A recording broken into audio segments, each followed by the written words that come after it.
never guess the places that I've been. You never guess the places that I've been. 'Cause everything is like a dream, yeah, but only in that dream that I live in. I'm never gonna let the day begin. Never gonna let the day begin. 'Cause everything is like a dream, yeah, but only in that dream that I live in. Oh, don't wake me up before you go, and I'll just make this bed my home. Oh, darling, please just let me sleep. Give me my dreams.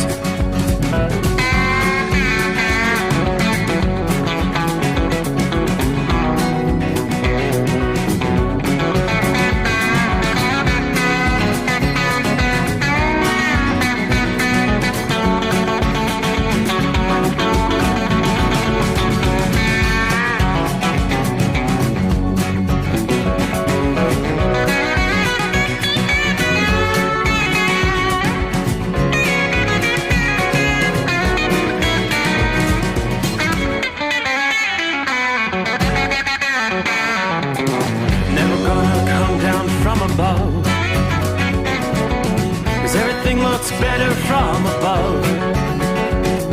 Nothing's ever as it seems, yeah, except in that world that I dream of. Never gonna lose the ones I love. Never gonna lose the ones I love. 'Cause everything is like a dream, yeah, but only in that world that I dream of. Oh, don't wake me up before you go, 'cause I can't face this day alone. Oh, darling, please just let me sleep. Give me my dreams. Give me my dreams. Give me my dreams.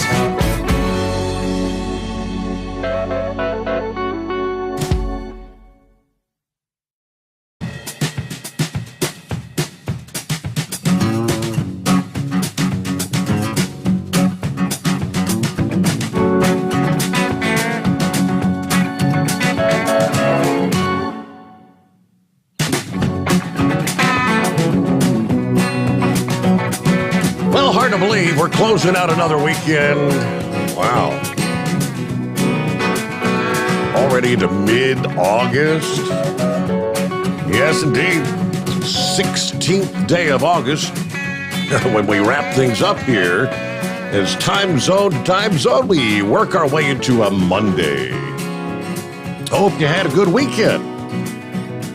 They just go by so fast, don't they? All right, lots to cover. My, as we get the new week underway. Obviously, as far as weather is concerned, all eyes on the Florida Panhandle. Fred is back to tropical storm strength. We've got all the latest from our various sources, a.k.a. the Weather Channel, AccuWeather, local outlets there in the southeastern USA. Let's start right there.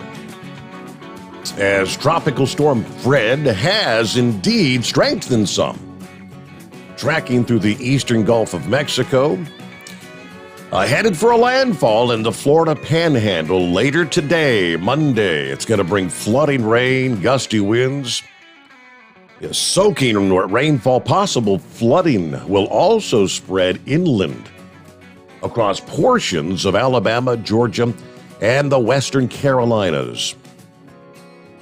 All right, latest details. This would have been like the 11 p.m. update right about an hour ago. Fred set at about 200 miles south of Panama City, Florida, tracking north-northwest at about 10 miles per hour. Now, bands of locally heavy rain and gusty winds have been scraping Florida through much of the day Sunday. We do have tropical storm warnings issued for portions of Florida, the Florida Panhandle, from Navarre to the Wakulla-Jefferson County line, including Panama City. Tropical storm conditions, that's 39 plus mile per hour winds expected in this area by late Monday morning. Fred continues to move through the eastern Gulf of Mexico. Could be a moderate to strong tropical storm before making landfall today. Still contending with wind shear. Wind shear is what's been preventing Fred from intensifying too quickly over the warm waters there in the Gulf. Expected to make landfall in the western Florida panhandle either Monday afternoon or Monday night. Bands of rain and gusty winds, of course, will precede that landfall. How much rain are we talking about? Now, the heavy rains likely to be the most widespread impact from this storm. It's going to bring to the northern Gulf Coast, other areas further inland over the southeastern USA. The rain in areas further inland will actually be enhanced by a frontal boundary that is draped through that region. And we can look at the radar scene right now. The front they're talking about has rains falling through central and eastern Mississippi. Some of this is heavy rain, having nothing to do with Fred. You got rain in northeast Alabama, northwest Georgia, central and eastern Tennessee. Some of that is very heavy, torrential rains, more scattered shower activity through central and western portions of Virginia, central and north central North Carolina. You'll find some spotty showers through parts of eastern Kentucky and on up into West Virginia tonight. National Hurricane Center is predicting rainfall numbers through early this week. Generally, 4 to 8 inches of rain. Could see locally up to 12 inches of rain in the Florida Big Bend and Panhandle regions. 3 to 6 inches. Could see accumulations approaching 9 inches for southeastern Alabama, portions of Georgia, and the western Carolinas. That's going to be enough rain to trigger some flash flooding, as well as some small stream and river flooding. Flash flood watches are in place from the National Weather Service in parts of southeast Alabama, southwest Georgia, and, of course, the Florida Panhandle. Now, we've got the winds, tropical storm force winds expected in the storm beginning Monday morning. Stronger wind gusts could trigger some scattered power outages and bring down a few trees. Surf conditions, coastal flooding from storm surge should be minor to moderate for the most part. The Hurricane Center is predicting a storm surge 3 to 5 feet above normal tides in the peak surge about the time of high tide in the Florida Panhandle from about the Indian Pass to the Steinhatchee River. The storm surge could be 2 to 4 feet above normal from the river over to Yankeetown. Other parts of the Panhandle and the Big Bend region, you can see maybe 1 to 3 feet of storm surge. So high tide is generally in the morning hours, both Monday and Tuesday for this general region. You will see high surf, dangerous rip currents affecting the Gulf Coast early this week, stretching from Mississippi to Alabama. Florida Panhandle beach goers urged to stay out of the water. And of course, with tropical systems, you always have the threat for an isolated tornado Monday and Monday night as Fred moves inland from the Florida Panhandle to eastern Alabama and western Georgia. That's our breakdown from the Weather Channel. So not expecting real significant impacts as far as wind is concerned. As we said, the wind shear, the persistent winds in the middle and upper levels of the atmosphere, expected to be out of the southwest. So relocating much of Fred's rainfall and thunderstorms east of the center of circulation. But forecasters urge residents and visitors alike, particularly boating enthusiasts and those along the shoreline, be aware of rapidly changing conditions. Please heed all the warnings from officials. Now, this past day, many tourists were actually soaking in the sunshine at Panama City Beach ahead of the storm. Many locals still on the beach told Bill Waddell with AccuWeather, Yeah, they're keeping a close watch on the storm to make sure they had enough time to get out safely before its arrival. The northwestward trajectory is expected to continue overnight tonight before turning more northerly later this morning, eyeing the Gulf Coast. Preparations picked up over the weekend as the governor issued a state of emergency for 23 counties. Fred begins to close in on the Sunshine State. In Alabama, the governor, Kay Ivey, tweeted that Alabamans should stay weather aware. Government's keeping a close eye on Fred should any state-level action be needed. Delta, Southwest, and American Airlines have all waived their change fees in airports across the region, expected to be impacted by Fred, as many tourists are changing their flights to, well, now rather than earlier dates, it's going to be later dates to avoid the storm. The warm waters of the Gulf continue to allow Fred to gain more wind intensity as it travels north. We're talking water temperatures over the eastern Gulf in the upper 80s. So that is definitely favorable for strengthening. Even still, Fred's likely to remain a tropical storm for the rest of its life over water. So we're talking winds between 39 and 73 miles per hour. Some more impressive wind gusts will begin to be felt overnight tonight and into the day Monday as Fred once again gets closer to land.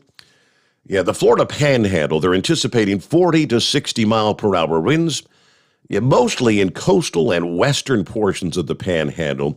Could see some gusts approaching 70 miles per hour, while wind gusts within that range can also occur in southeastern Mississippi.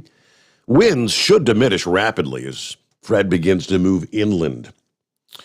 All right, the highest wind speeds, obviously, as the eye wall moves ashore, could bring some power outages to the region.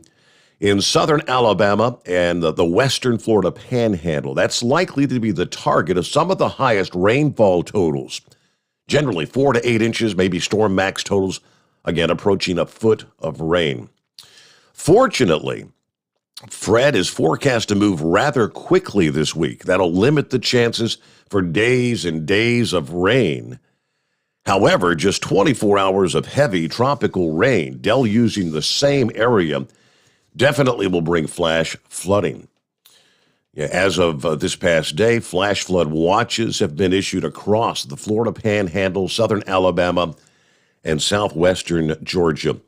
If you'll recall, last week, the middle and latter portions of the week, some of the models were indicating Fred could actually stall out just off the western Gulf Coast of Florida or in the southeastern portions there of the U.S.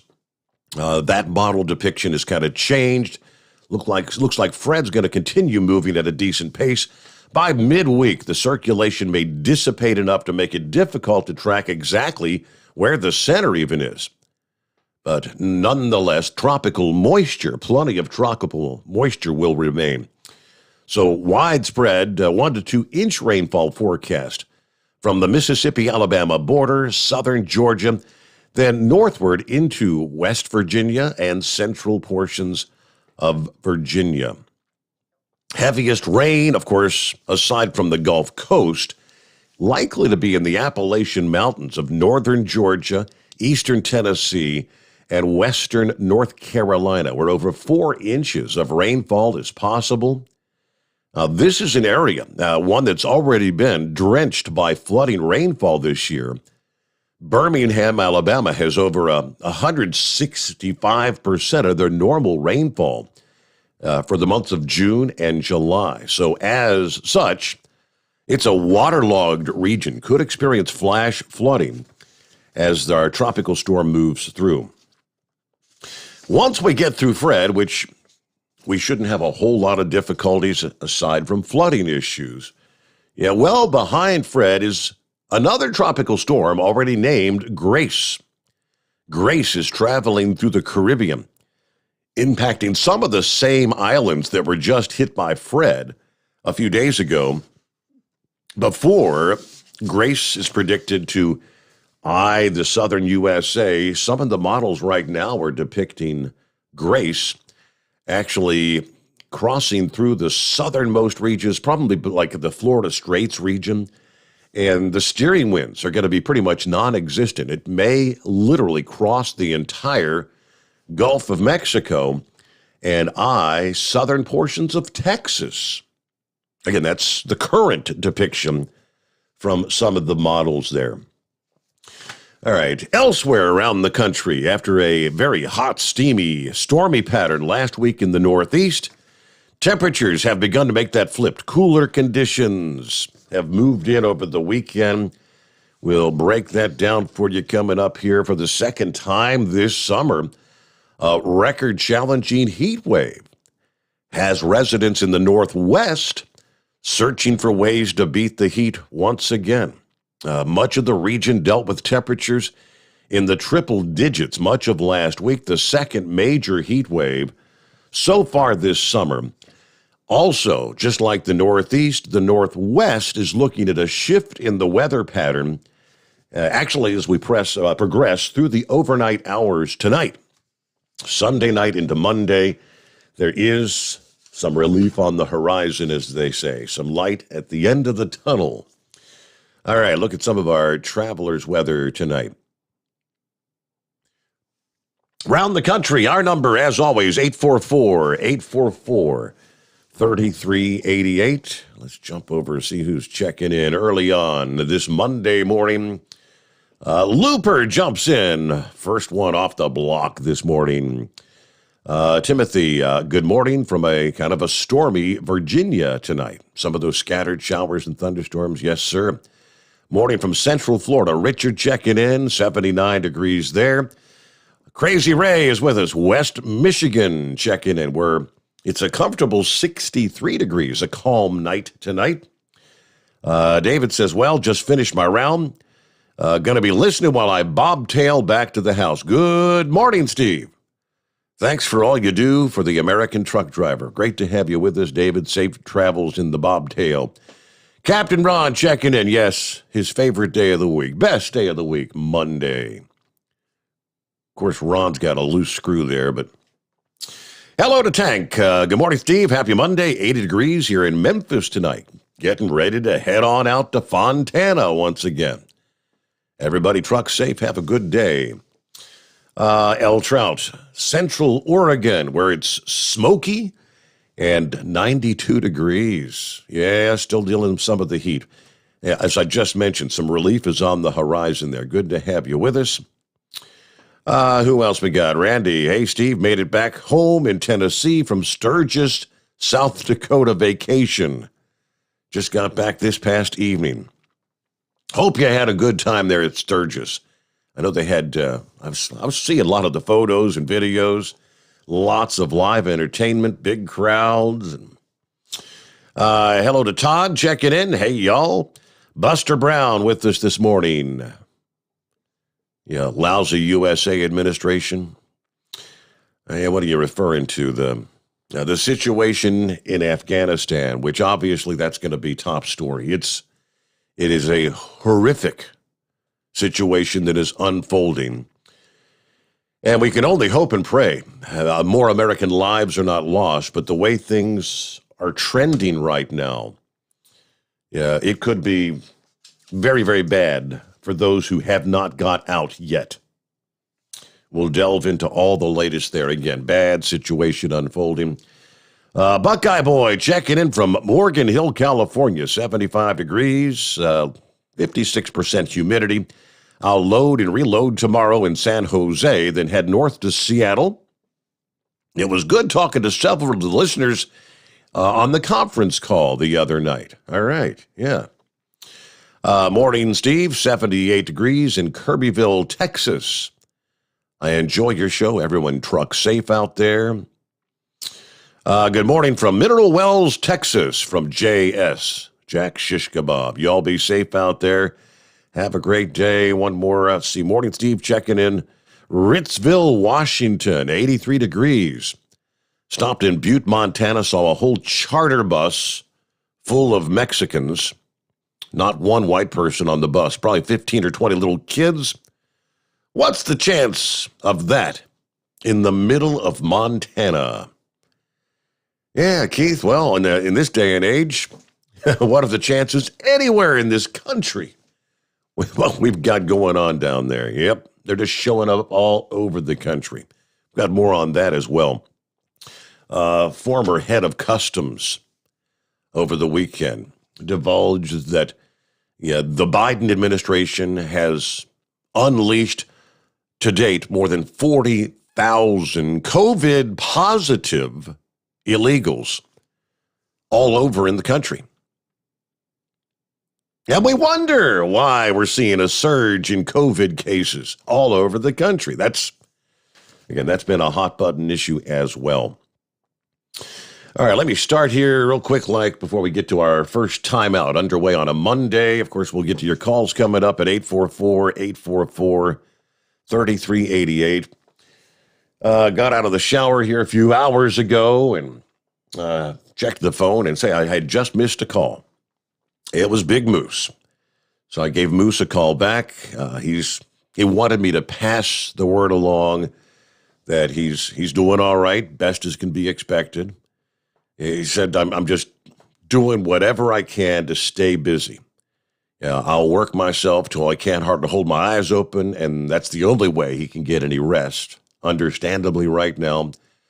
But he said, Steve, I can't tell you the outpouring of prayers, wishes for the best. He said, I picked up this phone yesterday, and I must have had 800 texts and messages. I want to say thank you for the outpouring of support. He said it's not made it per se easier, but it helps.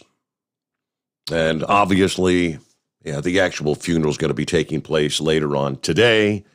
And he said, Steve, Monday, I think Monday's going to be the roughest of it all, but he wanted to pass the word along that he's doing okay. All right, so with that, we'll get to it here. 844-844-3388. Good to have you with us on a Monday, the Steve Sommers Overnight Drive live from the Hot Shot Secret Studios. You're listening to the Overnight Drive with Steve Sommers. Pure Flow Air Dog, your leader in fuel air separation system technology. Our systems filter out water, particulates down to 2 micron, and remove all of the air out of your diesel fuel. This allows for nothing but pure, clean diesel fuel to reach the expensive injection system equipped in your vehicle.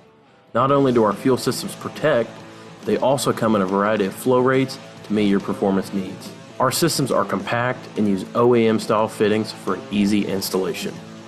Learn more about our product at www.pureflowairdog.com and be sure to follow us on Facebook and Instagram. Protect your investment with Pure Flow Air Dog. Drivers, you demand that your equipment's reliable and dependable, and that also applies to your headset for communication. Well, our friends at Stellar Electronic have you covered. The Pluto Duo headset bundle is the best communication headset you can find in the industry. No matter the challenging environment you're driving in, the Pluto headset will make you sound crystal clear all the time thanks to their 99% noise cancellation. And the Duo's not only a stereo converter for the headset, but also a power bank so you can charge as you go. Learn more at StellarElectronic.com or visit them on Facebook. Some say their truck reflects who they are, dependable and reliable. That's why you trust Blue Def. Now the best just got better. Introducing Blue Def Platinum, a revolutionary innovation with advanced system shield technology to significantly reduce harmful deposits. To maintain fuel economy, save money on costly repairs, and sustain the life of your SCR system, there's only one DEF to choose. Blue Def Platinum. The best just got better. Because Channel 19's a little congested. Call Steve now at 844-844-3388. The Overnight Drive.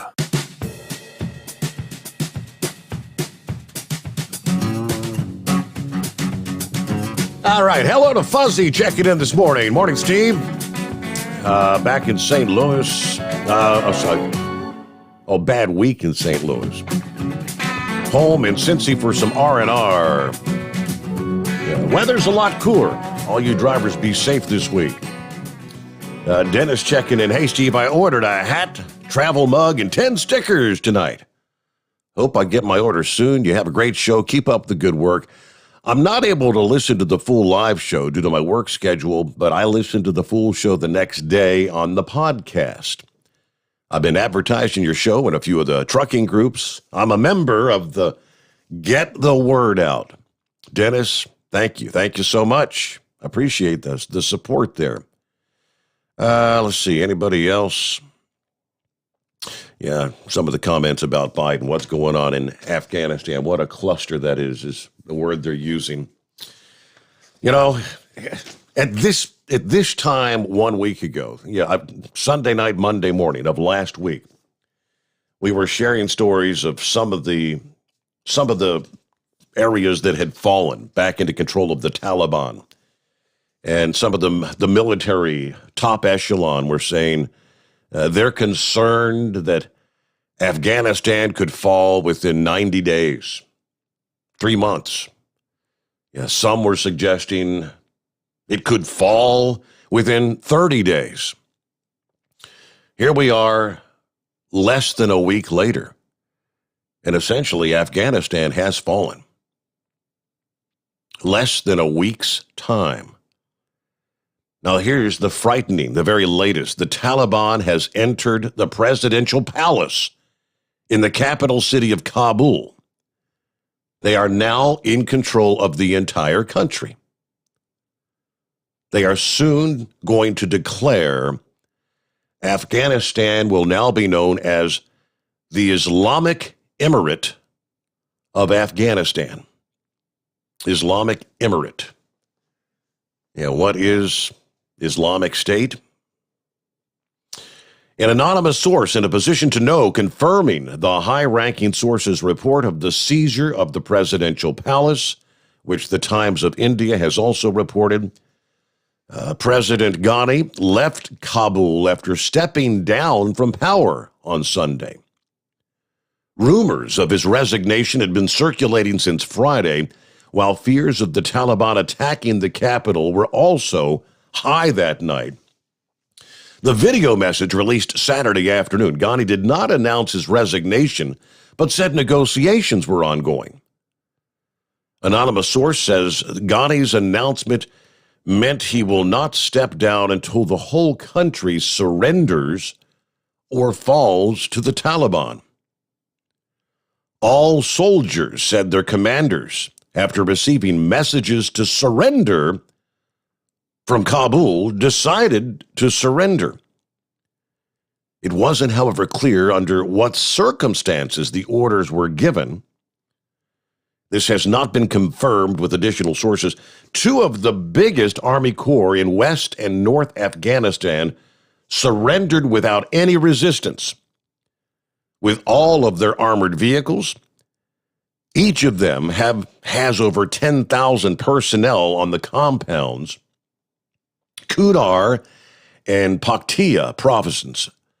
Those provinces fell to the Taliban Saturday. And by Sunday morning, there were many messages on social media that the Taliban was coming to Kabul from all directions. As panic and uncertainty spread among the people, there were rumors about a transitional government being formed. By Sunday morning, the Afghan media started to report that two Taliban officials have told Reuters they will take over power completely. There will be no transitional government. The Taliban, in a statement in Pashto released on the same day, said that their fighters are ordered not to enter Kabul as they're negotiating, quote, a peaceful transition of power.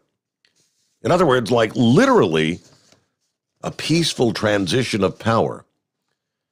The power that we've spent $1 trillion on trying to build a military over the past 20 years. Thousands of American men and women, soldiers, have lost their lives. More than 20,000 have come home with incredible injuries, lost limbs. You know the story. I mean, surrendering without the amount of time and effort in building of Kabul, the capital of Afghanistan. This is where things stand at this hour. The State Department, Sunday, telling Americans in Kabul that your best chance of survival is to hide. The security situation is changing quickly, including at the airport. There are reports of the airport taking fire. We're instructing U.S. citizens to shelter in place. According to the U.S. Embassy in Afghanistan, in a statement published on their website, the embassy then told everyone that even as the Taliban took over Kabul, it is vital to have that paperwork in order. Access to electrical power and a working Wi-Fi connection are apparently necessary as well. U.S. citizens wanting assistance in departing the country should register for any option that might be identified to return to the United States. You must complete this repatriation assistance request for each traveler in your group. Spouses and minor children of U.S. citizens in Afghanistan who are awaiting immigrant visas should also complete the form if they wish to depart. Please do so as soon as possible. You must complete this form even if you've previously submitted your information to the U.S. Embassy in Kabul.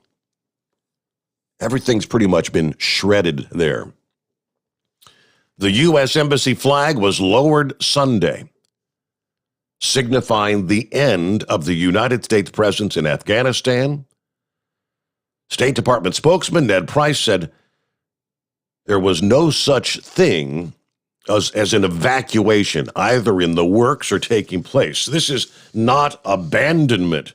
Now, we're going back to Thursday. Just Thursday, this is what the State Department was saying. Quote, this is not abandonment. This is not an evacuation. This is not the wholesale withdrawal. What this is a reduction in the size of our civilian footprint, he says. The U.S. Embassy remains open, and we plan to continue our diplomatic work in Afghanistan. That was Thursday. By Sunday, the flag was taken down.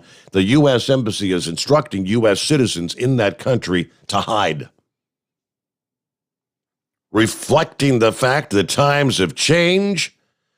The emergency notice posted by the U.S. Embassy Sunday said anyone with questions, do not bother phoning the embassy. Matter of fact, in bold-faced type, it says, quote, do not call the U.S. Embassy in Kabul for details or updates about the flight. This form is the only way to communicate interest in flight options. In other words, I guess if you don't have a computer, a working computer, you're screwed. As of Sunday afternoon, it's not clear who would even be able to flee the country. That's why I said a few moments ago, I have no idea how many U.S. personnel were still in that country, but those who did not get out before this past day are essentially SOL. That's how many of those will be captured by the Taliban, drugged through the streets, possibly beheaded in the public square. These are the things I fear may be coming. It's a fluid situation, but all right, we'll get our news break here. To your calls coming up at 844-844-3388. The Steve Sommers Overnight Drive live from the Hot Shot Secret Studios. USA Radio News with Jeremy Scott. A federal ruling on whether a moratorium against evictions imposed by the Centers for Disease Control and Prevention is legal is expected this week. The U.S. Court of Appeals for the District of Columbia is expected to rule by Thursday. The court has given the Justice Department until 9 a.m. Eastern Time on Tuesday to respond. A judge on Friday refused landlords' request to put the Biden administration's new eviction moratorium on hold, though U.S. District Judge Dabney Friedrich ruled that the freeze is illegal. The Department of Homeland Security has issued a new national terrorism bulletin warning of a heightened threat environment across the United States as the 20th anniversary of the 9/11 terrorist attacks approaches. The bulletin warning that both foreign and domestic threat actors are increasingly using the internet to spread their violent extremist narratives and promote violent activities. This is USA Radio News.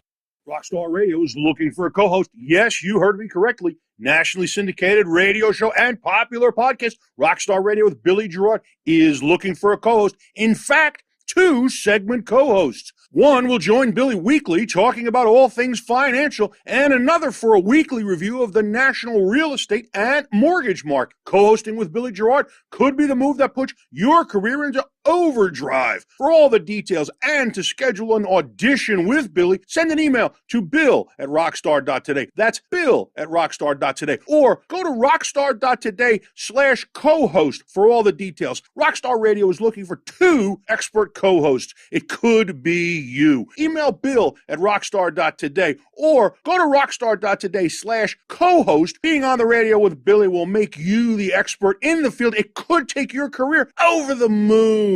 Get all the audition details at rockstar.today/co-host. You're listening to the Overnight Drive with Steve Sommers. Do you have a Dodge pickup and hate your automatic transmission? Of course you do. LaVon Miller at Firepunk Diesel here, and we specialize in heavy-duty and performance transmissions for your 3/4 or 1-ton Cummins-powered truck. So if you're interested in turning your stock slush box into a towing monster, call us today at 614-733-3744 or visit us online at shop.firepunk.com. Drivers, you demand that your equipment's reliable and dependable, and that also applies to your headset for communication.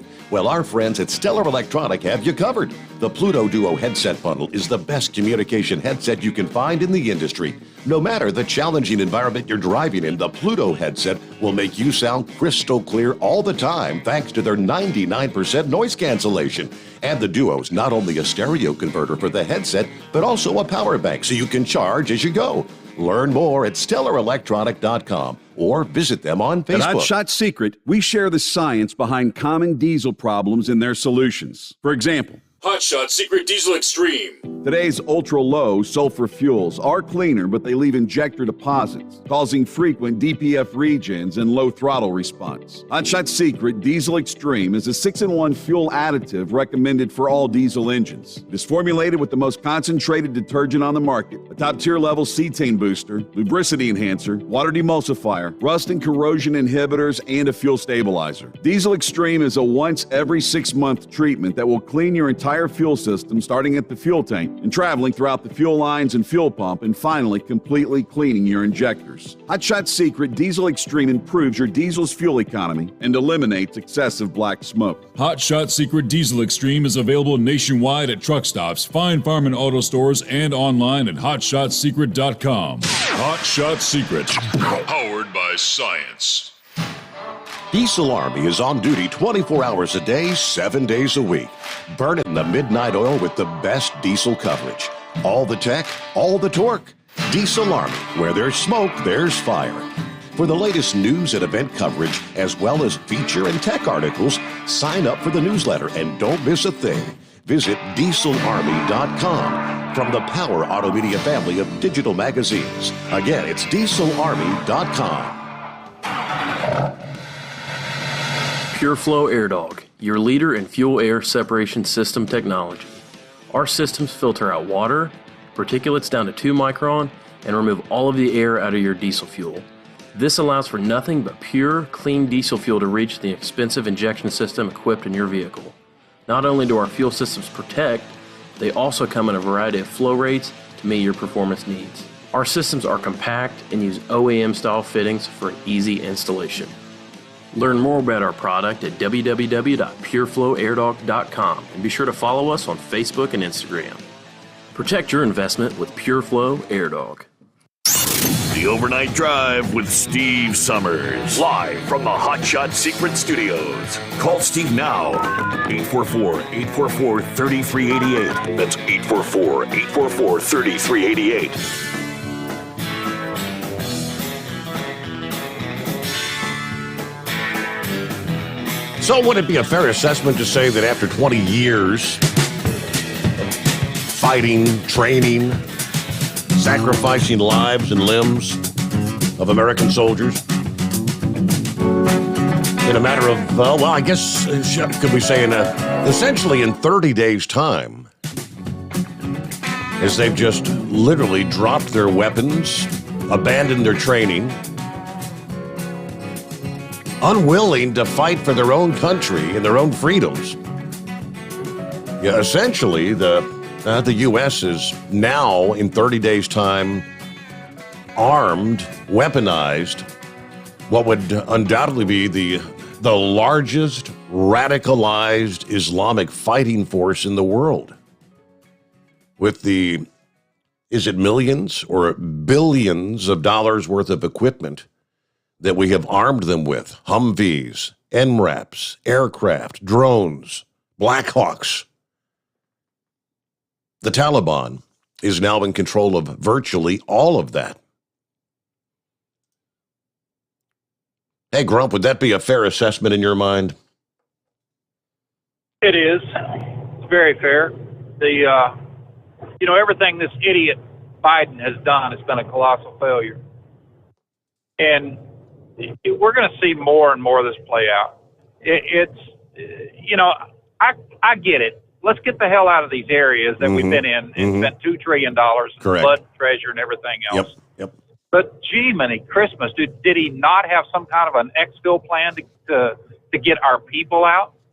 I mean, now they're going to have to bring in some of the Marines. I know they got about 3,000 there. They got 8,500 airborne Rangers that's standing by in Kuwait. I bet you a damn dollar to a donut that's exactly where they stay.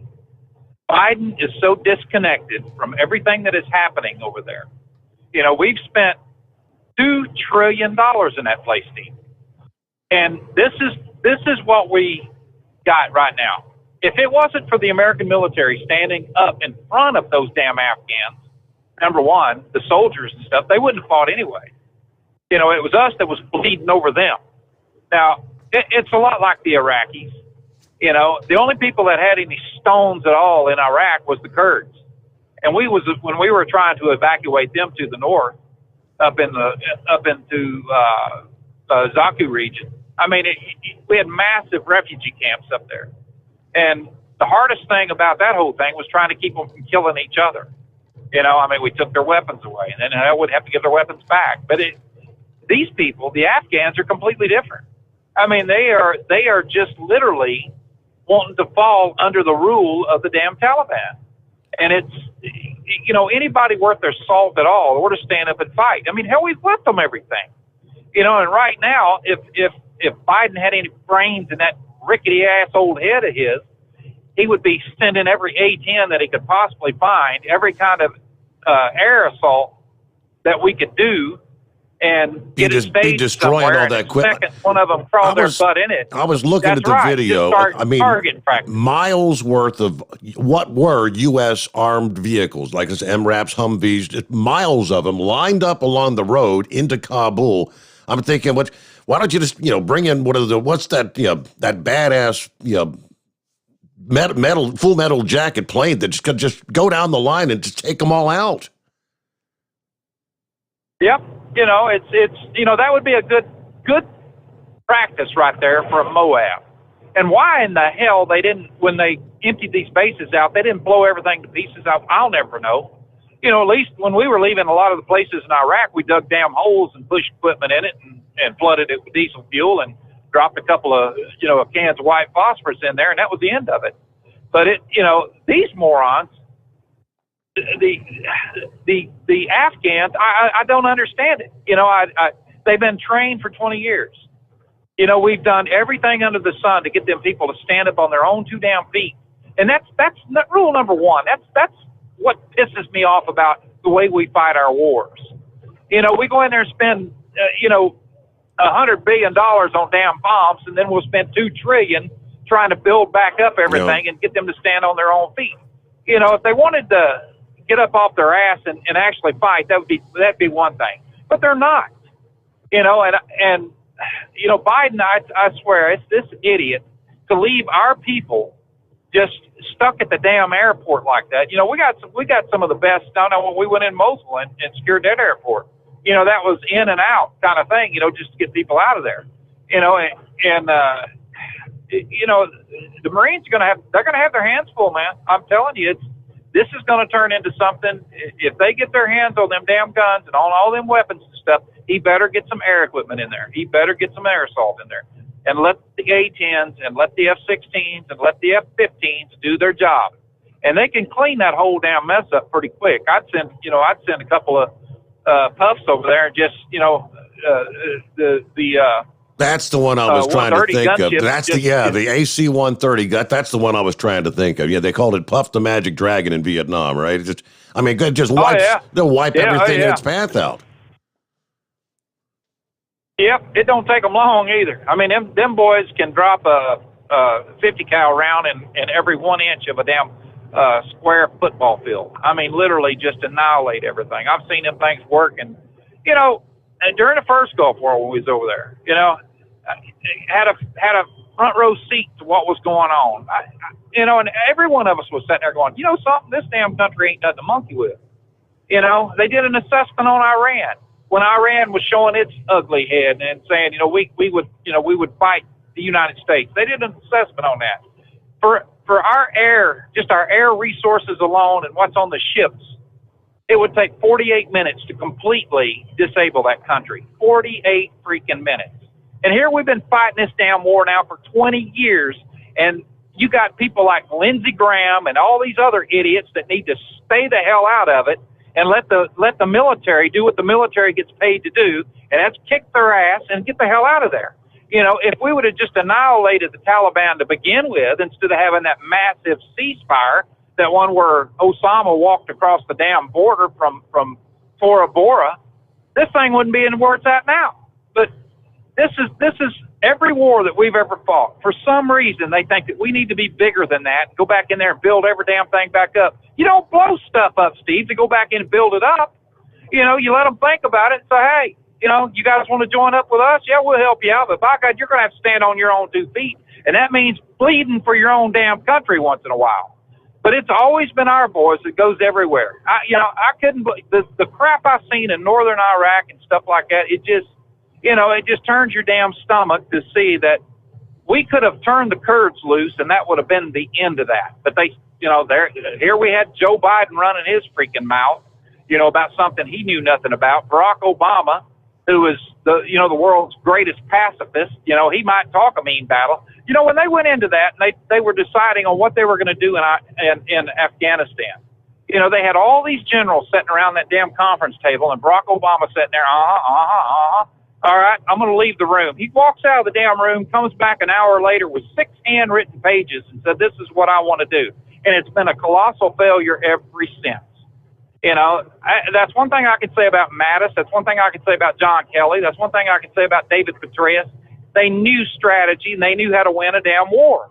But you cannot win anything when you got all these candy-ass, loudmouth politicians that is listening to their constituents and saying, "Oh, I ain't going to vote for you if you don't get us out of Afghanistan or Iraq." Well, hell, we shouldn't have been in there to begin with. We should have did the job, blowed that damn place up, and left. You know, we got resources right here in the United States to cover. You know, we could. Well, hell, Trump proved it. You know, we can be self-reliant on oil. We don't need their damn oil. But yet, it seems like every time you turn around, that this country has got to listen to these idiot career politicians who wouldn't bleed for a damn thing. You know, they would stand there and tell people how they need to be. Lindsey Graham, you know, he's the world's greatest tactician. He was a freaking lawyer. You know, that's another thing we need in there. You know, somebody that's talking about engagement. You know, he was there more for rules of engagement than he was for actual, you know, fighting a damn war. I don't know, man. I tell you what, I see what's going on right now, and the people that's going to suffer the most are that family of Afghans that didn't want to do a damn thing but just live their lives, and now we got people stuck at that airport that's going to be, they're going to have to be, exfilled somehow. I would, like I said, I'd send in a bunch of damn gunships, and anything moved, I'd blow it up. Just say, hey, we ain't completely gone, fools. You need to duck your heads down or your asses are dead. That's just the way it is. I mean, when we went in and gathered up a bunch of guns from the Kurds because they were, the clans were shooting each other, the actual general that was, well, he was a colonel then, but he could speak, fluent Arabic. He just flat told them. He said, if you got a gun in your hand in the morning, you're dead. That's just all there is to it. Put them in this wagon, put them here, put them there, but you better have them put them down, because if you got one in your hand in the morning, you're dead. And that cleared that up, But these fools, I don't know what the hell they're going to do. They're not going to get these guys off their ass to fight these wars. It's just not going to happen. But I understand we need to get the hell out of the Middle East. I understand that, we did what we shouldn't have done, and that was decide that we were going to be the ambassadors of every damn thing we fight. We're going to go back in there and we're going to build you up a better country. Like how? I mean, first of all, you can't build people up to fight. If they're scared to death of the damn Taliban for getting their heads lopped off, that didn't change a damn thing. What we should have done was say, all right, we're going to spend $2 trillion killing them bastards, instead of building you a school that you're not going to go to, that you're going to blow up or you're going to tear up to begin with. We're going to spend $2 trillion annihilating the Taliban. But that wasn't it. This is what we got to deal with, Steve, and this is, as bad as it is, Biden, like I said, everything that idiot has touched over the last 50 years has been a colossal failure, and it's coming to roost right now. But you're not going to get CNN, MSNBC, or the rest of that bunch of idiots to say a damn thing bad about it. It's going to be the same old, same old. They're going to give out enough information. You know what I'm hearing? I'm hearing that Joe Biden, how did he allude to it? He inherited the plan that was being implemented. He inherited this plan of withdrawal. Now, Trump was talking, he's not lying about, Trump was talking about getting our forces out of there, and I think we all agreed it was time, but no contingency. I mean, Thursday, the State Department was saying that the U.S. Embassy's not going anywhere, and it's overrun in 3 days. Yeah, and that's what I cannot understand. This idiot, the first damn thing he did was let them woke bunch of military morons that's running the military right now say, all right, pull all the troops out. Well, hell, what'd that leave? That left nothing but State Department people in there. Destroying files and trying to do this, trying to do that, to cover our tracks and every damn thing. Well, hell, they should have blowed them buildings up. I'd have left everything in a damn pile and just rigged it with explosives and let it go, or called in a Moab or something, said, hey, level this base and go ahead and level that 80,000 prisoners that we have in there too. Just get rid of them damn fools, because they're going to be wearing their little badges again. They're going to be right back out there with a damn gun in their hand, wanting to kill somebody. This has been the biggest joke I've ever seen in my life. Why in the world would you pull the security forces out of some place and leave the civilians there? And that's the problem we're having right now when you look at it, and you just keyed on it. Hell, they ain't got a laptop. They ain't got a means to look up when flights and things are leaving. Why would anything want to fly in and out of that? Yeah. It's going to have to be a military transport that gets in and gets out as quickly as possible. And I'm willing to bet there are going to be a lot of Blackhawks that's probably going to be doing a lot of, hauling a lot of butts out. If the Taliban gets their hands on our armament, the first damn thing they're going to do is try to shoot down any planes that comes in. Mm-hmm. So, Joe Boy in the White House needs to get his head out of his wrinkly old butt and take a damn good look around and say, look, I think I just screwed this up. Maybe what I need to do is get a bunch of air resources over there and just start knocking the hell out of the Taliban.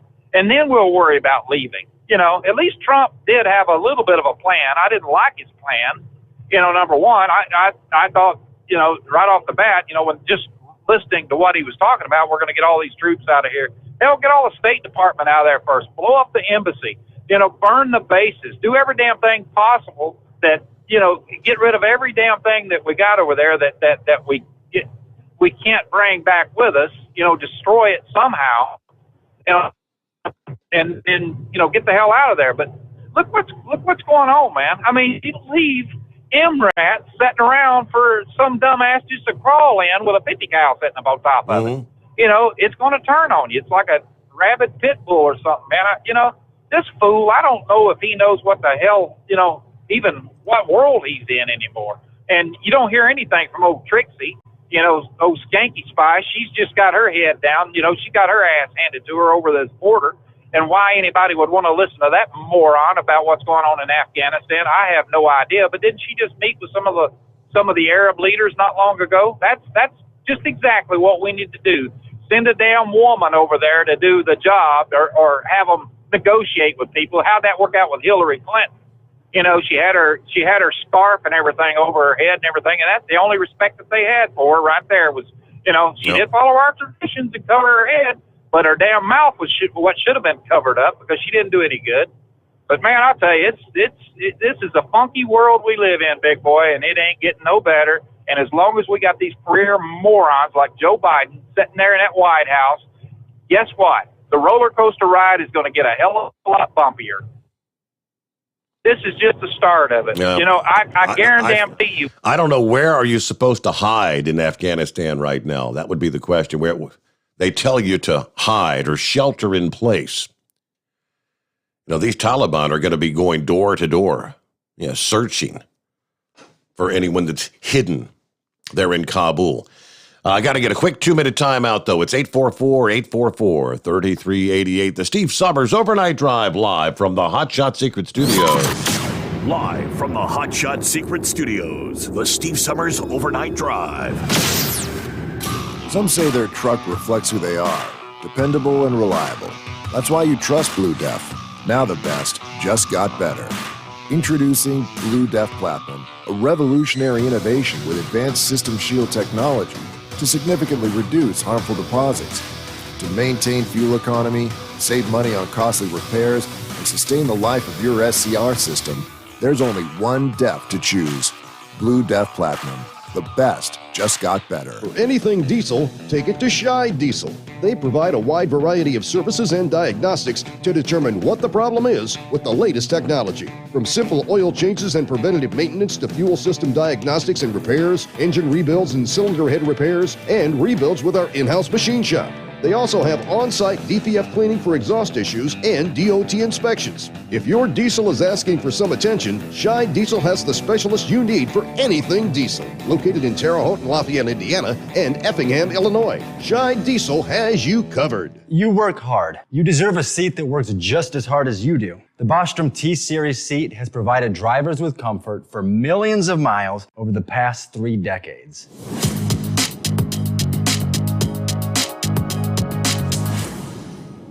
Each seat is built right here in the USA and has 4-position front cushion tilt and higher low-profile air suspension with Isolate.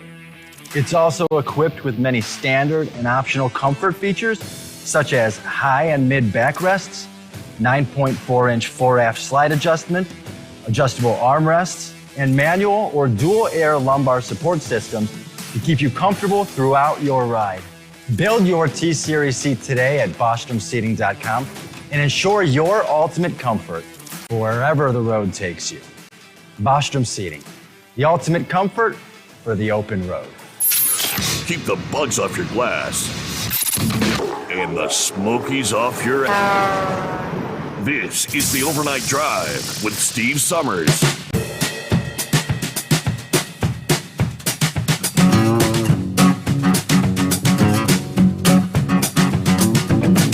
Representative Steve Scalise of Louisiana says this past day, the frantic evacuation of the U.S. Embassy in Kabul is essentially Joe Biden's Saigon moment.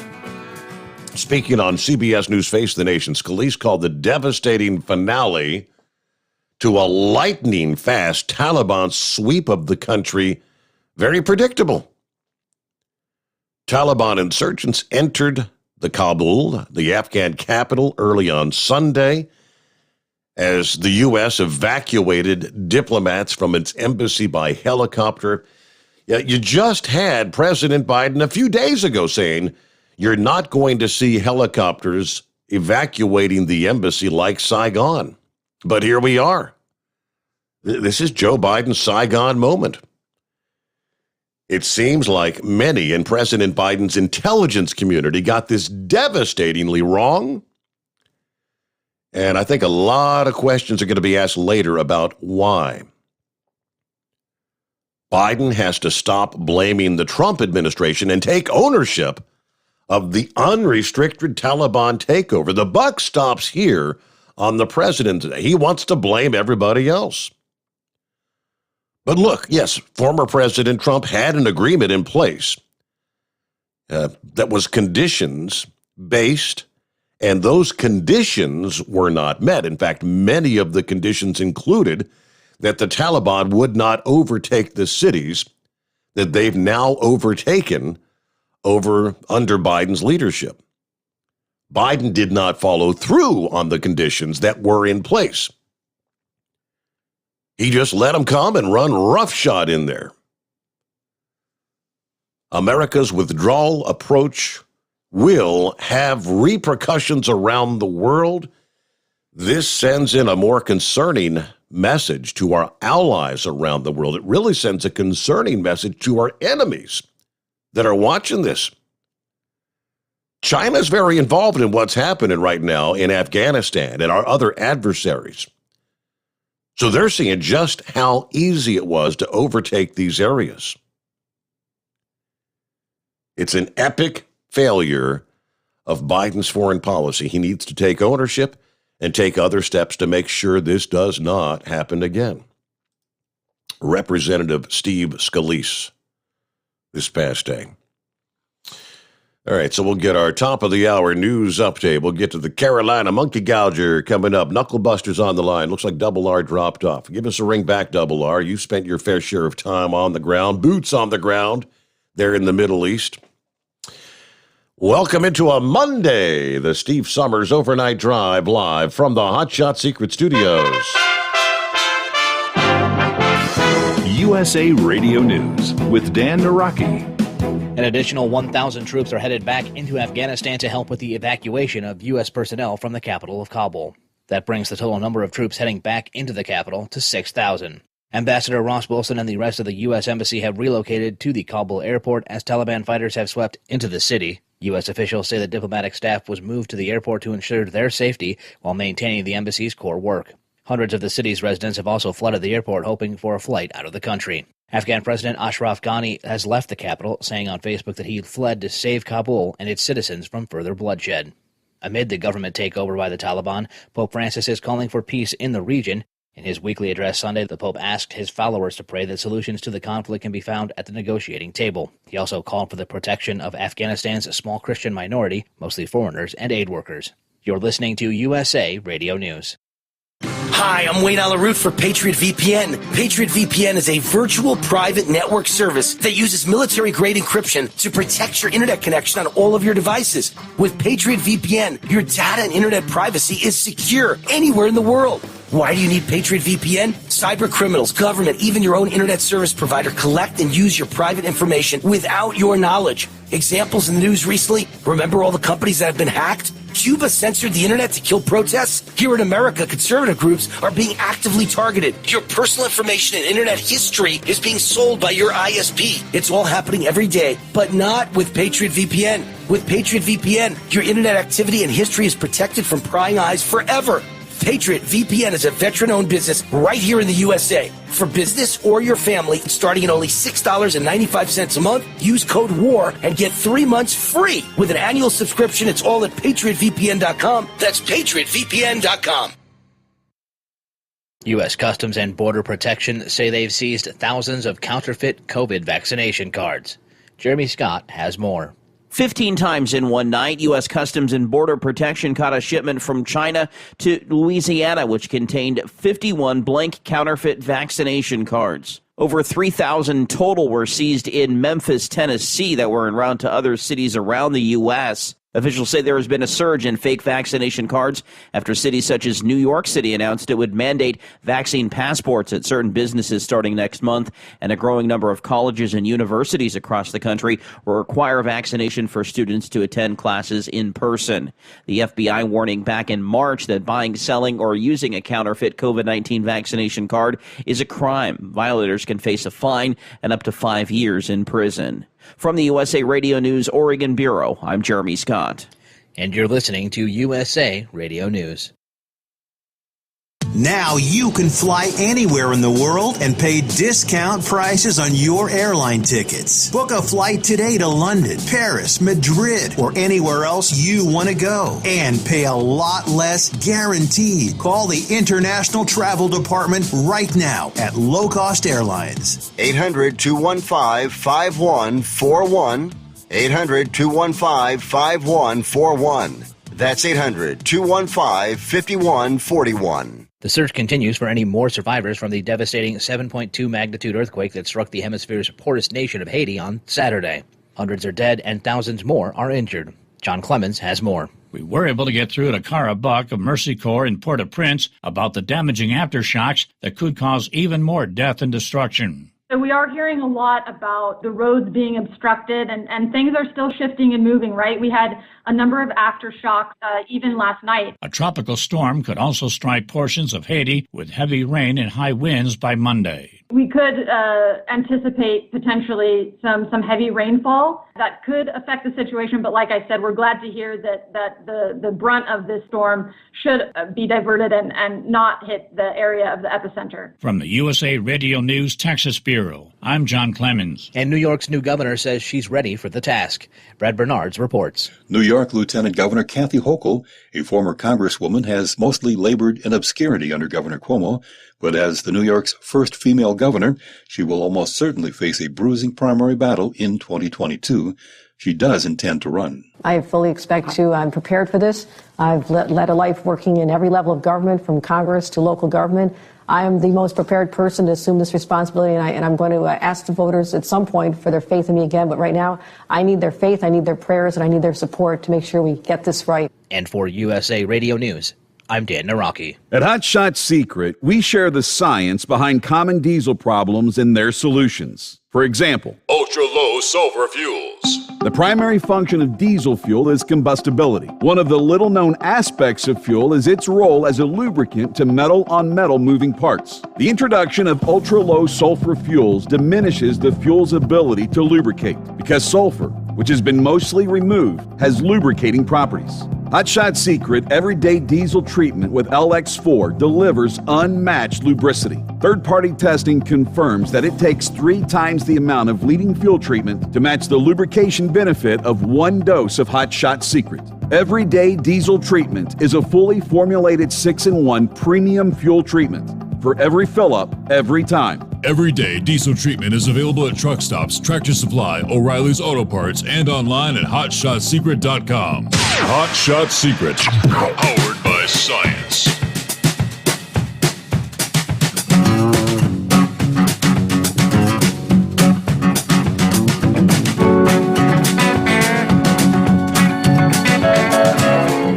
All right, welcome back here on a Monday, close out the weekend. As we work our way into the 16th day of August, mid-month is here.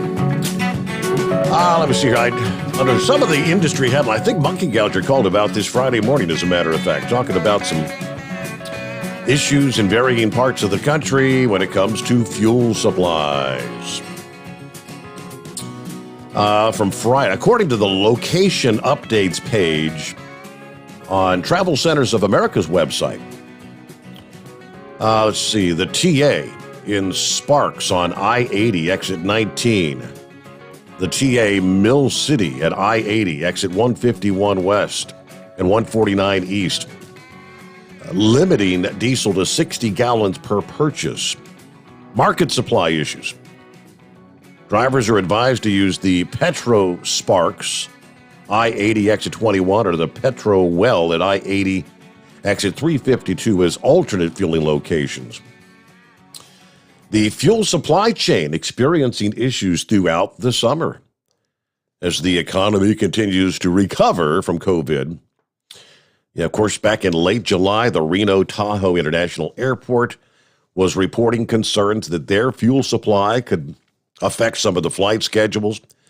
Also, Montana, South Dakota, Wyoming, Iowa, Minnesota, and Nebraska have all issued emergency related to fuel issues, suspending hours of service and or permits and fees for delivering fuel. Those orders are in effect through August or September, depending on the location. The national emergency declaration by the FMCSA as a result of the COVID pandemic is still in effect for all 50 states and the District of Columbia until August 31st. We've seen that deadline extended a half dozen times throughout the duration of the pandemic, but still having issues getting fuel to destinations sporadically, especially in certain states. All right, speaking of the Carolina Monkey Gouger, how was your weekend? Hey, Steve, it was pretty good to this afternoon. I witnessed something at a truck stop in South Hill, North Carolina tonight that just made my blood boil, along with another truck driver. There was a wrecker truck driver pulled up in front of the truck stop, had a car behind it. Young Oriental couple got out of it. And the young man had his hand bandaged up with a makeshift bandage, like maybe socks or something that they had clipped. He was bleeding a little bit. And they got out and tow truck driver piled all the suitcases. They had about 4, 5, 6 large suitcases there. And it was fixing to come a bad thunderstorm there. And they started dragging them in the truck stop out where it wouldn't rain on them, right? Mm-hmm. And the manager of the truck stop come up and just started giving them down the country. Tell him, oh, you can't pile your stuff up in. He said, ma'am, said he could talk pretty good English. The lady could speak broken English. And from what I could make out, they were from Japan and they was college students. They was on the way up to D.C. to go to college. The car blowed up, run hot. He took the radiator cap off of it, and he didn't know nothing about it. And he pulled his hand up into the hood and broke his fingers and scraped his hand, and he had a little bit of a burn. I didn't see the lady's arm as she sat down. And I looked over there, and I said, oh, look at that child's arm. See, that poor child from her elbow up to her shoulder blade, it was cooked. I mean, 3rd-degree burns. I mean, those blisters on that child's arm, they wasn't white looking. They were yellow. And by the time I seen it, that driver sitting there beside me seen it. He said, okay, I've had enough. He went on it. We walked over there and said, hey, look, those people are in trouble. They've been hurt. They've been in some kind of accident. And what's it going to hurt for them to pile their suitcases right up in that corner right there? Well, I don't, they that bad hurt. They need to go to an ambulance. I said, well, I understand that, but it ain't going to hurt for them to sit there till we can get them some help. So this nurse come in, and she was on her way to work. She was working in the emergency room. I can't remember what hospital it was, just right down the road there. And she got to looking at the young lady's arm, said, ma'am, said, we got to take you to the hospital now. And she kept saying, no insurance, no insurance. She said, to hell with insurance. Said, don't worry about insurance. We got to, said, you're badly burned. and she broke down and started tearing up, and we helped them go out there and load all the suitcases in this nurse's car, and got them in the car, and she took off with them. I told that driver, I said, I ain't had enough of that manager yet. I said, we need to go around there and talk to her. I said, I do know some people in high places that loves.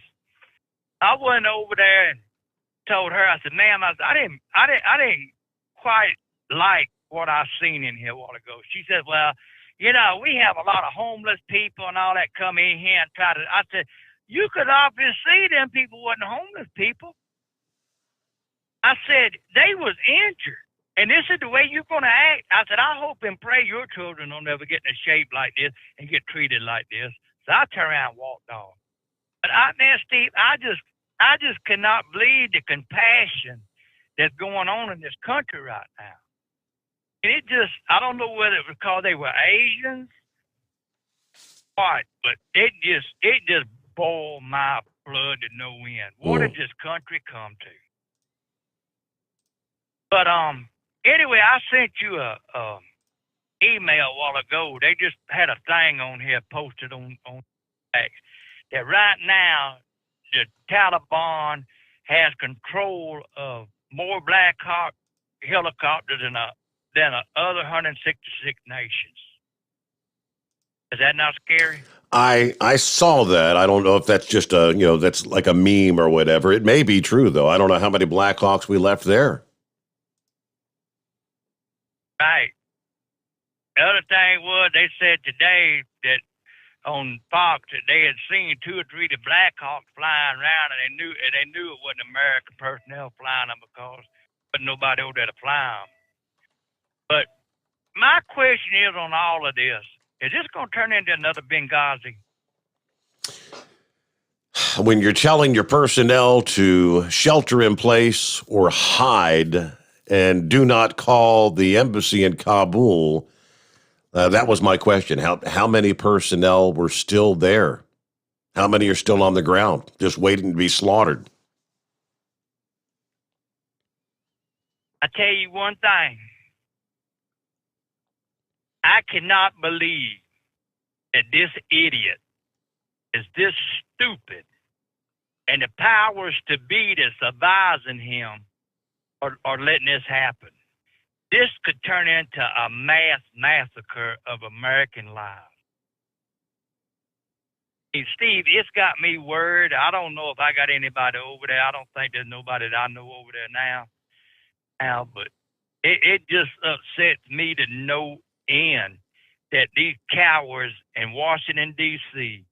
let this go on. And the thing about it is, with all this armament they got over there now, what in the hell is going to take place now? What other country they going to jump on? Are they going to go over there and jump on Israel? They going to, China had some, I don't know if you've seen it or not, but China posted something the other night that they reckon they was going to have to deal with it. Well, let them deal with it. I just cannot believe what's going on in this. Just 8 months ago and 10 months ago, we were just going gangbusters in October, further 10 months ago. Everything was going good. This country was on financially just booming. And then one jackass gets up there with a bunch of other jackasses as in Democrats, and everybody voted for him. I hope you happy. And I sure hope you don't have to have none of that American blood that's fixing to have no spilled on your hand. Steve, that's all I got to say tonight. All right. Well, thank you, Monkey Gouger. And thanks for having some compassion for those people there at the truck stop. Right? Look. Let me see. Other industry headlines from our friends at CDL Life over the weekend. Truck driver has been sentenced to 25 years in prison for a deadly crash in Kentucky nearly 2 years ago. September of 2019, I-64 in Franklin County. According to WKYT, Jerry Elder was driving along I-64 watching a video on his cell phone when he crashed into a Jeep, killing one and injuring another. Elder also sustained injuries to his shoulder in the wreck. Elder was sentenced to 25 years in prison on Friday the 13th, charged with second-degree manslaughter, second-degree assault, and first-degree wanton endangerment. At the sentencing, prosecutors recommended a 10-year sentence for manslaughter, a 10-year sentence for each of the assault charges, and a 5-year sentence for each of the wanton endangerment charges. Now, it says Elder must serve a minimum of 5 years before he'll be eligible for parole. The price you pay for that moment of entertainment when you're on the road, a.k.a. distracted driving. Next on the list, a rental box truck took down an adorable covered bridge in Vermont last week. And now police are looking for the culprits. In a surveillance video captured of the incident, the box truck inches toward the covered bridge. Then the driver suddenly decides to go for it, ripping multiple boards from the bridge as they go. The truck actually tears through the covered bridge, comes to a stop on the other side, where the driver gets out of the cab and walks around the bridge, giving it kind of the once-over, before apparently deciding everything's okay, and he climbs back in the truck and off he goes. At least one other motorist was a witness to the incident, but instead of continuing on their way and braving the now damaged bridge, they just turn their car around and drive away, clearly not willing to deal with this inexperienced driver's situation. They're asking anyone with information on the truck or driver to contact the Lydenville Police Department. All right, we'll get to other industry headlines coming up here. Did get an email from our buddy Wheelchair Dave this past evening, as I guess he enjoyed a great weekend of racing in various platforms. Congratulations to Kyle Larson Saturday night. Kyle won the Winged Sprint Car Nationals in Knoxville, Iowa. Also, congratulations to Austin Cendric, winning the Xfinity Road Course in Indy. Austin is the real deal. I've told you about him before. Yeah, he'll be giving Chase Elliott, Kyle Larson, Ryan Blaney, and Kyle Busch a run for their money. 2021 Brickyard Road Course at Indy. How else to say it? What a bizarre race. Yeah, some will say track problems, red flag. But to be fair, there have been problems at many racetracks before. Of course, even the death of Dale Sr. For example, in NASCAR, IndyCar, 24-hour Le Mans, Formula One, and the show goes on. It's all about the show. Ask NASCAR. Ask Roger Penske. There have been many, many, many crash and burn derby races. And this one will go down in history as one of those. The race we talked about for years, bad and good. Anyway, I'm a race fan, still taking it all in. Congratulations to A.J. Allmendinger. Anyway, listening in, I'm hoping to maybe call in tonight. I may not be able to. All right, well, Dave, if you can get through, love to chat with you about some of the racing. I'm kind of intrigued about what happened at the crash and burn race, because I didn't get to catch that. What was the deal? All right, 21 past the hour. It is 844-844-3388.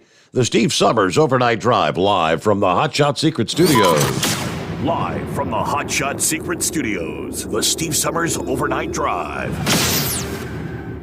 Are you having trouble sleeping? Are you tired all the time? Growing older is a fact of life. Our skin starts to wrinkle, muscles get weaker, and our energy levels plummet. If there was a product that may help you slow down these symptoms of aging, would you be interested? I want you to go to getonthegel.com. That is getonthegel.com. Watch this 4-minute video that explains more about this amazing product. Or call us at Youth Fountain HGH today at 513-472-0699 for more information. Diesel Army is on duty 24 hours a day, 7 days a week. Burning the midnight oil with the best diesel coverage. All the tech, all the torque. Diesel Army, where there's smoke, there's fire.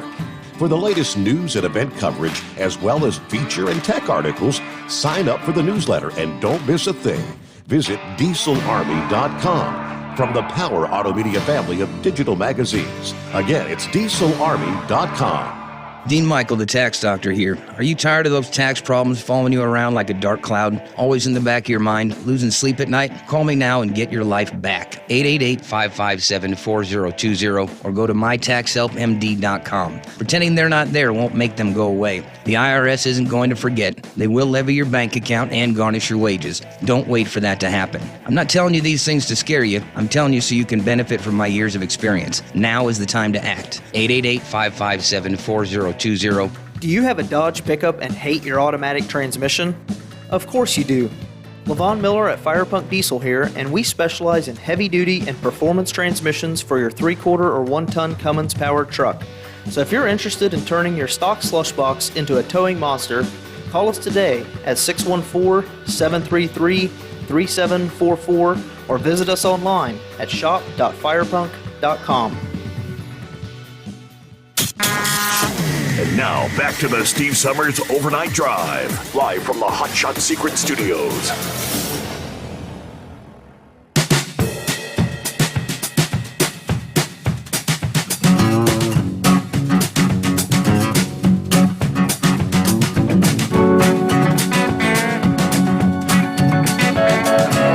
Let me see, got an email from Scooter checking in this morning. Good morning, Steve. As usual, I'm off tonight. Watching you live in color on the 85-inch. That's a big one. Got a big one there, huh? One thing regarding the Afghanistan Taliban situation no one seems to mention or consider is the fact that all those prisoners that were being held at Guantanamo were moved to Bagram Air Force Base, along with all the ISIS and Al-Qaeda prisoners. Since the Taliban have taken Bagram Air Force Base, all the prisoners held there have been released, feeding their egos, leaving them emboldened to wreak havoc abroad, and ultimately, probably right here in the USA. It will happen. I say it's just a matter of time. Yeah, they are going to be emboldened, aren't they? Well, good morning, Knucklebuster. Morning, Mr. Steve Sommers. I got a message for you from Mama Knucklebuster. She said she wanted to thank you for keeping me entertained at night so that she didn't have to. Well, Steve, I like her brand of entertainment a lot better than yours. So. I don't blame you on that. Yeah, no doubt. Yeah, I know that's right there, but I still think you got a great show there. So just keep up the good work, brother. You're doing great. You know there's no cure for stupidity. I bet that truck driver drove for CRST, caution real stupid trucker, right? And we even got a president that's stupid. I can't believe that. I mean, that just, they didn't plan that thing out. They didn't think anything about pulling out of Afghanistan like that. They should have had, there ain't but one way to get your head out of your ass, and that's get a ear in each hand and pull real hard, right? Mm-hmm. I heard on your news and I read over on News in Memphis that they found thousands of counterfeit COVID-19 cards, vaccination cards from China. Imagine that. They came from China. I ran into Bubba the other day. He said some people came by to his door there the other day asking him if he would like to take a shot. He told them he would like to take a shot, but to be fair, he would give them a running start, right? Okay. That's good. Meghan Markle and Kate Middleton are considering collaborating on a documentary through Netflix deal. That's the report there. And I thought they were at odds with each other, didn't even want to talk. But it seems like that money is going to make a deal with them. They're going to overlook that stuff. See, you know what is the sexy bulge in a man's pants that all women love and can't resist? A wallet? Yep, you got that right. Finally got one on me, right? I had not. I figured that one out pretty. I knew you couldn't go down that road, Knucklebuster. Yeah, no, that's right there. Well, I read up in Boston, they got a skinny house. I mean, this thing ain't but 10 foot wide, and I forgot how long it was there. It's on the market for $1.2 million. See, that's a lot of money for a little bitty house. I read a story you need to look up. There are 5 fascinating places that you're prohibited from visiting. It was a pretty good read there. For them boys over in Afghanistan, anybody that's in Afghanistan right now, if you're lucky, you'll get out. But other than that, you probably have to kiss your ass goodbye there. And then I read another story. A man found $130,000 taped to the bottom of a used refrigerator he had bought. How lucky is that? Yeah. So anyway, that's all my baloney for right now. Y'all have a good morning, and we're going to truck them safe and get on down here and get my makeup off down here in Dallas. So y'all have a great morning, Steve. Maybe next time you check in, maybe you can start brushing up on this. I heard a song this past day, Sunday morning. That's Casey Kasem's Top 40 from it was 1974, August of 1974, and I thought Knucklebuster Mike could sing that song. Remember Billy Crash Craddock and Rub It In, Rub It In. Oh, yeah, I remember that old song. I'll have to look up the lyrics to that one. All right, Knucklebuster. Have a good morning. We'll talk to you then. Rub it in. All right, we got to get a news break here, right? Bottom of the hour. So take care of that. Get back to your calls. Looks like Sam is up next. Plenty of room for you at 844-3388. The Steve Sommers Overnight Drive live from the Hotshot Secret Studios. USA Radio News with Dan Naraki. The State Department says that the evacuation of the U.S. Embassy in Kabul is complete. In a statement Sunday, spokesperson Ned Price said that all embassy personnel have been relocated to Hamid Karzai International Airport, which is being protected by U.S. military forces. The evacuation began Sunday morning as Taliban fighters entered the city, seizing Afghan government buildings and causing Afghan President Ashraf Ghani to leave the country. U.S. forces have also taken over air traffic control duties at the airport. And the Texas Supreme Court has upheld Governor Greg Abbott's ban on local mask mandates. The Sunday ruling blocks a lower court's ruling that would have allowed localities to override the governor's order. At least 2 local entities have already said they intend on defying the ruling. 2 Dallas area school districts say they will still require masks when students return to class, and the Bexar County Health Authority says it will keep its mandate for public schools in place.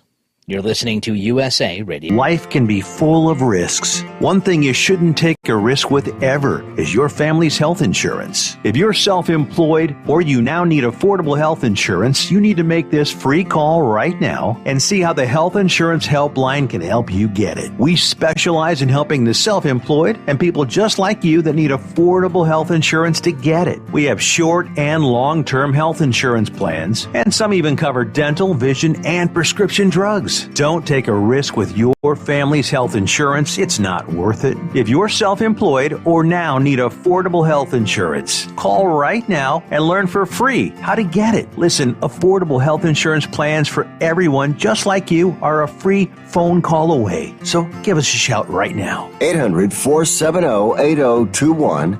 800-470-8021. 800-470-8021. That's 800-470-8021. Live from the Hot Shot Secret Studios, the Steve Sommers Overnight Drive. You work hard. You deserve a seat that works just as hard as you do. The Bostrom T-Series seat has provided drivers with comfort for millions of miles over the past 3 decades.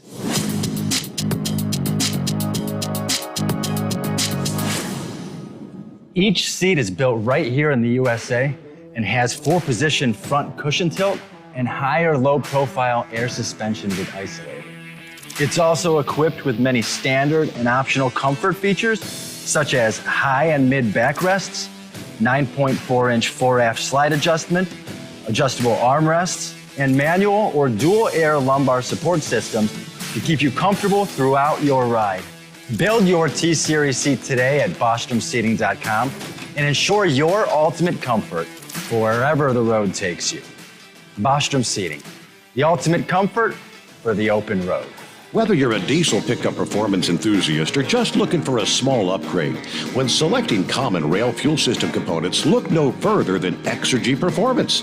At Exergy, you'll find injectors, pumps, and more, engineered like no others on the market using state-of-the-art equipment run by people that have been in the business for decades. So if you're in the market for common rail components at any power level, contact Exergy Performance or one of the many dealers listed on our website at exergyperformance.com. The Hot Shot Secret Facebook page gets a lot of robust Q&A about diesel problems and their solutions. We listen to our customers. Here are their words straight from their mouths about Hot Shot Secret Everyday Diesel Treatment. Our fans call it EDT. I'm John Sharp, a.k.a. Jay Sharp from Newburgh, Pennsylvania.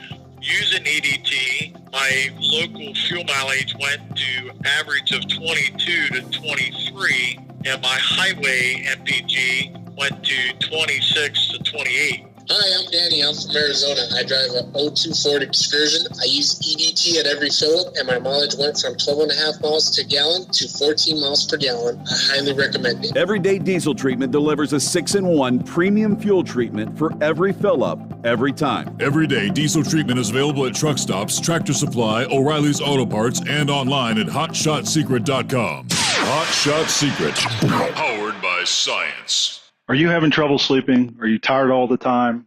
Growing older is a fact of life. Our skin starts to wrinkle, muscles get weaker, and our energy levels plummet. If there was a product that may help you slow down these symptoms of aging, would you be interested? I want you to go to getonthegel.com. That is getonthegel.com. Watch this 4-minute video that explains more about this amazing product. Or call us at Youth Fountain HGH today at 513-472-0699 for more information. Dean Michael, the tax doctor, here with Tax Help MD. As many of you know from Steve Sommers' show, I've been helping professional drivers solve their tax problems. I can help you too. If you've been struggling with back tax debt, call me now at 888-557-4020. Let's face it, these problems aren't going away all on their own. You need professional help so you can sleep better at night knowing you're in good hands. It's like I always say, keep your eyes on the road, I'll keep my eyes on the IRS. 888-557-4020. For anything diesel, take it to Scheid Diesel. They provide a wide variety of services and diagnostics to determine what the problem is with the latest technology. From simple oil changes and preventative maintenance to fuel system diagnostics and repairs, engine rebuilds and cylinder head repairs, and rebuilds with our in-house machine shop.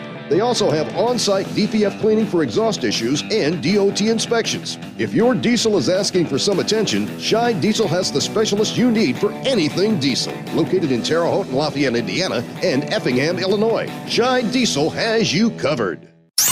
The Overnight Drive with Steve Sommers. Live from the Hot Shot Secret Studios. Call Steve now.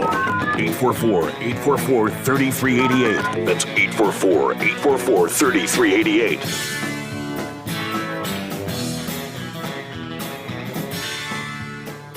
Of course, we're all so familiar with what's been going on, supply chain issues. You know, all the auto manufacturers waiting for their chips.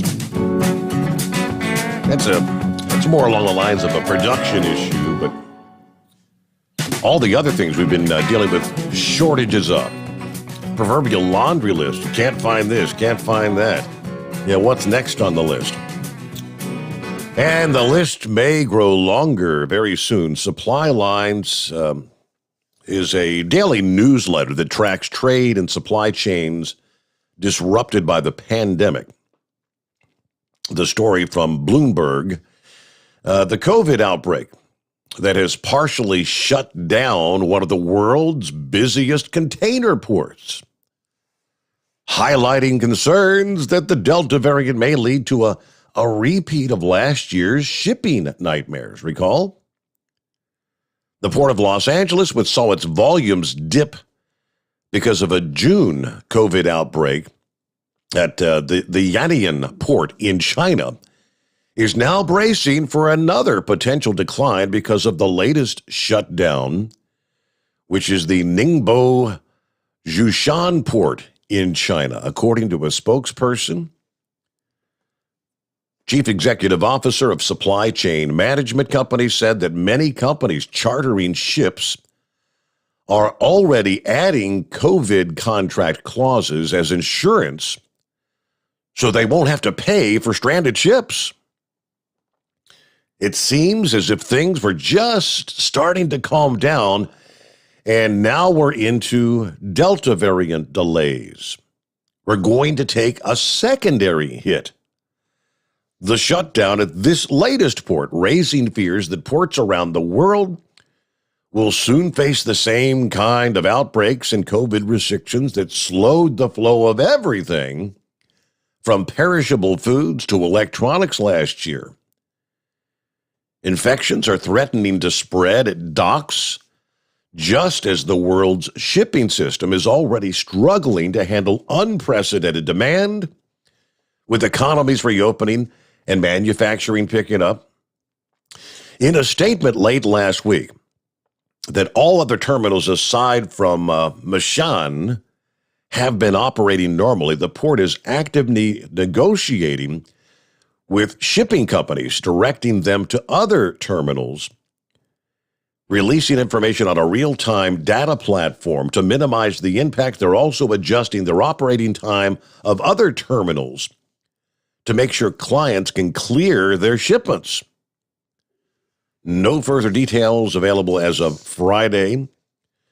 There were about 28 container ships anchored at the Ningbo Zhoushan port, waiting for berth space. Port calls in Ningbo have plummeted to less than 60 ships this past week, which is down 70% from about 200 container vessels the week before. Already, Peru is experiencing delays in some crop trade in China, one of their largest partners. That whole circuit is disrupted when ports are closed due to the pandemic. What happened at the beginning of the pandemic is repeating itself. The China port shutdown may fuel further increases in freight rates, which have been rising as the shipping industry grapples with bottlenecks during the virus pandemic. They're talking about ship freight rates. Diverting ships to other terminals creates port congestions, which we've all been dealing with during the pandemic. I do see that increasing, which will have the effect of pushing freight rates higher, whether it's in dry bulks or other on the container side. I go into some of the numbers, but a repeat of last year's nightmare. What next? Are we all going to have to go out and stock up on toilet paper and paper towels, or I don't know. But just passing the information on to you so you can be informed. Now, back to the calls we go. Is this Sam? Yes, it is. How you doing? Doing well. What do you know, Sam? How was your weekend? I watched all the NASCAR and IndyCar races this weekend. So pretty exciting. So especially the one yesterday. So guys kept hitting that speed bump there, that curb. Poured up finally, so they're gonna have to do something about that. So, but yeah, it was a pretty good race. So glad to see guys, Cindric win. I think he like you said, he's going to be a heck of a driver next year. I think he's going to do good. Glad to see Alvardinger win. I think he was in tears yesterday. So, wow. But, it was just a wild race yesterday. So is that don't the know one if you guys see any? Is that the one Wheelchair Dave was talking about? That was like a crash him up derby kind of thing. What happened? Why were there so many crashes? Kind of.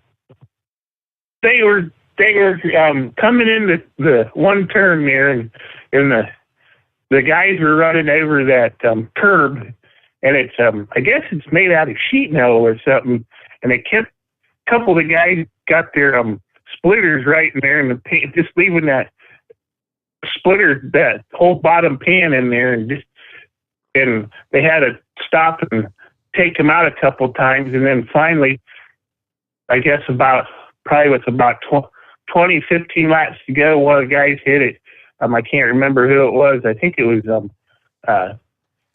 one of the guys in the back, and they just hit it. And they just Truex, I think, hit it first, and then the next lap later, just a chain reaction where the guys were coming across there, and it just, they were running that speed bump, that curb, and it just tore it up, and they had to do a red flag, and then it was terrible. So, but just one of those things. So, but that's not the first time NASCAR's had that problem. They've had problems with tracks where they go on around them, even in the the regular ovals, they tear up asphalt and stuff like that, and stop the race and have to repair it.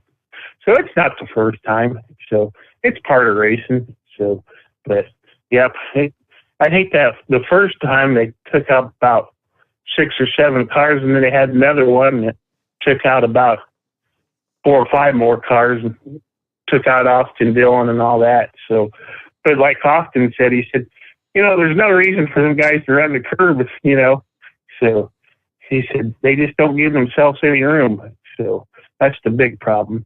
And it's still with Afghanistan. Yes. Why are we leaving our equipment we leave all our equipment. This is like Vietnam. They left all the equipment over there. Why are we leaving all that equipment over there for? Either take it and destroy it, get rid of it, or bring it back. Instead of leaving it over there because the enemy's going to get it. That just don't make sense. The premise was the Afghan army, the Afghan military, again, that we've spent, 15, 20 years over there trying to teach and train how to fight. The idea was that we armed them so they could fight off the Taliban, but you see how that worked.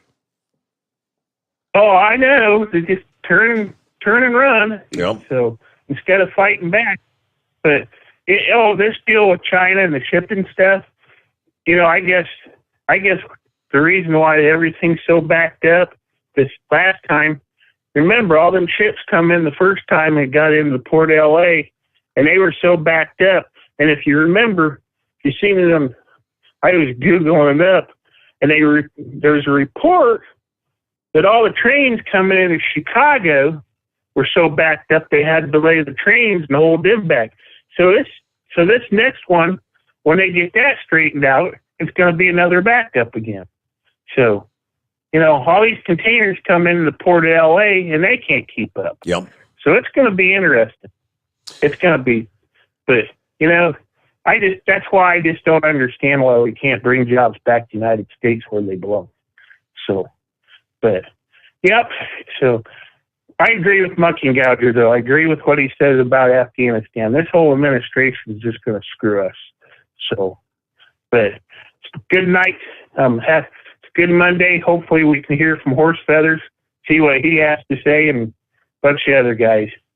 So, but have a good day, Steve. Thanks for checking in, Sam. Yep, you got it. Thanks for the update on the race. I pulled up the NASCAR website. Yeah, and that was, see what they're talking about. They took out a whole bunch of cars. What a melee. Multiple cars, lap 78 of an 82-lap race. When the curbing came apart, turn 6 at the Indianapolis Motor Speedway road course, the curbing came apart. All right, so what a mess. Crash 'em, smash 'em derby, right? It is 844-844-3388. Back into the Steve Sommers Overnight Drive live from the Hot Shot Secret Studios. Live from the Hot Shot Secret Studios, the Steve Sommers Overnight Drive. Some say their truck reflects who they are, dependable and reliable. That's why you trust Blue Def. Now the best just got better. Introducing Blue Def Platinum, a revolutionary innovation with advanced system shield technology to significantly reduce harmful deposits. To maintain fuel economy, save money on costly repairs, and sustain the life of your SCR system, there's only one DEF to choose. Blue Def Platinum. The best just got better. For anything diesel, take it to Scheid Diesel. They provide a wide variety of services and diagnostics to determine what the problem is with the latest technology. From simple oil changes and preventative maintenance to fuel system diagnostics and repairs, engine rebuilds and cylinder head repairs, and rebuilds with our in-house machine shop. They also have on-site DPF cleaning for exhaust issues and DOT inspections. If your diesel is asking for some attention, Scheid Diesel has the specialist you need for anything diesel. Located in Terre Haute and Lafayette, Indiana, and Effingham, Illinois, Scheid Diesel has you covered. You work hard. You deserve a seat that works just as hard as you do. The Bostrom T-Series seat has provided drivers with comfort for millions of miles over the past 3 decades.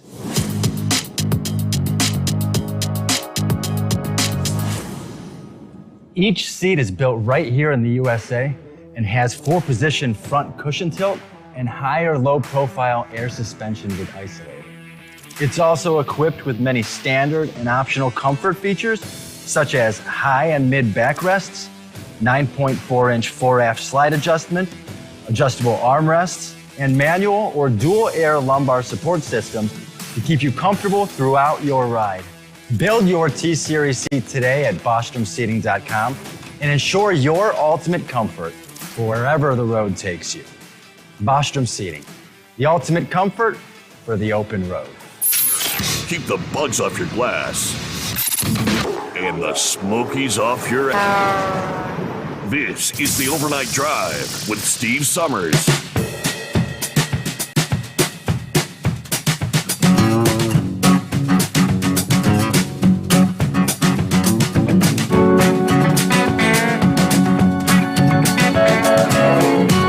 Okay, what do you say? Get back to your calls on a Monday morning. Close out the weekend. Hope you had a good weekend. See what's going on with horse feathers. Hey, you're finally seeing some cooler weather moving in there in the Northeast. It's starting to, Your Honor. Yeah, thank you there. Yeah, we're down to what, 73 here this morning there for an overnight low so far. So it might go down a little bit more than that, but they said through the week there is supposed to be getting down into the 60s for our overnight lows. So we'll be up into the mid 80s or higher 80s, but for the high in the daytimes and down in the 60s for our overnight. So I guess this is decent summertime weather there. Still enough to keep the pool warm enough during the day. I don't think the overnight cooling will hurt it too bad, but you just wait till September rolls around. September rolls around and that pool temperature will drop like a rock. Yep. You're skating on it pretty quick instead of swimming in it. So anyways, we're talking about Afghanistan and the Middle East, and I kind of said this before. In the past 30 years over there in the Middle East, what would you have considered probably one of the best fighting forces, well-armed fighting forces that was there in the past 30 years that, anybody's had to go up against? Would have been Saddam Hussein's Republican Guard, right? Well, wouldn't you consider that probably one of the best fighting forces over there in the past 30 years? I very well recall when we were going in that it was going to be a formidable force, the Islamic Republican Guard, and they pretty much dropped their weapons and surrendered to the U.S. Ran like little schoolgirls, yelling and screaming, running away, and please don't kill us. And so when you give other Islamic people military use of weapons and stuff, and they come up against a formidable, opponent, what do you expect them to do? I mean, if the Republican Guard that, would have to turn around and face Saddam Hussein and probably a firing squad for running away, I mean, would drop everything and run. Yeah. What do you think any other military force is going to do over there? They don't. I mean, they would have been better. The U.S. would have been better off all the women, giving all the weapons to the women and say, if you don't use them, the Taliban you'll be a sex slave. Sex slaves Yep. and kill you. Yep. And take your choice. You either fight them and kill them, or you pretty much go into slavery or get killed yourself. So that would have been a better thought. But here's the consideration. Now, I understand leaving equipment. I mean, not that I like it, but I understand it. But why would you put something in every one of those mechanical devices to get some sort of satellite signal or cellular signal or some sort of signal that would cause self-destruction? Correct. Yep. You know what? Why wouldn't you be able to have a way to disable whatever it is that's over there instead of being, leaving everything to run? I mean, if you're leaving a Black Hawk helicopter to run, at some way there's got to be a way to electronically interfere or have a component in it that would cause it to self-destruct. I mean, I know you're talking James Bond type stuff, but we're practically in the age of the Jetsons here. We're one step away from you pushing a button on your car and having it fold up into a briefcase. So I don't know. I just think there's some way that we should have been able to have our equipment be able to be disabled, disarmed, self-destructed, whatever. But anyways, and so anyways, wife's out of town for the weekend, so I get the shopping duties of going to Costco. Yay! Let's go to Costco. Fun. So you get down there, and I always go to Costco a few minutes early, put gas in the tank because I always need at least half a tank of gas by the time I get to Costco because it's a 45-minute ride to get there. So anyways, we do that. Get over to the door at about 20 minutes to 10, and the guy is like, we don't open until 10. I'm like, yeah, that way every time I come, 10 o'clock. So anyways, get the few people lined up, and there's a sign in front of the door, and I'm the first one at the door, and there's a sign in front of the door. It says, according to CDC guidelines we're following, we strongly recommend that you wear a mask. I'm like, strongly recommend? That doesn't say must, does it? It's like, okay, leave the bandana on the back pocket. We won't bother with that. So about half the people in the store, maybe a third of the people probably had masks on. Out of the third of the people that had the masks on, there was somewhere between a quarter and a half of them that, couldn't be bothered to wear it the way it should be worn, at least like over the nose or off the chin or dangling from one ear. It's like, well, if you're going to bother to put it there, and I understand like Chevy guy, he says he leaves his down under his nose until he goes inside and gets around people. But these people just left it that way the whole time. The people I see standing out there in line waiting to go in, I see them in the store later on, and they're still the same way. It's like, why'd you buy?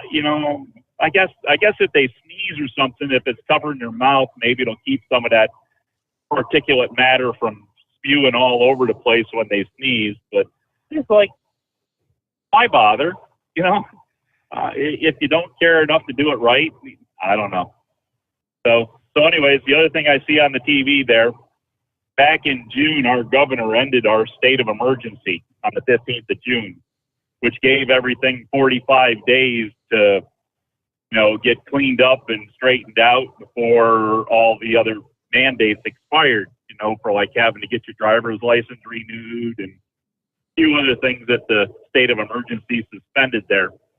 There are people got here calling now because of this Delta variant that we have to extend all these things all the way to the end of the year. We don't have time. People can't get there. They can't do this. Like, how much longer are we going to get? Why don't we just make this indefinite? Why don't we just tell everybody they They don't need, to renew their identification. They don't need license plates for their cars. And, you just stay home and you won't get kicked out of your houses. And all the student loans you had, we're forgiving all the student loans. You don't have to pay them back. And we'll just keep giving you all kinds of money. And everybody will be happy. Why don't they just say that? Just get it over and done with, because apparently that's where we're, the government we have is wanting to go. Why don't they just come out and just say it right to begin with, instead of dragging it all out so far and just passing all these infrastructure bills and trying to do it piece by piece? Why don't they just come out and just do it all together and just get it all over and done with? I don't know. Just a truck driver out here rambling along here. So. Just too much time to think. Yeah, I know. So how was your weekend? Did you have a good weekend? We did, yes. Accomplished? We saw it was anniversary weekend, so yeah, we had some friends and neighbors over. Had some good food there, and played some games. Mexican Train. It was called Mexican Train. You ever played that? Yeah, that's a new one to me. It's kind of like never heard of it. It's kind of a combination of like Uno, the card game, but you're playing it with dominoes. It's a pretty cool game. You gotta think a little bit when you're playing, but it's a good time. So yeah, then right. You said playing. You said playing the game Mexican Train. The only thing I thought of real quick was all the illegals coming across the border there, just jumping on a train, seeing which one you could get across the border. Yeah. Yeah, it's a pretty fun game. And then Rowan had a football game yesterday afternoon, so we got to see. He didn't get a lot of action in this game, but they won like 38-0. So good times. Well, that's a good deal. Hopefully it's cooling off a little bit there. They'll be able to get some field time on there and be able to get in there and do that. But as I said in the beginning of the call there, wife's out of town for the weekend. She won't be back till later today. So just to pass along the moose there, George, if there was any way I could have done it logistically, I probably would have come out for this afternoon. But I'll be there. I'll be there thinking of you, and we'll see how things develop. But I wish I could have at least been able to come out. But we'll do it the other way. But he knows we'll all be there. We'll all be there in our hearts and minds. And yeah, he was very, very grateful. He couldn't express enough to me. Tell everybody thank you for your support. So yeah, as you said there, I didn't want to bother him at all. I sent him one text message right in the very beginning, and I didn't want to call or send any more. And I'm glad he's getting what he is, but I also didn't want to disturb him if he didn't want to be disturbed too. But so I know he understands that all in that way too. So, but anyways, hey, with all that and all that nonsense that I normally come up with there, I'll let you go back out there and look for an intelligent caller there. Have a great morning. Thanks for checking in, Horse Feathers. He was bacheloring it over the weekend, and he actually stayed out of trouble, didn't end up in jail or anything. All right, it is 844-3388. Back after the news update, the Steve Sommers Overnight Drive live from the Hot Shot Secret Studios. USA Radio News with Dan Naraki. The State Department says that the evacuation of the U.S. Embassy in Kabul is complete. In a statement Sunday, spokesperson Ned Price said that all embassy personnel have been relocated to Hamid Karzai International Airport, which is being protected by U.S. military forces. The evacuation began Sunday morning as Taliban fighters entered the city, seizing Afghan government buildings and causing Afghan President Ashraf Ghani to leave the country. U.S. forces have also taken over air traffic control duties at the airport. And the Texas Supreme Court has upheld Governor Greg Abbott's ban on local mask mandates. The Sunday ruling blocks a lower court's ruling that would have allowed localities to override the governor's order. At least 2 local entities have already said they intend on defying the ruling. 2 Dallas area school districts say they will still require masks when students return to class, and the Bexar County Health Authority says it will keep its mandate for public schools in place. You're listening to USA Radio News. The best companion a pillow has ever had. You've heard me talking about Mike Lindell's Giza Dreams bed sheets now for a couple of years. They're the perfect companion to the MyPillow. Made with the world's best cotton called Giza, grown only in a region between the Sahara Desert, the Mediterranean Sea, and the Nile River, its long staple cotton makes it ultra soft and breathable. And just like the MyPillow, there's a 60-day money-back guarantee, 10-year warranty. Try it for yourself. Mike Lindell and I promise you'll sleep better or you get your money back. Go to MyPillow.com, click on the radio listener special, use my promo code USA. You'll get 2-for-1 pricing plus free shipping, but only by using my promo code USA, or call 1-800-951-8175 and ask for the Giza Dream Sheets special.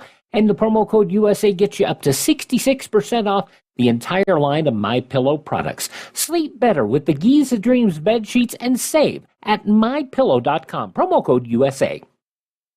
T-Mobile is investigating claims of a massive breach of its customers' data.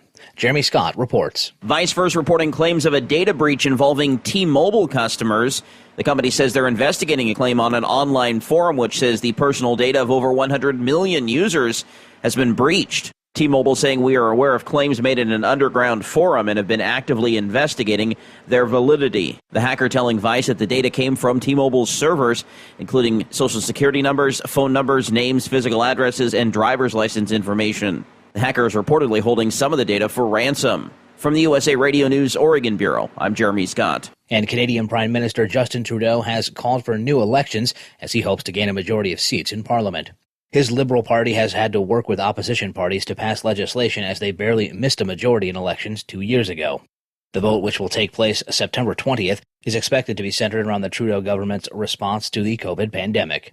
This is USA Radio News. Lights out, everybody. Matt Dillon, United States Marshal. The first man they look for and the last they want to meet. Pleasant dreams. The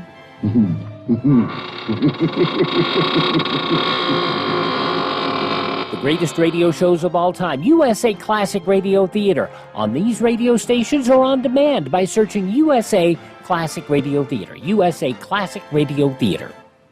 Carmakers Ford and General Motors are locked in a battle over the term cruise. Brad Bernards explains. Ford said late on Friday it will ask the U.S. Patent Office to rescind trademarks obtained by rival General Motors for the terms cruise and Super Cruise, escalating a brawl GM began by suing Ford over its use of Blue Cruise for an automated driving system. The legal fight between the two Detroit automakers turns on whether cruise is a generic term for technology that allows the car to take over some share of driving tasks from a human motorist. So this is the beauty of Super Cruise. It's super easy to use. I've got the cruise control set, but then you just hit the cruise button here. It's the steering wheel. And boom. It shows green up here. That means this Cadillac is cruising using its own faculties, which I think is very cool. So I've turned it on now, and it's looking for the lanes, and there it goes. It's green, so I can take my hands off. Ford reiterated on Friday its position that GM's suit is frivolous. The effort to nullify GM's trademark for the use of the word cruise takes the fight to a new level. And the Gulf Coast is preparing for Tropical Storm Fred's landfall. The National Hurricane Center says the reformed storm will move overland Monday night or Tuesday morning. Tropical storm warnings are in effect for areas along the Alabama coast and the Florida Panhandle. Fred is forecast to bring heavy rains and dangerous storm surges to those areas. For USA Radio News, I'm Dan Naraki.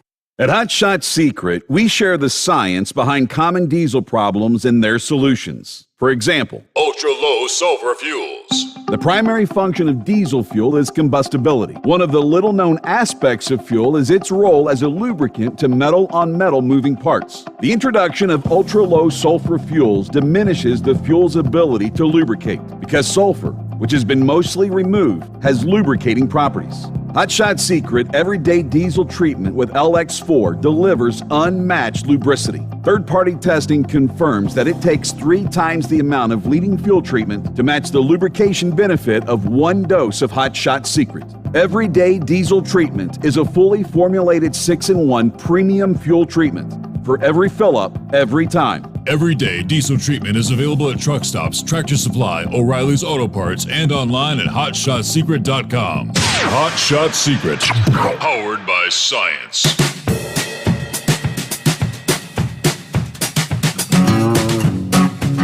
Yeah, how about this week's 5-star review? See, this is what it's all about when it comes to Hot Shot Secret, which is why we're here, keeping us live together 5 nights a week. Corey says, I put Stiction Eliminator in my 2002 7.3 with 316,000 miles on it. It was running horribly, and I was advised on injectors. Yep, you need injectors. Well, my first treatment after 60 miles, just like that, it was running like new again. In other words, depending on how many injectors they wanted to replace, probably saved thousands of dollars with a simple investment in the Hot Shot Secret Stiction Eliminator. There you go. Thanks for the 5-star review there, Corey. Glad it's all back running like new again. That's what it does. Let's see. So I guess we'll have to get kind of an update on what transpired over the weekend. Kyle was down in Texas for the diesel, the Hot Shot Secret Whole Shot Series. Well, next weekend, it's not the straight line racing. Next weekend's the big NTPA National Tractor Pulling Championships. This is a Thursday, Friday, Saturday, Sunday. Thursday through Sunday. Big weekend. Wood County Fairgrounds, Bowling Green, Ohio. Get that straight, Steve. Kyle and Josh will be on site with the Hot Shot Secret vendor booth. They describe this as the granddaddy of them all. It gets no bigger than this one when it comes to tractor and truck pulling. Over 65,000 spectators pouring in, $250,000 up for grabs. It's no wonder this small Ohio community is referred to as Pool Town, USA. 5 sessions over 3 days, just about every type of tractor and truck hooking up to the sled. Classes include four-wheel drive trucks, light unlimiteds, 2-wheel drive trucks, unlimiteds, light super stock diesels, super stock 4-wheel drive diesels, super farm tractors, the modifieds, the pro stocks, super stock opens, modified minis, and always a crowd favorite, the super semis. Now, if you can't make it live to the event there in Bowling Green, Ohio, you can catch all the live feed action on ntpa.tv, which you do have to have a subscription for that, but there you go. Big weekend coming up. NTPA Championships, and typically on Monday we get the download from John Dunlap there in Columbus, Ohio, the NTPA headquarters, and we'll have all the very latest what transpired over the past weekend, hopefully for tomorrow morning's program. All right, in the tropics, of course, while Fred is traversing the Caribbean, another tropical storm began to develop in the open waters of the Atlantic. What was Tropical Depression 7 strengthened into Tropical Storm Grace over the weekend, becoming the 7th named tropical system in the Atlantic Basin this season. Earlier in the weekend, Grace actually packed a bit of a punch as it pushed across the Leeward Islands as a tropical storm. Heavy rain hit the islands from St. Lucia to the Virgin Islands. Wind gusts on islands like St. Croix and Grenada surpassing 35 miles per hour, the tropical storm force winds. As of Sunday evening, Grace was 155 miles southeast of Santo Domingo, Dominican Republic, moving west at 15 miles per hour, holding those maximum sustained winds just at tropical storm force, 35 miles per hour. Actually, it's 39, right? So Grace was downgraded from a tropical storm back to tropical depression. Let me see here. In anticipation of Grace's impacts, the island's National Guard in Puerto Rico is standing by to assist residents from the storm there. On into the day today, Grace is forecast to continue the westward movement, tracking near but just south of the islands of Puerto Rico and Hispaniola, a path slightly more south than Fred's trek last week. Thus far, Grace has managed to remain to the south of any land masses as the center is passing south of Puerto Rico. If Grace makes more of a west-northwest turn, as they anticipate, the center will likely cross over Hispaniola, which would undoubtedly disrupt the circulation. No matter the wind intensity, all the moisture with the storm will be interacting with the mountainous terrain of Hispaniola as well as Puerto Rico. Heavy downpours, the threat for flooding and mudslides. All right. Unfortunately, Grace is going to bring more heavy rains to parts of Haiti that have already been impacted by Fred and then impacted with a 7.2 magnitude earthquake that occurred Saturday morning. And the death toll continues to rise, well over 300 last I saw. Impacts will probably be later on Tuesday to spread into Cuba. Winds 40 to 60 miles per hour are possible across the area. All right, any infrastructure already weakened by Fred's passing last week will be more susceptible to damage, even at lesser wind speeds. The Florida Keys could also see some additional rainfall from Grace.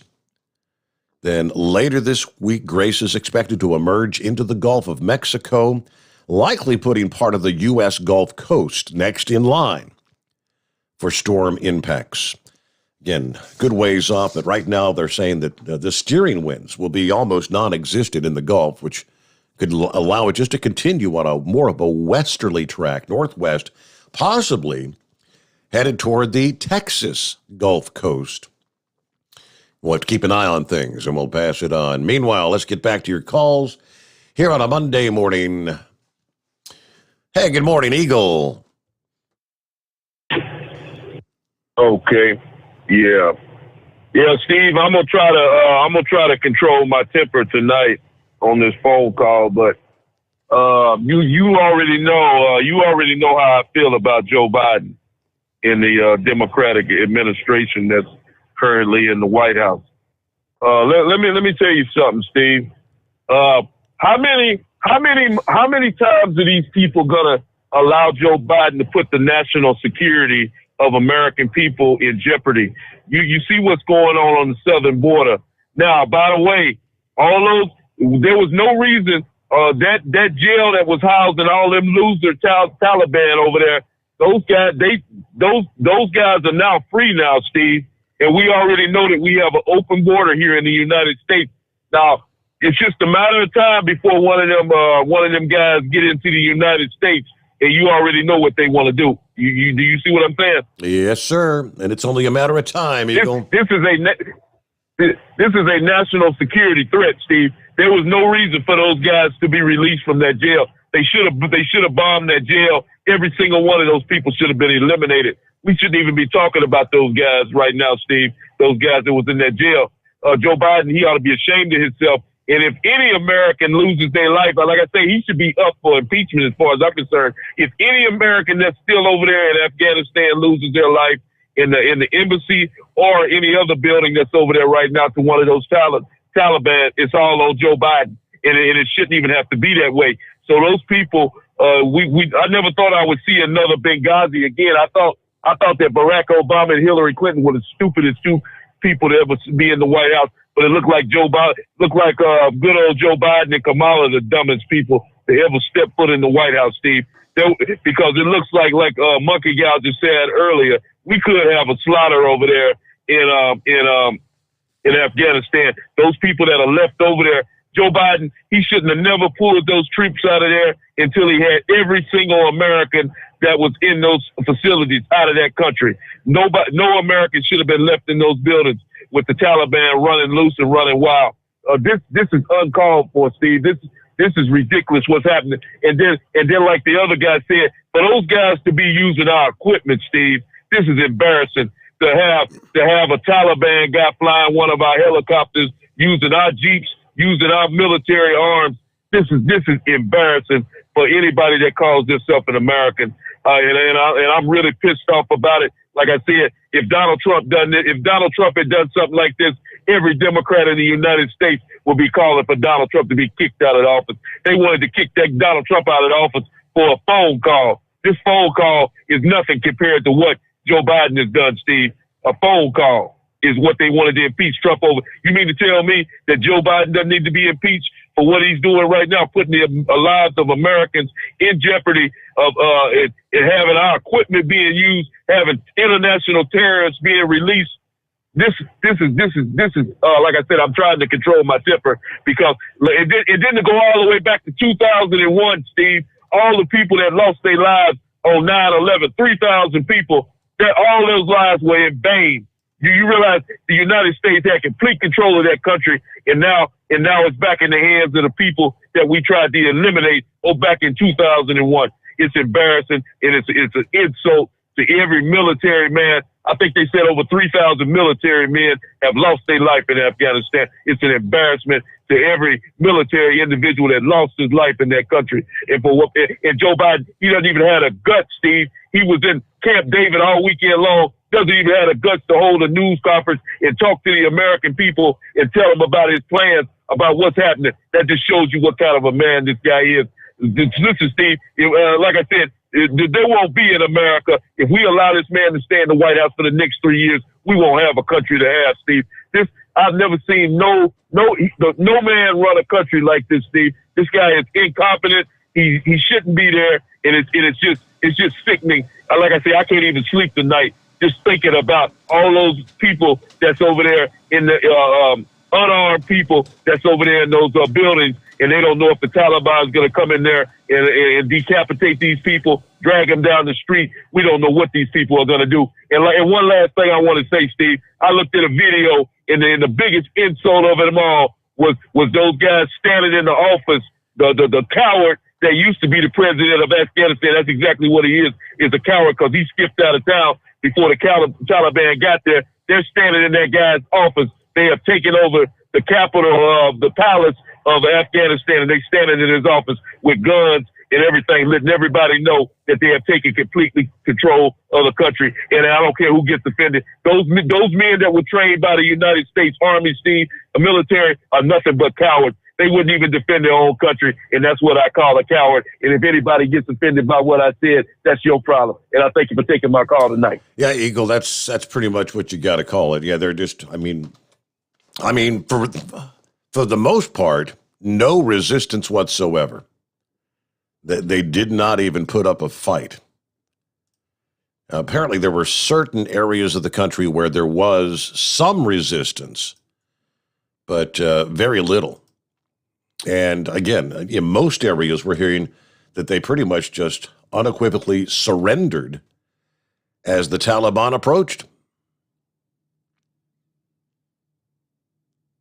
All right, we'll get back to the calls here momentarily. What he's talking about is, the sheer number of military personnel. I mean, I don't know. How do the family members of those who lost sons, daughters, now people that may be 15, 18 years old, who lost their father early on, in all the different scenarios,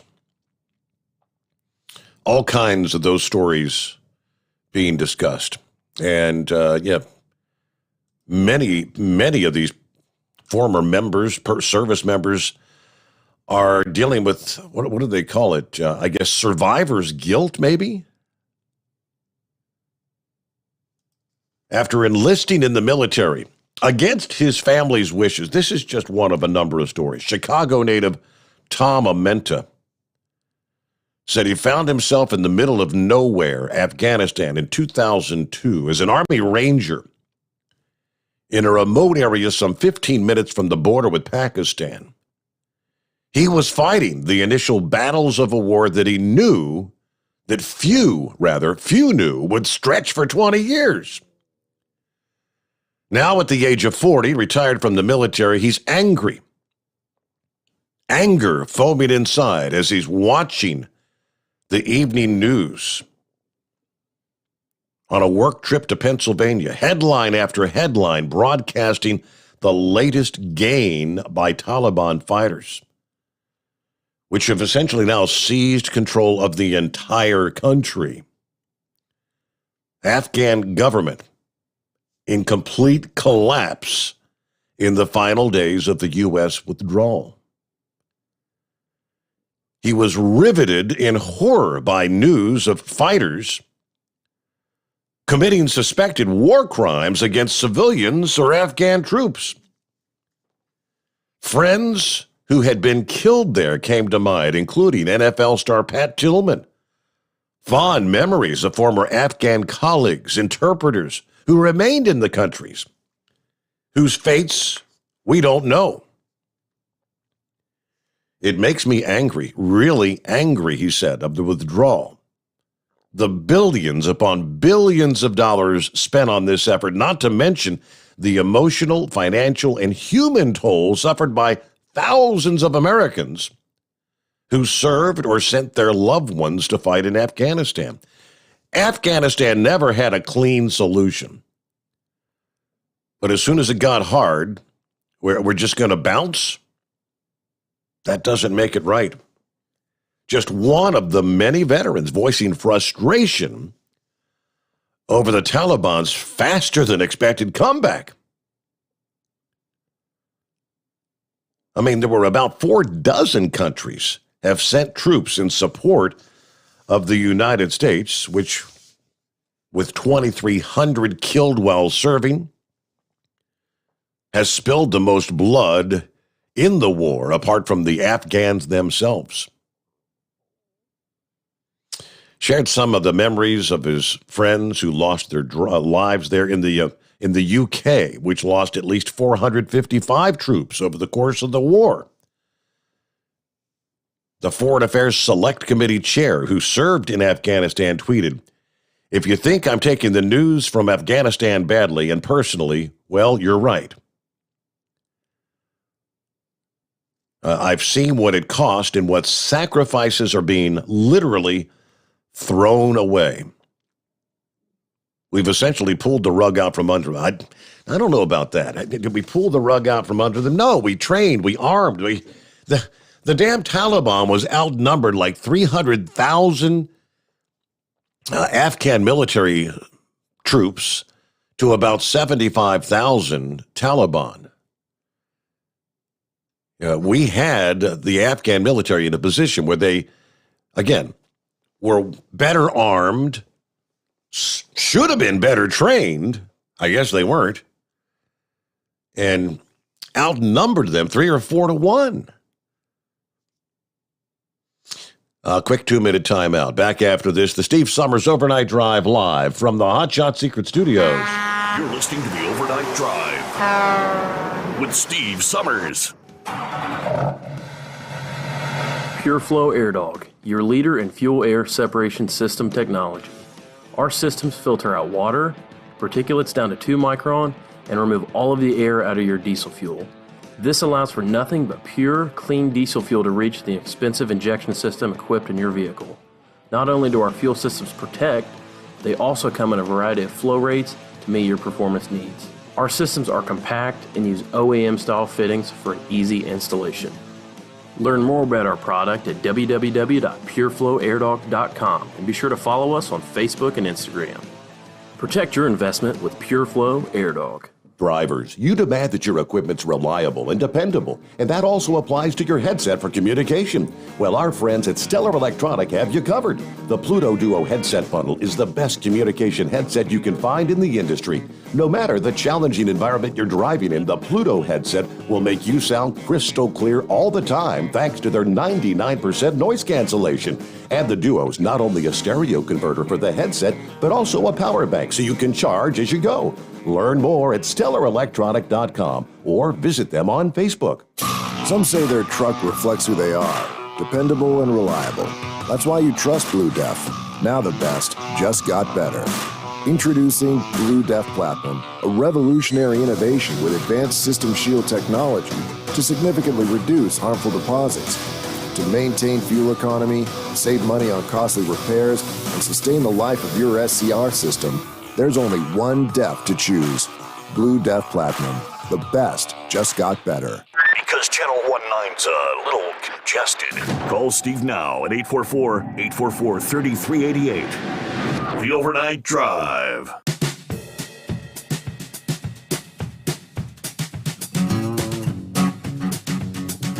I guess what's most disturbing is this administration, the leadership pretty much has nothing to say.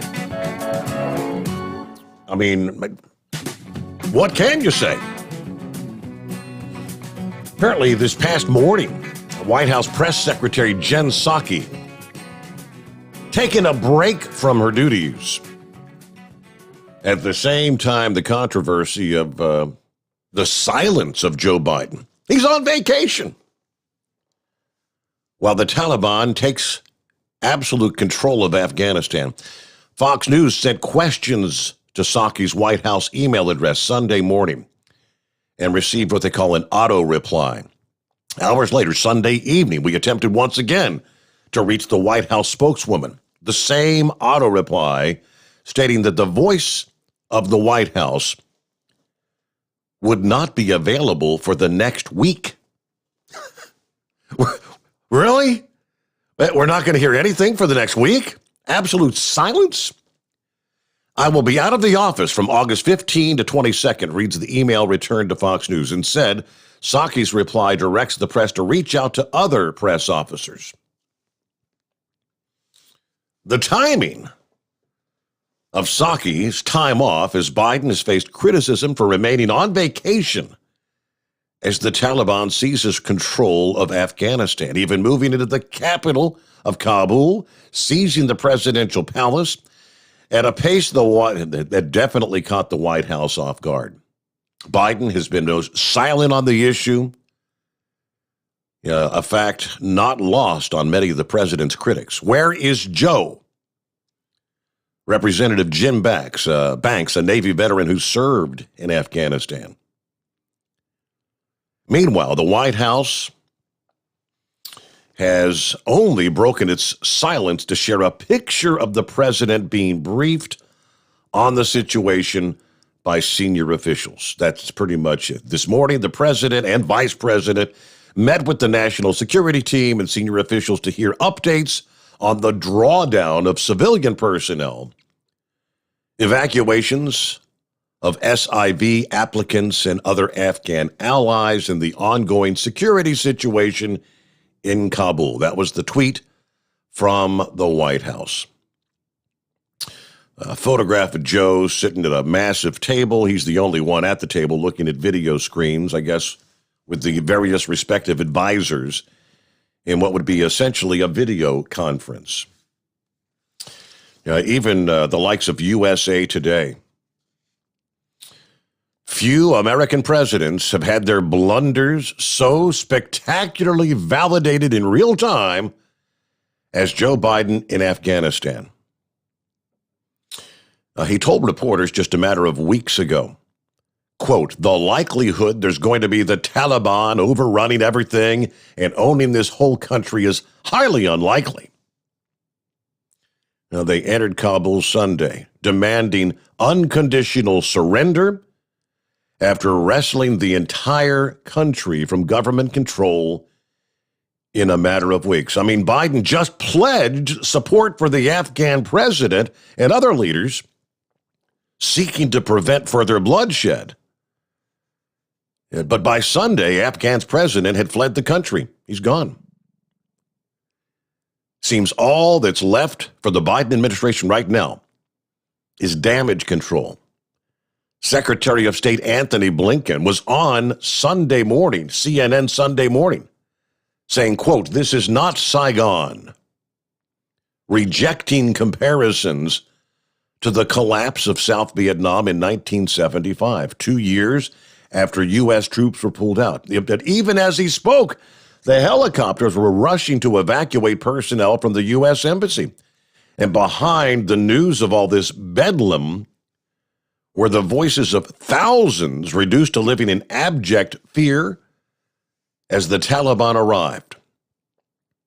Many, if not most of them, of course, the women, who face a crushing, uncertain future of subjugation, One terrified woman hiding in Kabul texted her sister, who is an Afghan American living here in the U.S. She simply said, "Keep us in your prayers." As the terrorist raged through the capital, that was her last message.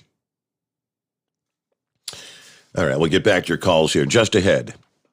Rolling into a Monday. What a beautiful day. It's 844-844-3388. The Steve Sommers Overnight Drive live from the Hot Shot Secret Studios. USA Radio News with Dan Naraki. The State Department says that the evacuation of the U.S. Embassy in Kabul is complete. In a statement Sunday, spokesperson Ned Price said that all embassy personnel have been relocated to Hamid Karzai International Airport, which is being protected by U.S. military forces. The evacuation began Sunday morning as Taliban fighters entered the city, seizing Afghan government buildings and causing Afghan President Ashraf Ghani to leave the country. U.S. forces have also taken over air traffic control duties at the airport. And the Texas Supreme Court has upheld Governor Greg Abbott's ban on local mask mandates. The Sunday ruling blocks a lower court's ruling that would have allowed localities to override the governor's order. At least 2 local entities have already said they intend on defying the ruling. 2 Dallas area school districts say they will still require masks when students return to class, and the Bexar County Health Authority says it will keep its mandate for public schools in place. You're listening to USA Radio News.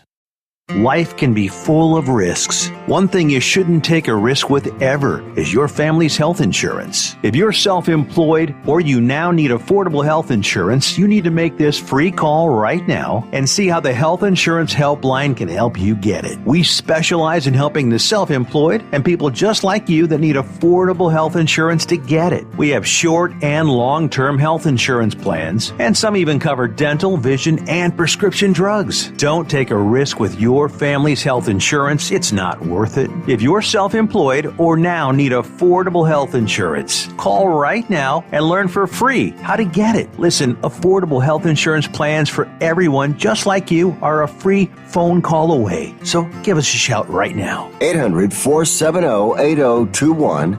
800-470-8021. 800-470-8021. That's 800-470-8021.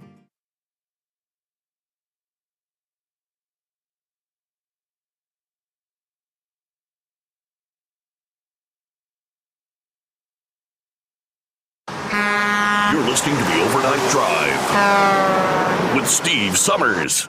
Do you have a Dodge pickup and hate your automatic transmission? Of course you do. LaVon Miller at Firepunk Diesel here, and we specialize in heavy-duty and performance transmissions for your 3-quarter or 1-ton Cummins-powered truck. So if you're interested in turning your stock slush box into a towing monster, call us today at 614-733-3744 or visit us online at shop.firepunk.com. Drivers, you demand that your equipment's reliable and dependable, and that also applies to your headset for communication. Well, our friends at Stellar Electronic have you covered. The Pluto Duo headset bundle is the best communication headset you can find in the industry. No matter the challenging environment you're driving in, the Pluto headset will make you sound crystal clear all the time thanks to their 99% noise cancellation. And the Duo's not only a stereo converter for the headset, but also a power bank so you can charge as you go. Learn more at StellarElectronic.com or visit them on Facebook. At Hot Shot Secret, we share the science behind common diesel problems and their solutions. For example, Hot Shot Secret Diesel Extreme. Today's ultra-low sulfur fuels are cleaner, but they leave injector deposits, causing frequent DPF regens and low throttle response. Hot Shot Secret Diesel Extreme is a 6-in-1 fuel additive recommended for all diesel engines. It is formulated with the most concentrated detergent on the market, a top-tier level cetane booster, lubricity enhancer, water demulsifier, rust and corrosion inhibitors, and a fuel stabilizer. Diesel Extreme is a once every 6-month treatment that will clean your entire fuel system, starting at the fuel tank and traveling throughout the fuel lines and fuel pump, and finally completely cleaning your injectors. Hot Shot Secret Diesel Extreme improves your diesel's fuel economy and eliminates excessive black smoke. Hot Shot Secret Diesel Extreme is available nationwide at truck stops, Fine Farm and auto stores, and online at hotshotsecret.com. Hot Shot Secret, powered by science. Diesel Army is on duty 24 hours a day, 7 days a week. Burning the midnight oil with the best diesel coverage. All the tech, all the torque. Diesel Army, where there's smoke, there's fire. For the latest news and event coverage, as well as feature and tech articles, sign up for the newsletter and don't miss a thing. Visit dieselarmy.com from the Power Auto Media family of digital magazines. Again, it's dieselarmy.com. PureFlow AirDog, your leader in fuel air separation system technology. Our systems filter out water, particulates down to 2 micron, and remove all of the air out of your diesel fuel. This allows for nothing but pure, clean diesel fuel to reach the expensive injection system equipped in your vehicle. Not only do our fuel systems protect, they also come in a variety of flow rates to meet your performance needs. Our systems are compact and use OEM-style fittings for an easy installation. Learn more about our product at www.pureflowairdog.com and be sure to follow us on Facebook and Instagram. Protect your investment with PureFlow AirDog. The Overnight Drive with Steve Sommers. Live from the Hot Shot Secret Studios. Call Steve now. 844-844-3388. That's 844-844-3388. All right, I jumped over to check some of our messages. Double R did send me a note. Hey there, Steve. Double R. Sorry I had to hang up. We had to load. I'll call in tomorrow. But Grump said it right. I am very upset about the crap going down in Afghanistan. This is a slap in our face. Okay.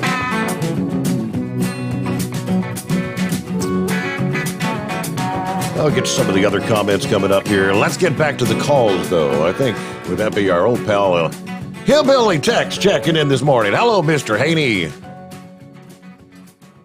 Hey, Steve. Good morning to you. After 48 years of trucking, I've hauled damn nigh everything they used to haul. I've hauled up wood, chips, logs, hogs, dogs, everything in the whole field, from the substructures to the crow's nest. Some of the biggest surface mining equipment ever made by Caterpillar, Komatsu, John Deere, and the world's, I haul parts for the world's largest wheel loader out of Longview, Texas, the Letourneau L2350. I've hauled portable parking lots and bottle rockets. And yeah, one time I was a tanker yanker. Hauled oil and gas. And Stephen, sometimes I'd get in my 379 Google wagon, get on the big road, and I've been known to haul ass. And so I bet you did. The eighth wonder of the world-renowned, world-famous truck driver named Tex. I'm bumping the dock. I'm shutting them down. I'm gone from you. Bye-bye. Thank you, Steve, for taking my call. All right, Hillbilly Tex. Yeah, you've seen a lot over the years, hadn't you? All right, it is 844-844-3388. Who's next up? Oh, there's old Heatwave checking in this morning. Hello, Heatwave. Good morning. Good Lord. These people here in Denver, they don't know their, well, I better not say because I want to stay on for a little while.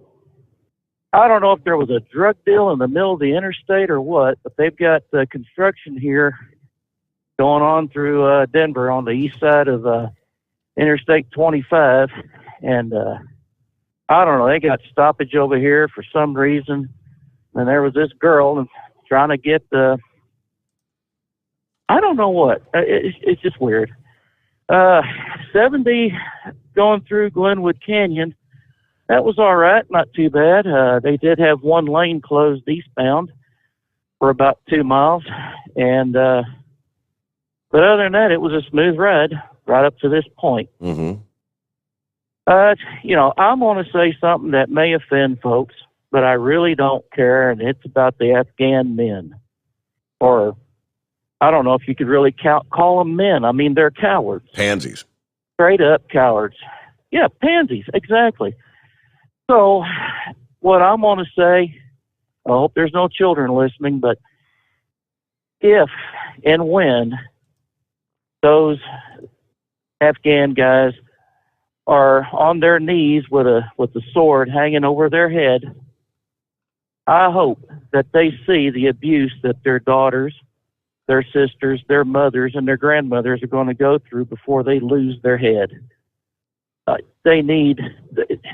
We can't fight your battle for you as much as you'd like for us to do so. Stand up, show you have a pair, and go out there and do it. Lives are going to get lost. It's inevitable in war. Lives will be lost. But, without the sacrifices of people from the past and today, where would we be as a country? So, other than that, I've said my piece on that. Realistically, how much more could we have done to prepare these fighters in Afghanistan to stand up for their own country and defend their women and their children? 20 years worth of sacrifice. I agree. Chevy guy's been saying that for several days now. It is past time to get our military personnel out of there. Yes, Donald Trump did have an agreement in place, but as the story alluded, there were conditions to that agreement of withdrawal, and that the Taliban would not be taking Kandahar, they would not be taking Kabul. I guess they were going to allow them to have their own little territories, would you have it that way? But that the free Afghan people would have a place of their own where they would not have to live under the Taliban rule. And that was all totally breached, hell, in a matter of 10 days. Yep. Well, we fight enough on our own battles for our own freedom. We can't afford to fight for someone else's freedom if they're not even going to stand up and lift a finger to try to defend themselves. I'm tired of us being the world's police force. You know what? If there's an issue anywhere else in this country, outside of this country, either that country deals with it or they call somebody else, because I am tired of our young men and women, our money and our equipment going over there to have results like this. What the hell with them. So, anyways, I don't have to say much about the president because it's pretty much been said. Jeff Dunham needs to pull his hand out of that puppet's ass and, let the real president come back. But this is what the Democrats want. I hope y'all are happy. Inflation, prices going up, just chaos. You wanted it, you got it. And the sad thing is, even if President Trump had won legitimately, like he did, where would we be? We'd still be fighting Senate. Well, the Senate would be ours, but the House of Representatives would still be in Democrat control. So, it would be a stalemate pretty much for the next 2 years until the 22 elections. And even then, there's no guarantee that, he would have had a full House. You see what happened during his first 2 years. He had control. They had control of both the representatives and the Senate. And what did they do? Well, let's just wait because this guy's dangerous. The guy wasn't dangerous. He knew what he was doing. You need a businessman, not a politician, not a damn lawyer, running as a CEO of the country. What more do we have to say about that? I'm sure lots going to be said. CNN's going to sugarcoat it. MSNBC is going to sugarcoat it. Enough said on that. So, Mike Lindell, when he got done with his symposium, did he get the hell beat out of him? Someone said he did. He was attacked in his hotel on the third. I guess that was Wednesday night into Thursday morning before the final day of the symposium. I don't know. how much, how bad he got beat up. But yeah, he was attacked, and he said he was in some pain. So.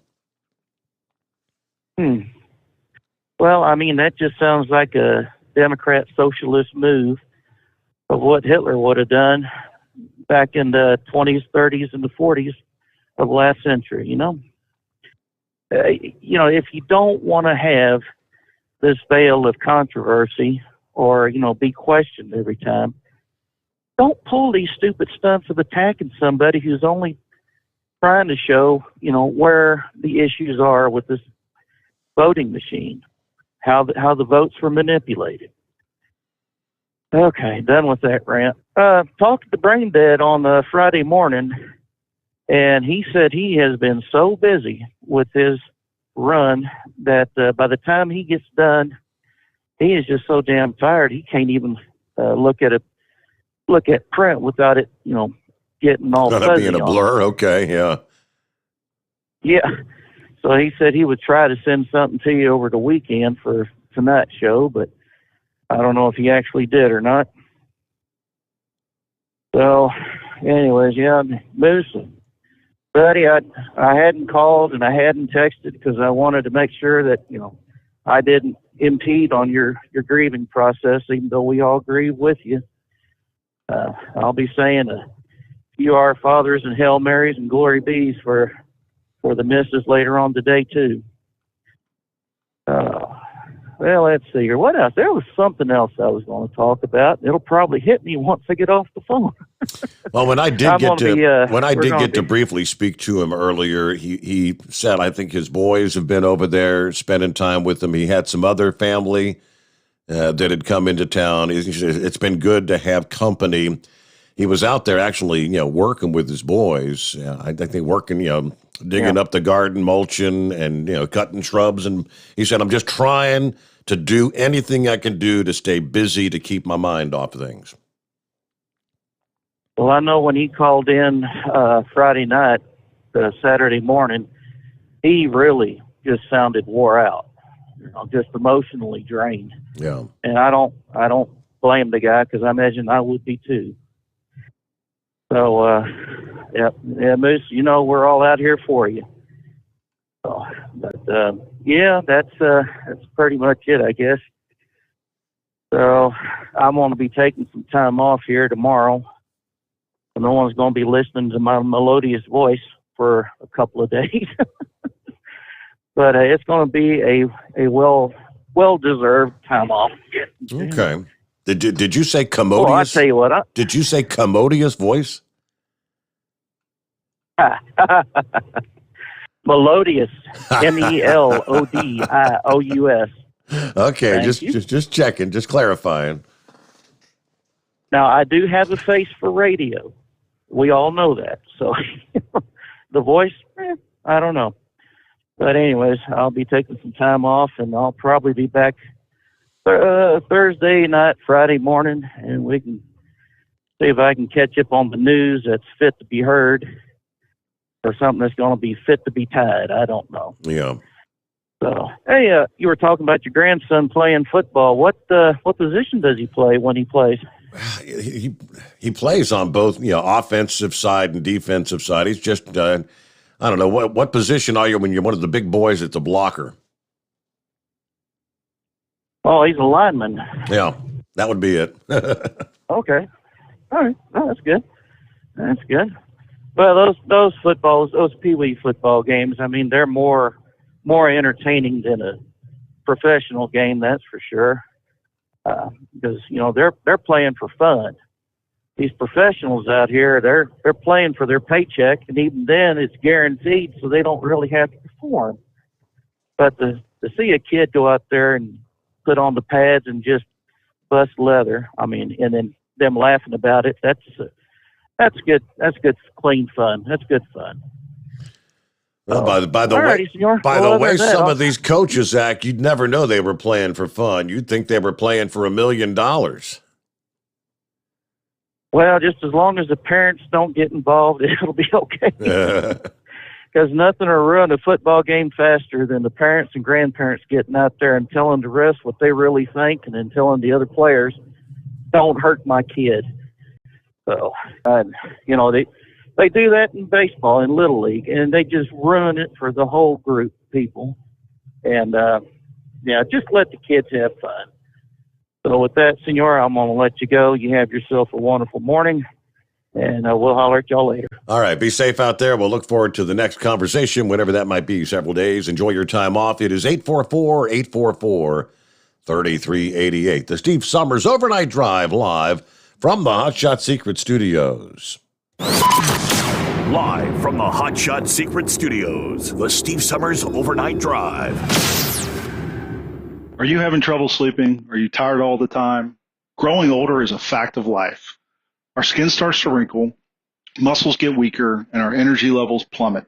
If there was a product that may help you slow down these symptoms of aging, would you be interested? I want you to go to getonthegel.com. That is getonthegel.com. Watch this 4-minute video that explains more about this amazing product. Or call us at Youth Fountain HGH today at 513-472-0699 for more information. Diesel Army is on duty 24 hours a day, 7 days a week. Burning the midnight oil with the best diesel coverage. All the tech, all the torque. Diesel Army, where there's smoke, there's fire. For the latest news and event coverage, as well as feature and tech articles, sign up for the newsletter and don't miss a thing. Visit dieselarmy.com. From the Power Auto Media family of digital magazines. Again, it's dieselarmy.com. Dean Michael, the tax doctor here. Are you tired of those tax problems following you around like a dark cloud, always in the back of your mind, losing sleep at night? Call me now and get your life back. 888-557-4020 or go to mytaxhelpmd.com. Pretending they're not there won't make them go away. The IRS isn't going to forget. They will levy your bank account and garnish your wages. Don't wait for that to happen. I'm not telling you these things to scare you. I'm telling you so you can benefit from my years of experience. Now is the time to act. 888-557-4020. Do you have a Dodge pickup and hate your automatic transmission? Of course you do. Levon Miller at Firepunk Diesel here, and we specialize in heavy-duty and performance transmissions for your 3/4 or 1-ton Cummins-powered truck. So if you're interested in turning your stock slush box into a towing monster, call us today at 614-733-3744 or visit us online at shop.firepunk.com. And now, back to the Steve Sommers Overnight Drive, live from the Hot Shot Secret Studios.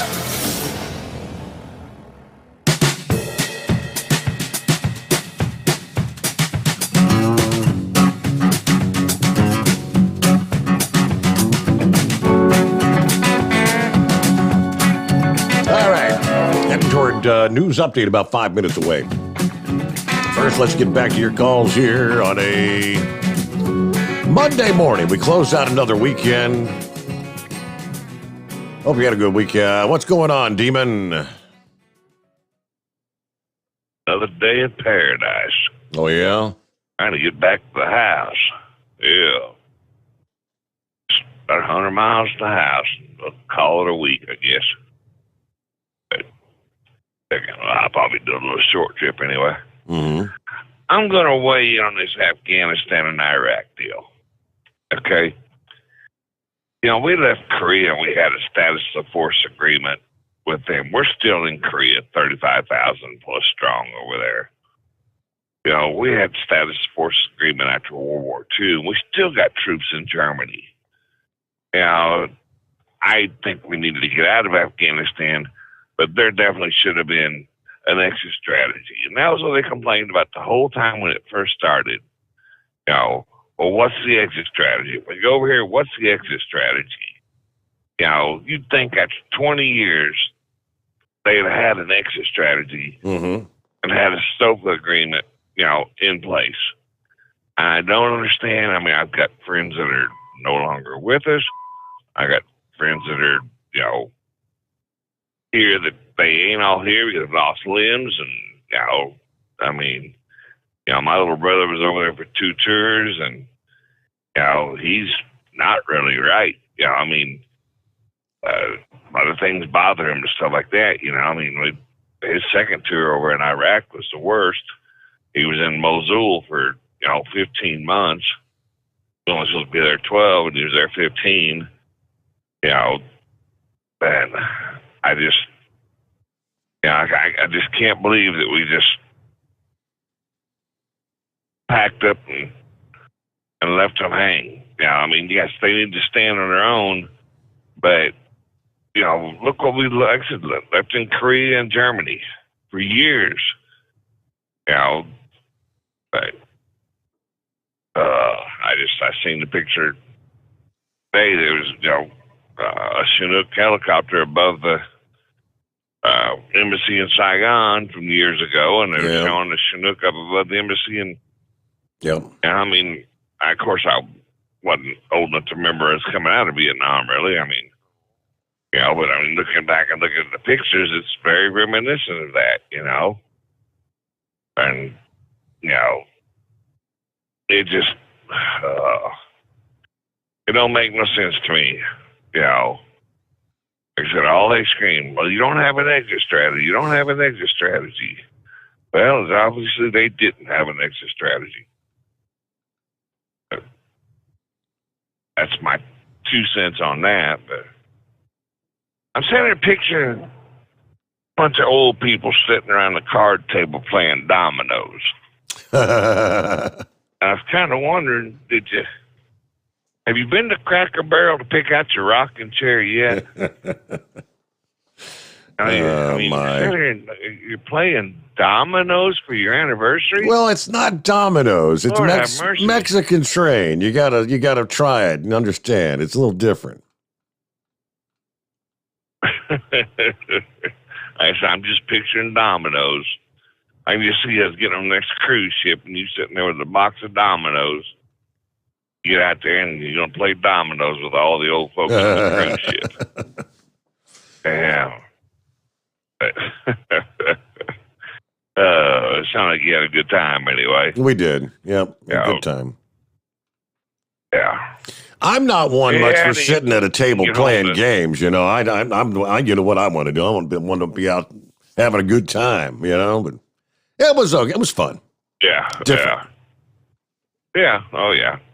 Hey, whatever makes it go. I didn't get home to celebrate my birthday. But me and my sister, we were 5 days. Our birthdays are 5 days apart. We usually try to celebrate sometime in between. So get home and go drink a beer today or tomorrow or something. But it's just another day. I'm trying to remember. Your birthday was it on Friday? Our anniversary? Was it just 13th? Yeah. That's what I thought. Yeah. Okay. Yeah. Yep. Yeah. All right. Well, happy belated birthday. Well, thank you, sir. 29 and older. I hear you. Yep. But anyway. Oh, yeah, well, like I said, I don't usually weigh much into all this stuff. It just aggravates the hell out of me. But, I want to challenge anybody out there, and I know it's been put out there before. If you voted for Biden, you support Biden, I want him to call in. Call in here and say where he's done good with this whole damn Afghanistan deal. Tell us where you agree with what he's going on, because it's crickets. It really is. It's crickets. There's a Biden supporter out there, call in and say, well, you agree with what this administration is doing. Anywhere, the border, Afghanistan, there's nothing right about anything they're doing. Anyway, I'm gonna jump off my damn soapbox. I'm gonna get the house. All right. Well, y'all have a good one. Have a good night, good morning, and all that fun. Happy Monday. And we'll return after this to Steve Sommers Overnight Drive live from the Hot Shot Secret Studios. USA Radio News with Dan Naraki. Taliban forces have entered the Afghan capital of Kabul, causing Afghan President Ashraf Ghani to flee the country. In a message on Facebook, Ghani said he left Afghanistan to save its capital city from any further bloodshed. A Taliban spokesperson said Sunday they had entered the presidential palace to negotiate a transfer of power. The rapid advancement of Taliban forces and the quick defeat of the Afghan army have many asking how it happened. Secretary of State Anthony Blinken tells CNN that American investments in the Afghan army were unable to produce a defense of the country. We had invested over 4 administrations, billions of dollars, along with the international community, in the Afghan security and defense forces, building a modern military with the most sophisticated equipment, 300,000 forces strong, with an air force that the Taliban didn't have. And the fact of the matter is, we've seen that force has been unable to defend the country, and that has happened more quickly than we anticipated. You're listening to USA Radio News. The best companion a pillow has ever had. You've heard me talking about Mike Lindell's Giza Dreams bed sheets now for a couple of years. They're the perfect companion to the MyPillow. Made with the world's best cotton called Giza, grown only in a region between the Sahara Desert, the Mediterranean Sea, and the Nile River. Its long staple cotton makes it ultra soft and breathable. And just like the MyPillow, there's a 60-day money-back guarantee, 10-year warranty. Try it for yourself. Mike Lindell and I promise you'll sleep better or you get your money back. Go to MyPillow.com, click on the radio listener special, use my promo code USA. You'll get 2-for-1 pricing plus free shipping, but only by using my promo code USA, or call 1-800-951-8175 and ask for the Giza Dream Sheets special. And the promo code USA gets you up to 66% off the entire line of MyPillow products. Sleep better with the Giza Dreams bed sheets and save at MyPillow.com. Promo code USA. U.S. Customs and Border Protection say they've seized thousands of counterfeit COVID vaccination cards. Jeremy Scott has more. 15 times in one night, U.S. Customs and Border Protection caught a shipment from China to Louisiana, which contained 51 blank counterfeit vaccination cards. Over 3,000 total were seized in Memphis, Tennessee, that were en route to other cities around the U.S. Officials say there has been a surge in fake vaccination cards after cities such as New York City announced it would mandate vaccine passports at certain businesses starting next month, and a growing number of colleges and universities across the country will require vaccination for students to attend classes in person. The FBI warning back in March that buying, selling, or using a counterfeit COVID-19 vaccination card is a crime. Violators can face a fine and up to 5 years in prison. From the USA Radio News Oregon Bureau, I'm Jeremy Scott. And you're listening to USA Radio News. Bingo lovers, you have to try Bingo Treasure, the bingo game you play anywhere. Go to BingoRadioUSA.com from your smartphone, your tablet, or your computer and play Bingo Treasure for free. Play one card, play more. Work your way through the maze of bingo fun. Bingo Treasure is bingo at the next level. Go right now to BingoRadioUSA.com for your free account and free play. Join the bingo revolution. It's free at BingoRadioUSA.com. That's BingoRadioUSA.com. Bingo's in the house. The search continues for any more survivors from the devastating 7.2 magnitude earthquake that struck the hemisphere's poorest nation of Haiti on Saturday.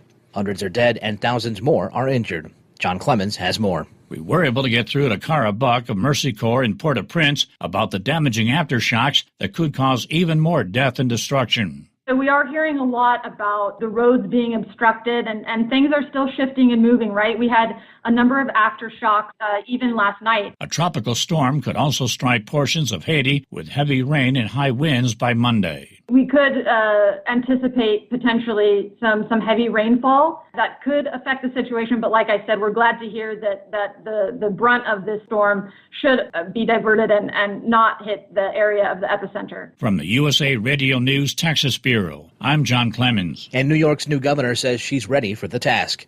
Brad Bernards reports. New York Lieutenant Governor Kathy Hochul, a former congresswoman, has mostly labored in obscurity under Governor Cuomo, but as the New York's first female governor, she will almost certainly face a bruising primary battle in 2022.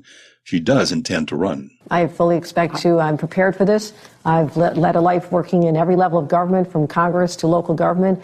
I am the most prepared person to assume this responsibility, and I'm going to ask the voters at some point for their faith in me again. But right now, I need their faith, I need their prayers, and I need their support to make sure we get this right. And for USA Radio News, I'm Dan Naraki. At Hot Shot Secret, we share the science behind common diesel problems and their solutions. For example, ultra-low sulfur fuels. The primary function of diesel fuel is combustibility. One of the little-known aspects of fuel is its role as a lubricant to metal-on-metal moving parts. The introduction of ultra-low sulfur fuels diminishes the fuel's ability to lubricate because sulfur which has been mostly removed, has lubricating properties. Hot Shot Secret Everyday Diesel Treatment with LX4 delivers unmatched lubricity. Third-party testing confirms that it takes 3 times the amount of leading fuel treatment to match the lubrication benefit of 1 dose of Hot Shot Secret. Everyday Diesel Treatment is a fully formulated 6-in-1 premium fuel treatment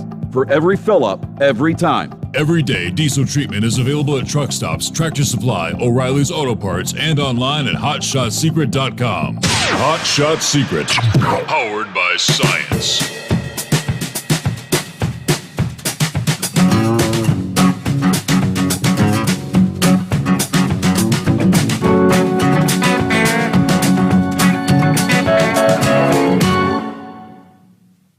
As we mentioned earlier, it's been last week it was a hot one. Heat wave in the Northeast. And as Horse Feathers mentioned, things getting a bit better. Temperature's going to be flipping the other direction. Cooler weather permeates the region. Relief is finally on the way for the Northeast. Over 158 million people were under an excessive heat watch, warning, or heat advisory late last week, according to the Weather Prediction Center. Now, that also included the Northwest, which has also been dealing with the second major record-challenging heat wave this year. Now, while the Northeast heat was not quite as extreme, there were some records that fell last week. Dulles International Airport and Chantilly, Virginia, just 26 miles from downtown D.C., broke several high-temperature records between Wednesday and Friday. Temperatures peaked at 100 on Thursday, broke the old record of 98 degrees set back in 2002. High temperatures began to shift downward over the weekend, Saturday, from the past week's 90s, dropping into the 80s. Places like Chicago and Pittsburgh, where the front had passed early in the weekend. High temperatures over the weekend were around 80 degrees both days. New York City, which generally has temperatures in the middle 80s this time of year, went from Friday's 94 to Saturday's 88. Sunday was in the lower 80s. After 95 degrees on Friday, Philadelphia dropping a good 10 degrees by Sunday. Middle 80s, about average for this time of year.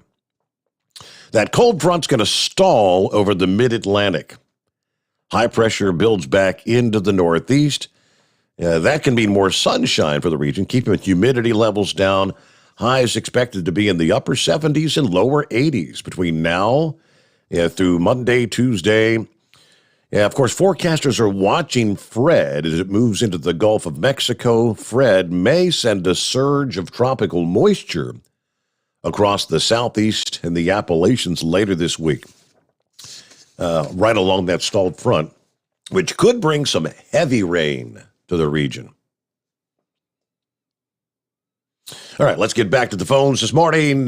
Jay is checking in from Washington. Good morning, Jay. Morning, Steve. Thanks for taking my call. Hey, I wanted to real quick make some comments on a couple of the news items that you just had talked about. Firstly, since when is being in a position of a COVID-19 vaccine card, since when has that become illegal? Has that been codified somewhere? Like all of a sudden, did I miss that? Or did the FBI just make that up? Here's the thing, Steve.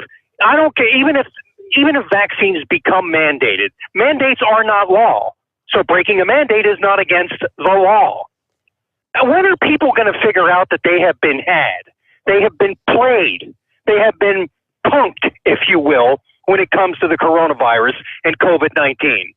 So to the FBI, screw you. If I was in possession of a COVID-19 card and wanted to do whatever I wanted with it, it'd be like having monopoly money. Now, as long as I guess you don't go try and spend that in the store, monopoly money that is, then I'm not breaking any law. That might not be the best example there because obviously using counterfeit money is illegal. Am I making sense with that? Secondly, the lieutenant governor from New York, she, I guess, assumed the mantle. She says she's the most qualified. Reminiscent of Hillary Clinton, she said that she believes that she's the most qualified. Hillary always said that. I'm the most qualified simply just because I'm a woman, I guess. She went on to say that she's lived a life preparing her for this. Again, by serving in city councils and in local government and so forth, and in the Senate and Congress. Again, when are the American people going to figure it out? That it's career politicians, all of them, every time that are the problem. When are people going to figure that out? I think Donald Trump proved that. You get a non-politician in there, and look what happens. And I believe that Donald Trump really cared and still cares about this country and would have done a lot of good for this country. But they weren't going to have that. But that's not the reason why I called. I called about the Taliban, and there was a previous caller that mentioned or referenced the Taliban by saying that they're over there running wild. That the Taliban's running wild? It's their country. It's us that is running wild, Steve, not the Taliban. Let me ask you something. And here's another lesson that the American people have not learned, and I don't know why. When are the American people going to learn that maybe some of those countries that we go to and run wild, they don't want to be westernized? That's not their culture. When are people going to figure that out? What would we do in this country if somebody came into... it's happening right now. They're trying to change the culture in this country, and I don't see the American people getting up in arms about that as much as they're getting up in arms about the Taliban, a.k.a. the Mujahideen. They kicked the Russians out. They do not want to change. That's how they are. And I don't care if you don't like it. That's their country. I don't care if they subjugate their women. I care in this country if our women are being subjugated. And right now we're all being subjugated in this country by the common enemy of every living creature on the face of this earth, who is the United States federal government. They know. You don't want to talk about an exit strategy from Afghanistan. What do they need an exit strategy for? It's not their kids. It's not their sons and daughters. It's not the neighbors that live next to them that go off and get their legs blown off and their heads blown off and their brain warped. Truck drivers' kids. Keep in mind, Jay, was there not a time when they attacked us on our soil? That's different, Steve. That's different. I don't want anybody to think that we should not defend this country. Of course we should defend this country when we are being attacked. That's completely different. But it hasn't been the case. For a long time it hasn't been the case. And some would argue that it was never really the case. Well, the reason it's been the case as far as the Taliban goes. It's because we went over there and took it back to their territory. Now, I think the time will come when they will ultimately attack us again. I mean, this is only emboldening them. To your point of... that's their country. Well, it technically it is their country. We provided the munitions and the training for those people to defend themselves of the tyranny of the Taliban rule. And if they do not want to take advantage of that, I guess they get to live with the choices they make by not fighting back. Exactly, Steve. What are you going to do? Now, I served before Afghanistan. I spent some time in Central America helping to train the Hondurans to fight the Sandinistas, back during the Iran-Contra thing. And let me tell you something. I was on a base down there and right on the border of Honduras and Nicaragua. And man, it wasn't us. It wasn't the Americans. And I won't say who I was with specifically, but we were there with the Hondurans, and they were brutal with their people down there. They were hitting them with sticks. I mean, we were like, wow, look at this. I mean, I thought basic training and ranger training was hard, and it was. But they were brutal to those people that they were training down there. I mean, it's no wonder, I guess, that they wouldn't want to then fight, after being brutalized the way they were. Now, I don't know how it is over in Afghanistan. I can only imagine it is probably worse. And you said it, Steve.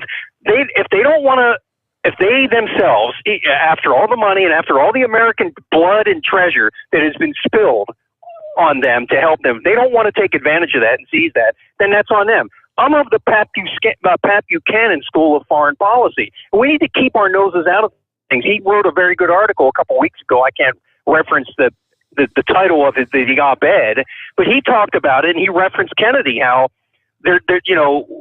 we have to accept a diversity of views when it comes to foreign policy. To a point. Again, to a point. If they come over and attack us, that's different. But if they want to live their lives over there the way they're living them, then we have no business going over there and trying to change it. Look what happened before the Iran hostage situation. Look what we did over there to facilitate that by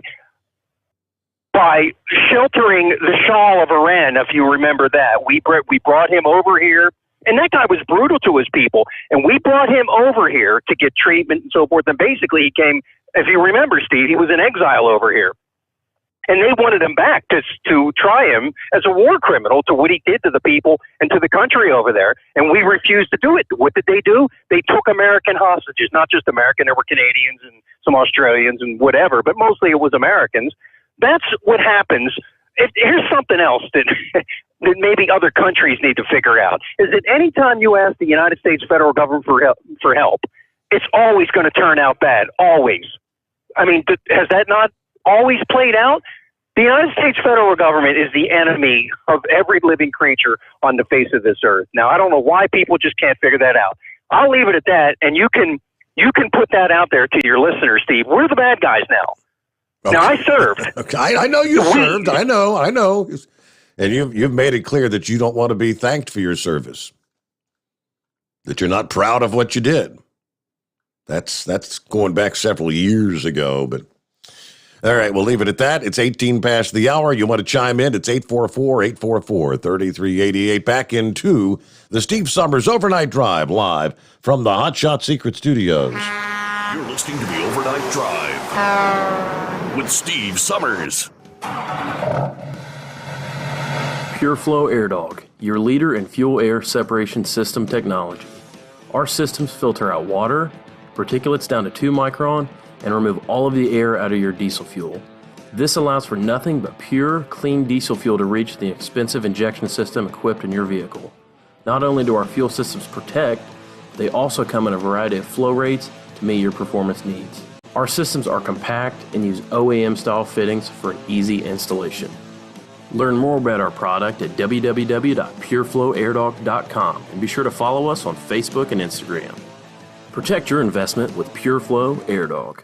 Drivers, you demand that your equipment's reliable and dependable, and that also applies to your headset for communication. Well, our friends at Stellar Electronic have you covered. The Pluto Duo headset bundle is the best communication headset you can find in the industry. No matter the challenging environment you're driving in, the Pluto headset will make you sound crystal clear all the time thanks to their 99% noise cancellation. And the Duo's not only a stereo converter for the headset, but also a power bank so you can charge as you go. Learn more at StellarElectronic.com or visit them on Facebook. Some say their truck reflects who they are, dependable and reliable. That's why you trust Blue Def. Now the best just got better. Introducing Blue Def Platinum, a revolutionary innovation with advanced system shield technology to significantly reduce harmful deposits. To maintain fuel economy, save money on costly repairs, and sustain the life of your SCR system, there's only one DEF to choose. Blue Def Platinum. The best just got better. Because Channel 19's a little congested. Call Steve now at 844-844-3388. The Overnight Drive.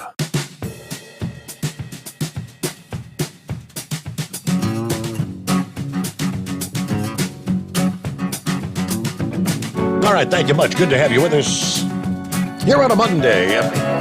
To one other point, Jay was talking about, why should we have an exit strategy? Well, you have to have an exit strategy. You're there. Now, keep in mind, we went there because we were attacked on our own soil in this country. We were going to take the fight to the enemy that was using that country to plot and plan the demise, the killing of the great Satan of the United States of America. I think we all agree, we'd been there too long. 20 years. I'm going back to when we had been there 15 years. The calls of we've been there too long. Now, how many of the previous Obama was going to get us out of Afghanistan, Trump was going to get us out of Afghanistan, Biden supposedly following up on the plan that was laid out, but Yeah, the so-called exit strategy. You have to plan for all contingencies. That's why you have to have an exit strategy. And right now, we don't know the hard numbers of how many Americans, U.S. citizens, are still there, but their lives are in grave danger. It's down to the only safe haven, according to the Associated Press this morning, is Kabul International Airport, the only viable way out of the city. For many Afghans, flying is preferable to staying put ahead of the Taliban takeover. Every flight on Afghan Airlines, Ariana, and Cam Air is booked solid for at least the next week, they say. I've never seen such a rush at the airport before, said one Afghan man who said he has left his lucrative business to flee the country. The Taliban has everything I've worked over the past 20 years for. Now, as we said in our discussion, I mean, if you're an affluent businessman, why did you and your fellow citizens not take the training, the munitions, the weaponry, the vast outnumbering of the Taliban to fight the SOBs? Previously, there were plenty of road routes out of Kabul. Taliban is within miles of the city now. It's not just Afghan citizens relying on the airport as their lifeline. It's also American troops that we sent in to evacuate staff from the U.S. Embassy. We sent 3,000 troops in last week. The Bagram Air Base that once served as a hub for U.S. troops, that base was abandoned, pushing for that full withdrawal date of August 31st. It's not even an option now. Despite repeated warnings about the potential consequences of pulling out the troops, Biden insisted the Afghan government would be able to hold off the Taliban. That was the thinking. Well, that should have been the case. Biden pretty much admitted his mistake when he sent 3,000 troops back in last week, which that number has gone up even further over the weekend. Are we sending troops in or are we taking troops out? Because, I mean, the number was bumped up to 5,000, then 6,000. Are we going to have that sort of force just there at the Kabul International Airport? I think it's just absolute mass confusion. No matter how narrow the mission they announced last week was, that there would be no need to send 3,000 into the country if everything was going according to plan. I mean, just Saturday alone, the U.S. military is not panicking about the situation at the Kabul airport. That was the quote from Kirby, Saturday. That we'll be able to move thousands per day via airlift. It is entirely possible the Taliban to sabotage movement into and out of the country. If the insurgents are able to halt travel from the airport, they will effectively have trapped American forces in that country. While they most likely would not kill those troops, they could use them as bargaining chips in negotiations with the Biden administration. Okay, that's whatever the exit strategy was. The anticipation was the Afghan military. I mean, just 2 or 3 weeks ago, Biden stood at the podium and said, we have armed them, we have trained them, we have put together one of the most sophisticated militaries in the entire Middle East, aka the Afghan army. All right, about 26 past the hour. Let's see who we got on the line. Who we got? Is that Beck? Yeah, no, this is Vic. Oh, it's Vic. Steve. Okay, hello, Vic. Yeah. Hey, well, first thing I was going to comment about, I heard you talking about the shipping delays and all that.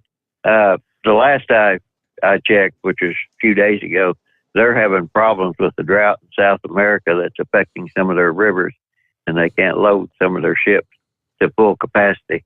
And I suspect that's still going on. But on this Afghanistan thing, when they said it wasn't similar to Saigon, the fall of Saigon in South Vietnam, well, and they are right to a certain extent, because when Joe Biden was Senator Joe Biden and the South Vietnamese were being overrun, and Gerald Ford wanted to have an emergency authorization to give the South Vietnamese more armament, and basically the Democrat Congress vetoed that, and the South Vietnamese literally ran out of ammunition and military equipment, which isn't the case in Afghanistan. And when we go to Afghanistan, remember, some of those people, remember the old blue on green thing when the Afghanis were shooting the American troops over there? Mm-hmm. Well, I suspect that a lot of those people were probably still in the Afghan military at some form or fashion, and they really had no intention of fighting against the Taliban, but they did in fighting for the Taliban. Then you throw Iran into the mix. You had Senator Kerry over there, hat in hand going to the Iranians. And they had some massive amount of their militia in Afghanistan. So it's, what's happening is a tragedy. It will probably turn into the killing fields of Cambodia all over again, but which was what happened after we left Vietnam. But the whole dynamics of this, that we had a weak leader and no plan. And so in that aspect, it's kind of similar, the no plan part of it is kind of similar to the whole deal there with Vietnam. And as I was listening to Jay talk there, I was thinking about, they're maybe not, I hope not, but I was just wondering if the suicide rate's going to go up again among the Afghan, Iraqi veterans. But remember, a lot of this stuff we got involved with, the United Nations kind of drew us into that. And whenever the whole Afghan thing, and when the terrorists attacked us in 9/11, 2001, gosh, that was almost a 30-some year buildup whenever that all got started, because Afghanistan at one time was a constitutional monarchy, and the king died. And they had a revolution, and then that's when the fundamentalists took over there, like the ISIS did in Iraq. And so we've been fighting those fundamentalists of one kind, Islamic fundamentalists of one kind or another. And there's been a lot of people, both in this country and in foreign countries, that have made a lot of money off this. And from my standpoint, any of the Afghan officials that have fled over there, I would say we should look for every nickel, dime, or whatever that we ever gave them, and make sure that they're not living in palatial luxury somewhere, and take everything back. Because if they have it in a Swiss bank account or a Cayman offshore bank account, wherever it is, we need to make sure that foreign leaders understand, when you take our money, you're taking it in order to protect your people, and therefore protect us, not for you to have some sort of a palatial life from now on. Mm-hmm. And the deal with Iran, one of the reasons that we got in so much trouble with Iran and the Shah there was a world of American corporations were selling all types of military equipment to the Shah. And there was a lot of graft going on there. And that was one thing that upset the Iranian people, because Iran, back in the 60s, I went to school with some of the finest people you could ever meet from Iran. They were just ordinary people. They were practicing Muslims, but they weren't radicals or anything. And then everything, the Shah, Jay's right, the Shah, I was trying to think the name of his group that he had, but if anybody criticized the Shah, he sent his secret police anywhere in the world after those people. And so he was quite a brutal dictator, and he had a lot of animosity, and the people in Iran weren't doing quite that well. And again, there was a lot of money was being spent on military equipment. You go to Afghanistan, how many stories would we hear about the graft from all those Afghan leaders, and even some of the American military people got in on it. I mean, there are billions that they will never find. Some people are probably hoping that the Taliban destroys all those records and then they're home free. But by and large, with this administration, Lord only knows what's going to happen. And if Trump came up with anything, if he even figured out a way to turn lead into gold, Biden would refuse to do it because Trump did it, regardless of what it worked. Because, if Trump did it, we can't do that. That's just that simple. And a few days ago, I happened to watch Fox Business News, and they named two people in the White House, and I've forgotten their names. But anyway, the individual said that those two individuals were there basically as Obama, I was trying to think of a term for it, missionaries or whatever you want to say, that henchmen. They were there to make sure that Biden did what Obama wanted him to do. So there are a whole lot of shadows hanging over this, and I don't know the only way that they're ever going to get people in there, and I hate to see more troops go back in there, but we can't leave people abandoned either. And they're going to have to come in with some serious firepower. We have it, and we're going to have to use it. And just like it's almost like they're going to have to use. I mean, I guess we talked earlier about the AC-130 gunships. I guess you have to fly them around overhead, around the perimeter, to keep the damn Taliban from being able to get in there. I don't know what the other options would be. But there, we're a bit behind. We got to get our news update, bottom of the hour, the news break. And plenty of room for you. We'll get back to the calls coming up. Jump on in. On Monday, it's 844-844-3388. The Steve Sommers Overnight Drive, live from the Hot Shot Secret Studios.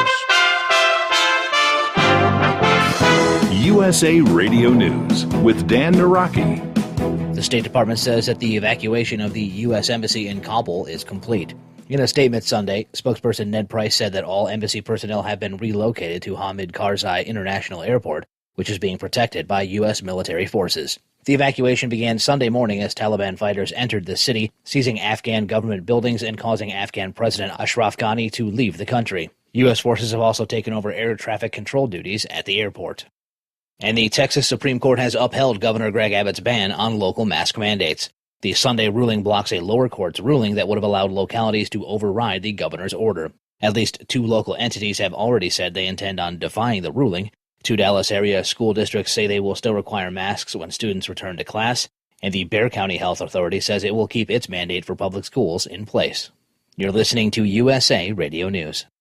So here's the choice. Some people say the USA is finished. It's evil, a has-been, full of hate and injustice. The U.S. Constitution should be trashed and the Bill of Rights abolished. No free speech, no gun ownership. Competition and free markets are bad. We're all too stupid. For our own good, the government must own everything and know all your secrets. Other people say that America has created the freest, richest, happiest, most generous society that has ever existed in the world.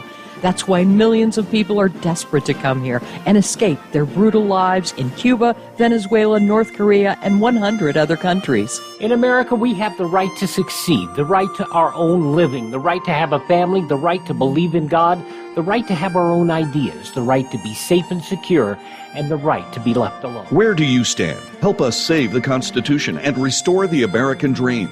Go to SaveMyFreedom.com. Brought to you by the American Media Council. Live from the Hot Shot Secret Studios, the Steve Sommers Overnight Drive. You work hard. You deserve a seat that works just as hard as you do. The Bostrom T-Series seat has provided drivers with comfort for millions of miles over the past 3 decades.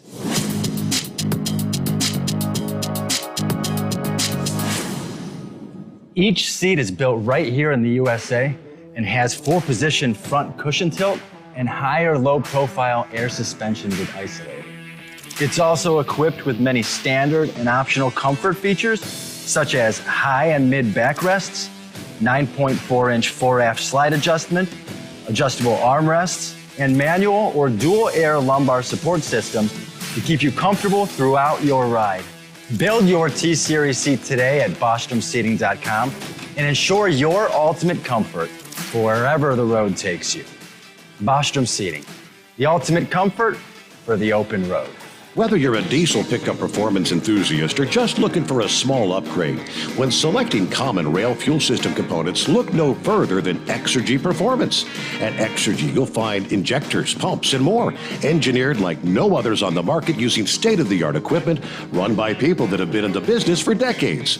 So if you're in the market for common rail components at any power level, contact Exergy Performance or one of the many dealers listed on our website at exergyperformance.com. The Hot Shot Secret Facebook page gets a lot of robust Q&A about diesel problems and their solutions. We listen to our customers. Here are their words straight from their mouths about Hot Shot Secret Everyday Diesel Treatment. Our fans call it EDT. I'm John Sharp, a.k.a. Jay Sharp from Newburgh, Pennsylvania.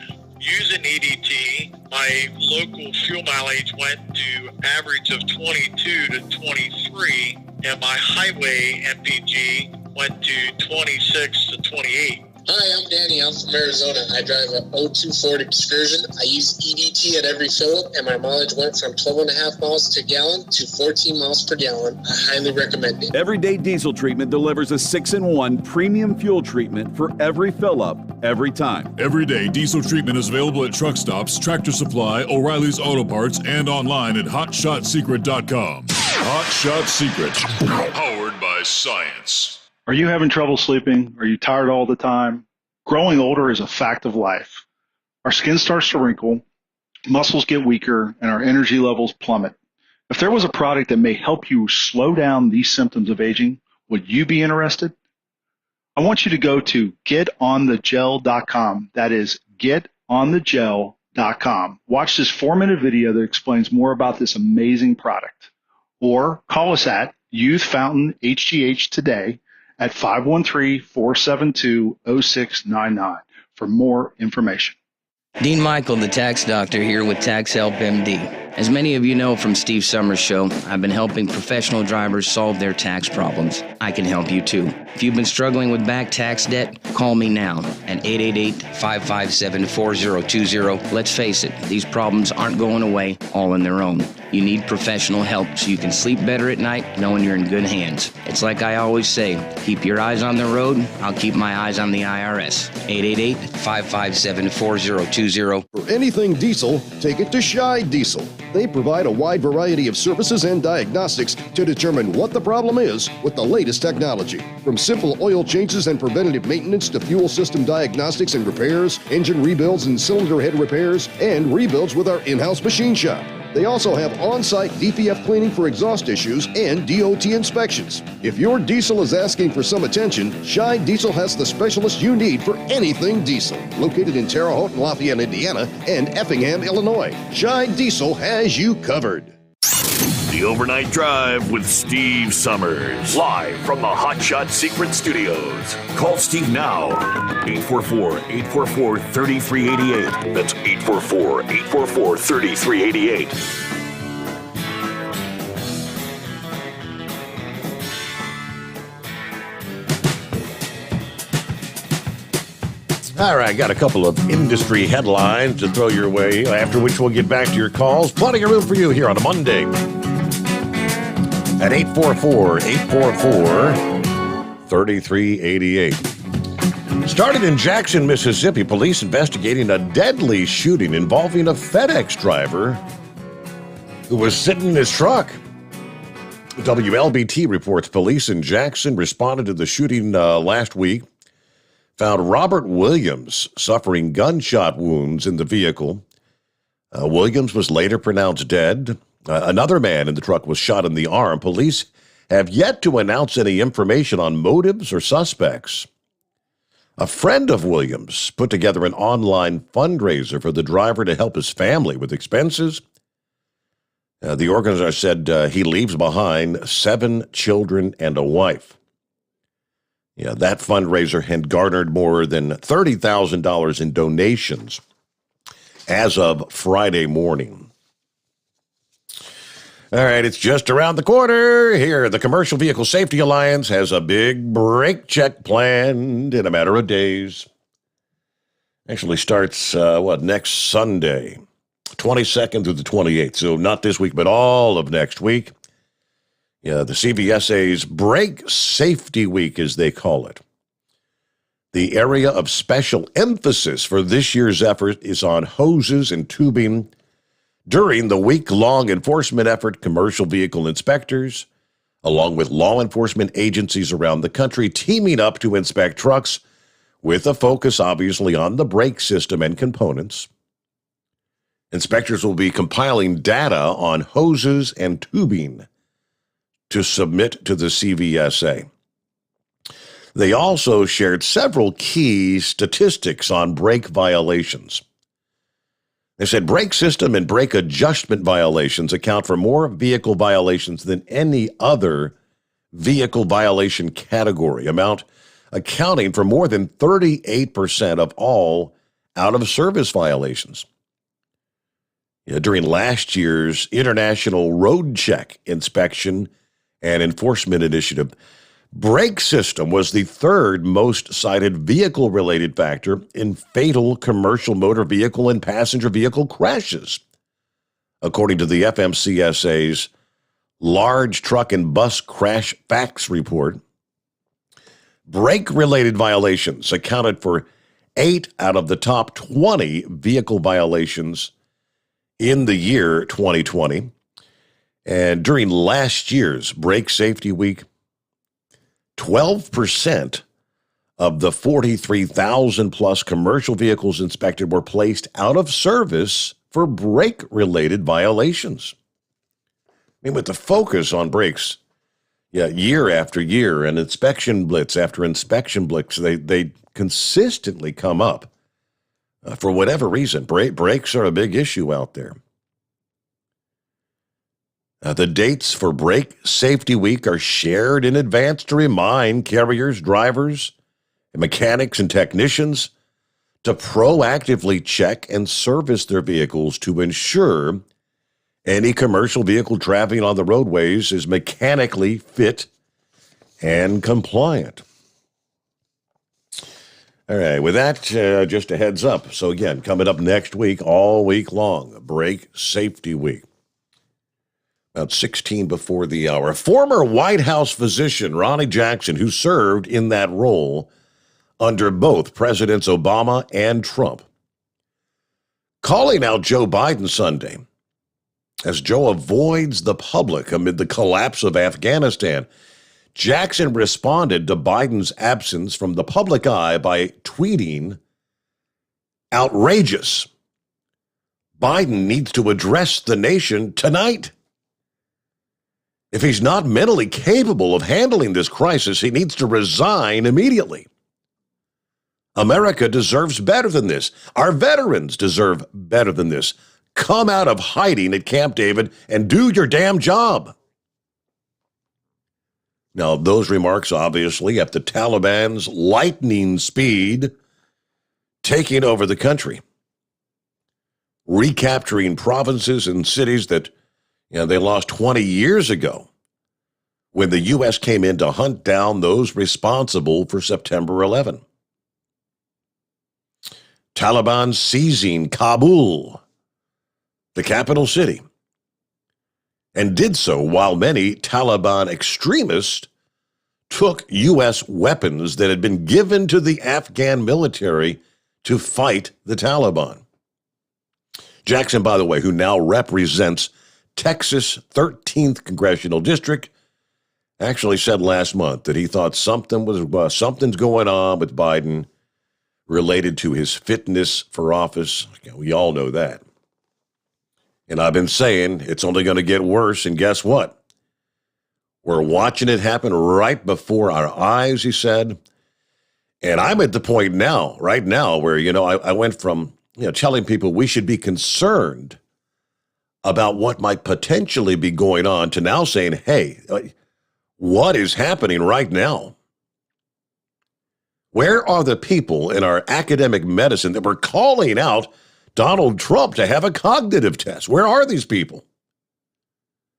There's something seriously going on with this man right now, and I think he's either gonna resign, they're going to convince him to resign, or at some point in the near future, for medical issues, they're going to have to use the 25th Amendment. There's some serious stuff going on right now. And of course, Biden's fitness for office is undoubtedly a national security issue at this point. Former President Trump slamming Biden over the weekend, calling it a disgrace, called on him to resign this past day. What Joe Biden has done with Afghanistan is legendary. It's going to go down as one of the greatest defeats in American history. It's time for Joe to resign in disgrace for what he's allowed to happen, along with the tremendous surge in COVID, the border catastrophe, the destruction of energy independence, and our crippled economy. Now, he mentioned the COVID crisis. And it's just the fact that, he keeps touting this, beating this same drum. It's the unvaccinated people that are causing the spread of the COVID. Blah, blah, blah. The nation's former border chief reported over the weekend the Biden administration has placed 40,000 illegal immigrants infected with coronavirus into American cities. At least, that is a conservative number, says the former acting commissioner of Customs and Border Protection, Mark Morgan. In an earlier briefing, Morgan estimated that about 270,000 illegals have been released into the U.S. since Biden took office and signaled to Latin America that the border's open, just like it was under former President Barack Obama. But Morgan said the border crisis is far different than others because of its continued virus spread in the world and the failure of the Department of Homeland Security to test all those that they're shipping off to cities. We know everybody being released, they're not being tested, what we know. Homeland Security announced they encountered 213,000 illegals at the southern border in just the month of July. But you see the horrific photos, migrants, overpopulated facilities, shoved under bridges waiting to be processed. In his briefing, he focused on the health issues, though, the dangers of letting COVID-infected migrants just free into the country, and how that's hurt the Border Patrol. Let me give you another fact, he says. 32 Customs and Border Protection personnel have died from COVID in the line of duty. 9 in the United States Border Patrol since the pandemic. Thousands have been pulled out of service because of their illnesses from handling migrants infected with the virus. Morgan said in some areas along the Rio Grande border, COVID cases have jumped 900%. Yet the Homeland Security Secretary is directing the release of up to 80% of families who have illegally entered the country. And many are going untested until they reach their destination. Department of Homeland Security is not testing them. So what is Mayorkas' solution to all this? Well, it's up to the local communities to deal with. It's your issue. It's your problem to deal with now. It's 40,000 admitted into the country. And hey, what? You look at the quote, the science. When it came to the original strain of COVID, wasn't it for any individual infected, they were likely going to infect two others? If I understand correctly, with the Delta variant, which most of these that are coming in now are infected with, one infected individual will infect 5 others. Do the math and see how those numbers exponentially grow throughout the country. All right, 8 before the hour. Eagle got you coming up next, after which we got wide open lines at 844-844-3388. The Steve Sommers Overnight Drive live from the Hot Shot Secret Studios. Live from the Hot Shot Secret Studios, the Steve Sommers Overnight Drive. Some say their truck reflects who they are, dependable and reliable. That's why you trust Blue Def. Now the best just got better. Introducing Blue Def Platinum, a revolutionary innovation with advanced system shield technology to significantly reduce harmful deposits. To maintain fuel economy, save money on costly repairs, and sustain the life of your SCR system, there's only one DEF to choose. Blue Def Platinum. The best just got better. For anything diesel, take it to Scheid Diesel. They provide a wide variety of services and diagnostics to determine what the problem is with the latest technology. From simple oil changes and preventative maintenance to fuel system diagnostics and repairs, engine rebuilds and cylinder head repairs, and rebuilds with our in-house machine shop. They also have on-site DPF cleaning for exhaust issues and DOT inspections. If your diesel is asking for some attention, Scheid Diesel has the specialist you need for anything diesel. Located in Terre Haute and Lafayette, Indiana, and Effingham, Illinois, Scheid Diesel has you covered. You work hard. You deserve a seat that works just as hard as you do. The Bostrom T-Series seat has provided drivers with comfort for millions of miles over the past 3 decades.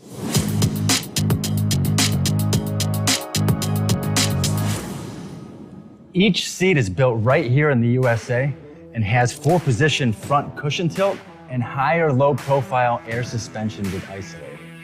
It's also equipped with many standard and optional comfort features, such as high and mid backrests, 9.4-inch 4-aft slide adjustment, adjustable armrests, and manual or dual air lumbar support systems to keep you comfortable throughout your ride. Build your T-Series seat today at BostromSeating.com and ensure your ultimate comfort for wherever the road takes you. Bostrom Seating, the ultimate comfort for the open road. Keep the bugs off your glass and the smokies off your ass. This is the Overnight Drive with Steve Sommers.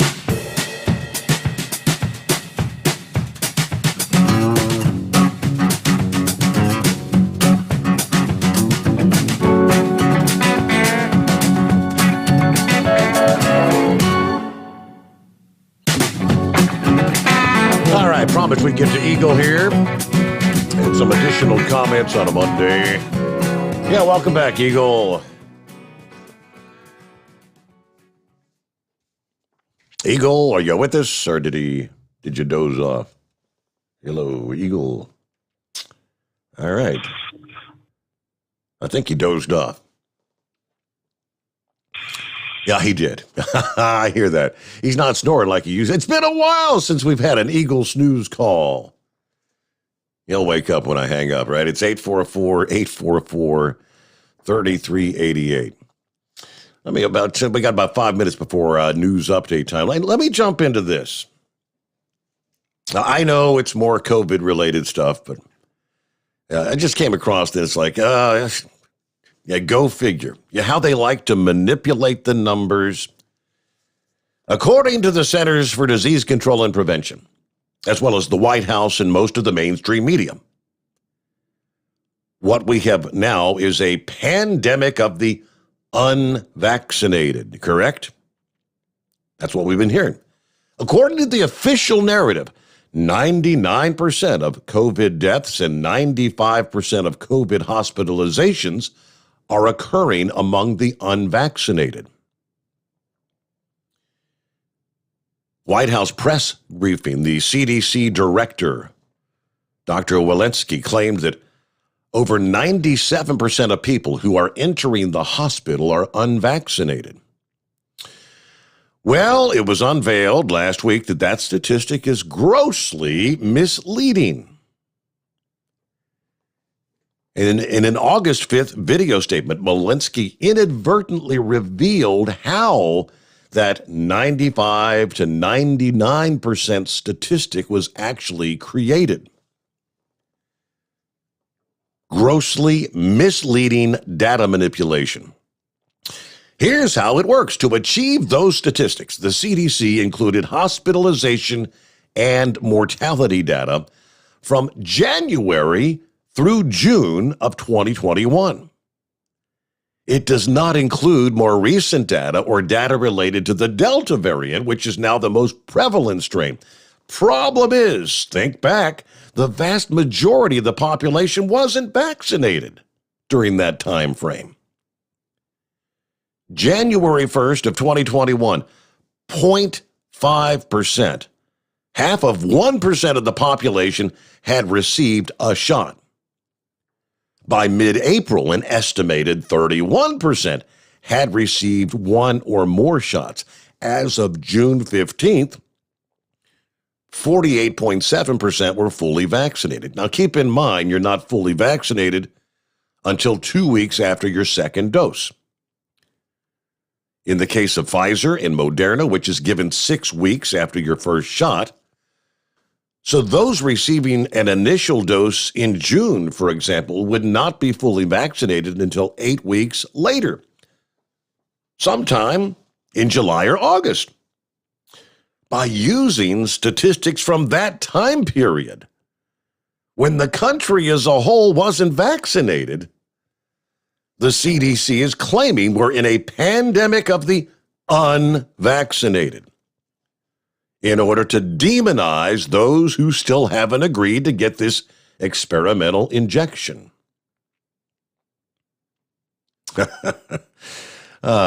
January through June. Take all those cases, roll them into a ball. Well, looky here, all these people hospitalized are unvaccinated people. Well, no kidding. Like I said, you make your decision, you make your call, which I'll share this one additional story before we hit our news update here, top of the hour. It's right along the same lines. All this debate over how to get the unvaccinated to get the jab. We've shamed them. We've tried to bribe or persuade them, or treat them as victims of misinformation and disinformation. But who exactly are all these people? Well, if you watch the mainstream media, most of the coverage would have you believe that the surge is primarily down to the less educated, brainwashed Trump supporters who don't want to take the vaccine. This may be partially true. The areas in which the Delta variant is surging coincide with the sections of red America where vaccination rates are lowest.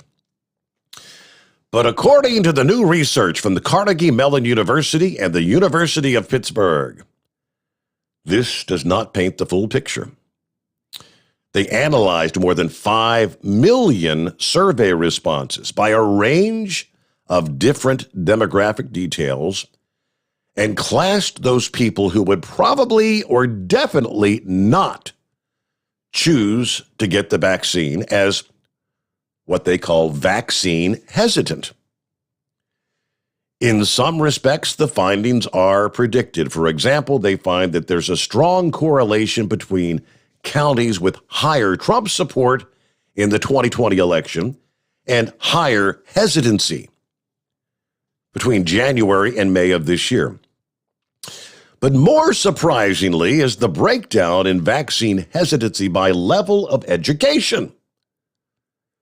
It finds the association between hesitancy and education levels kind of follows a U-shaped curve. The highest hesitancy among those least and most educated. People with a master's degree had the least hesitancy. The highest hesitancy was among those holding a PhD. The paper found that in the first 5 months of this year, the largest decrease in hesitancy was among the least educated, those with a high school education or less. Meanwhile, hesitancy has held consistent in the most educated group. By May of this year, those with PhDs are the highest hesitant group. So not only are the most educated people most skeptical of taking the vaccine, they're also the least likely to change their minds about it. I just share the facts. Those are the numbers. And we'll return for our final hour just ahead. It is 844-844-3388. The Steve Sommers Overnight Drive live from the Hot Shot Secret Studios. USA Radio News with Dan Naraki. The State Department says that the evacuation of the U.S. Embassy in Kabul is complete. In a statement Sunday, spokesperson Ned Price said that all embassy personnel have been relocated to Hamid Karzai International Airport, which is being protected by U.S. military forces. The evacuation began Sunday morning as Taliban fighters entered the city, seizing Afghan government buildings and causing Afghan President Ashraf Ghani to leave the country. U.S. forces have also taken over air traffic control duties at the airport. And the Texas Supreme Court has upheld Governor Greg Abbott's ban on local mask mandates. The Sunday ruling blocks a lower court's ruling that would have allowed localities to override the governor's order. At least 2 local entities have already said they intend on defying the ruling. 2 Dallas area school districts say they will still require masks when students return to class, and the Bexar County Health Authority says it will keep its mandate for public schools in place. You're listening to USA Radio News. The MyPillow Premium Pillow Special continues at MyPillow.com. If you go to MyPillow.com, click on the radio listener special, use my promo code USA. You can get a standard or queen size premium MyPillow for $29.98. That's a $40 savings. King size only $5 more. Go to MyPillow.com, click on the radio listener square, use my promo code USA or call 1-800-951-8175. Friends, Mike Lindell's MyPillow, my slippers make my feet feel better than they have in about 20 years. MyPillow proprietary foam, memory foam, patented impact gel, indoor-outdoor soles. You won't want to take them off, or Mike Lindell will give you your money back. Go to MyPillow.com, click on the radio listener special, use my promo code USA, or call 1-800-951-8175 and save 40% using my promo code USA. T-Mobile is investigating claims of a massive breach of its customers' data. Jeremy Scott reports. Vice first reporting claims of a data breach involving T-Mobile customers. The company says they're investigating a claim on an online forum which says the personal data of over 100 million users has been breached. T-Mobile saying we are aware of claims made in an underground forum and have been actively investigating their validity. The hacker telling Vice that the data came from T-Mobile's servers, including social security numbers, phone numbers, names, physical addresses, and driver's license information. The hacker is reportedly holding some of the data for ransom. From the USA Radio News Oregon Bureau, I'm Jeremy Scott. And Canadian Prime Minister Justin Trudeau has called for new elections as he hopes to gain a majority of seats in Parliament.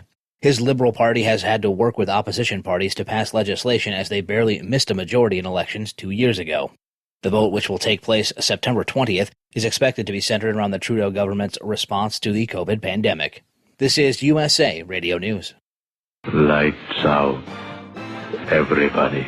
Matt Dillon, United States Marshal. The first man they look for and the last they want to meet. Pleasant dreams.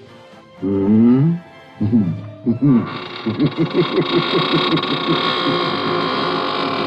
greatest radio shows of all time, USA Classic Radio Theater, on these radio stations or on demand by searching USA Classic Radio Theater. USA Classic Radio Theater. More on our top story now as the Taliban has continued to push Afghan forces back as they advance into Kabul, entering the presidential palace and sending Afghan President Ashraf Ghani fleeing from the country.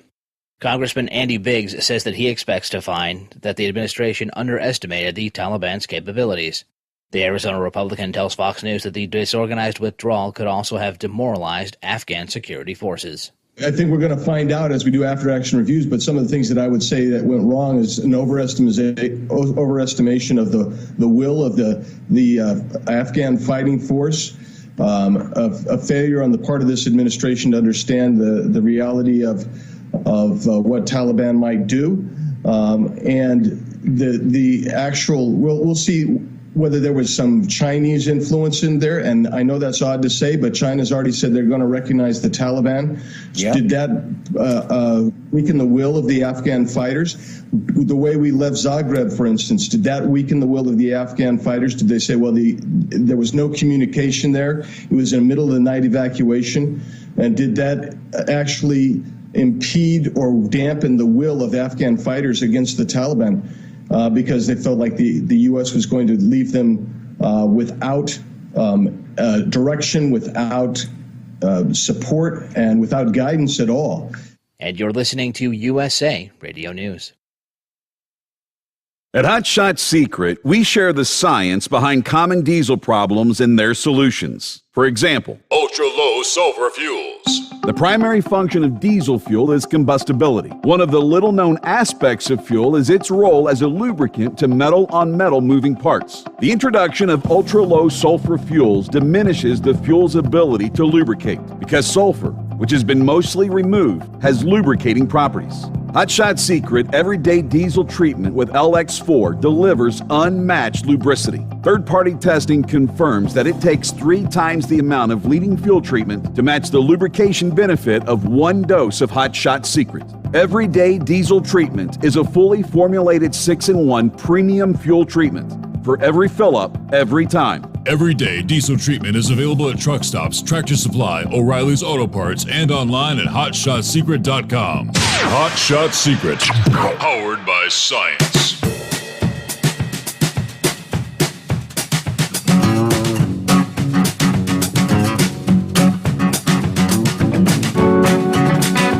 One more tidbit in regards to COVID, before we'll move on to other things, unless you want to talk about it. Here's what Canadian viral immunologist and vaccine researcher Dr. Bridle said about the claims that we're in a pandemic of the unvaccinated and that the unvaccinated are hotbeds for dangerous variants. Absolutely untrue to be calling this a pandemic of the unvaccinated. It's certainly untrue that the unvaccinated are somehow driving the emergence of novel variants, which goes against every scientific principle that we understand historically. The reality is, the nature of the vaccines we're using right now, the way we're rolling them out, are going to apply what they call selective pressure to the virus to promote the emergence of new variants. Again, this is based on sound principle. You have to look no further than the emergence of what they call antibiotic resistance. The principle is this: if you have a biological entity that is prone to mutation, and the SARS-CoV-2, like all coronaviruses, is prone to mutation. If you apply a narrowly focused selective pressure that is non-lethal, and you do this over a long period of time, this is the recipe for driving the emergence of novel variants, which is exactly what we're doing. Our vaccines are focused on a single protein of the virus. So the virus only has to alter one protein. The vaccines do not come anywhere close to providing sterilizing immunity. People who are vaccinated still get infected. It only seems particularly good at blunting the disease. And what that tells you, therefore, is these vaccines, in the vast majority of people, are applying the non-lethal pressure narrowly focused on one protein, and the vaccine rollout is occurring over a long period of time, which is the recipe for driving variants. Just as we're getting used to the highly contagious Delta variant, a new mutation is rearing its ugly head. Look out for Lambda, the new, little understood variant that could be resistant to our current vaccines. The Lambda variant, first identified in Peru, according to The Hill, Japanese researchers noted that it exhibits higher infectivity and immune resistance in their study, published in the preprint paper that is yet to be peer-reviewed. Lambda has a mutation of its S protein found in the cell's binding receptor that makes it different from other variants. The modification at this location is associated with resistance to immunizations. In addition, the researchers found 3 mutations within the lambda spike protein that could mean resistance to the antibodies triggered by COVID vaccines. It's pretty much exactly what the doctor just spelled out. They break it all down scientifically, talking about the gene sequencing and samples of the virus in South American countries where the Lambda variant is dominant. In the country of Chile, where the vaccination rate is around 60%, Lambda has evaded immunity.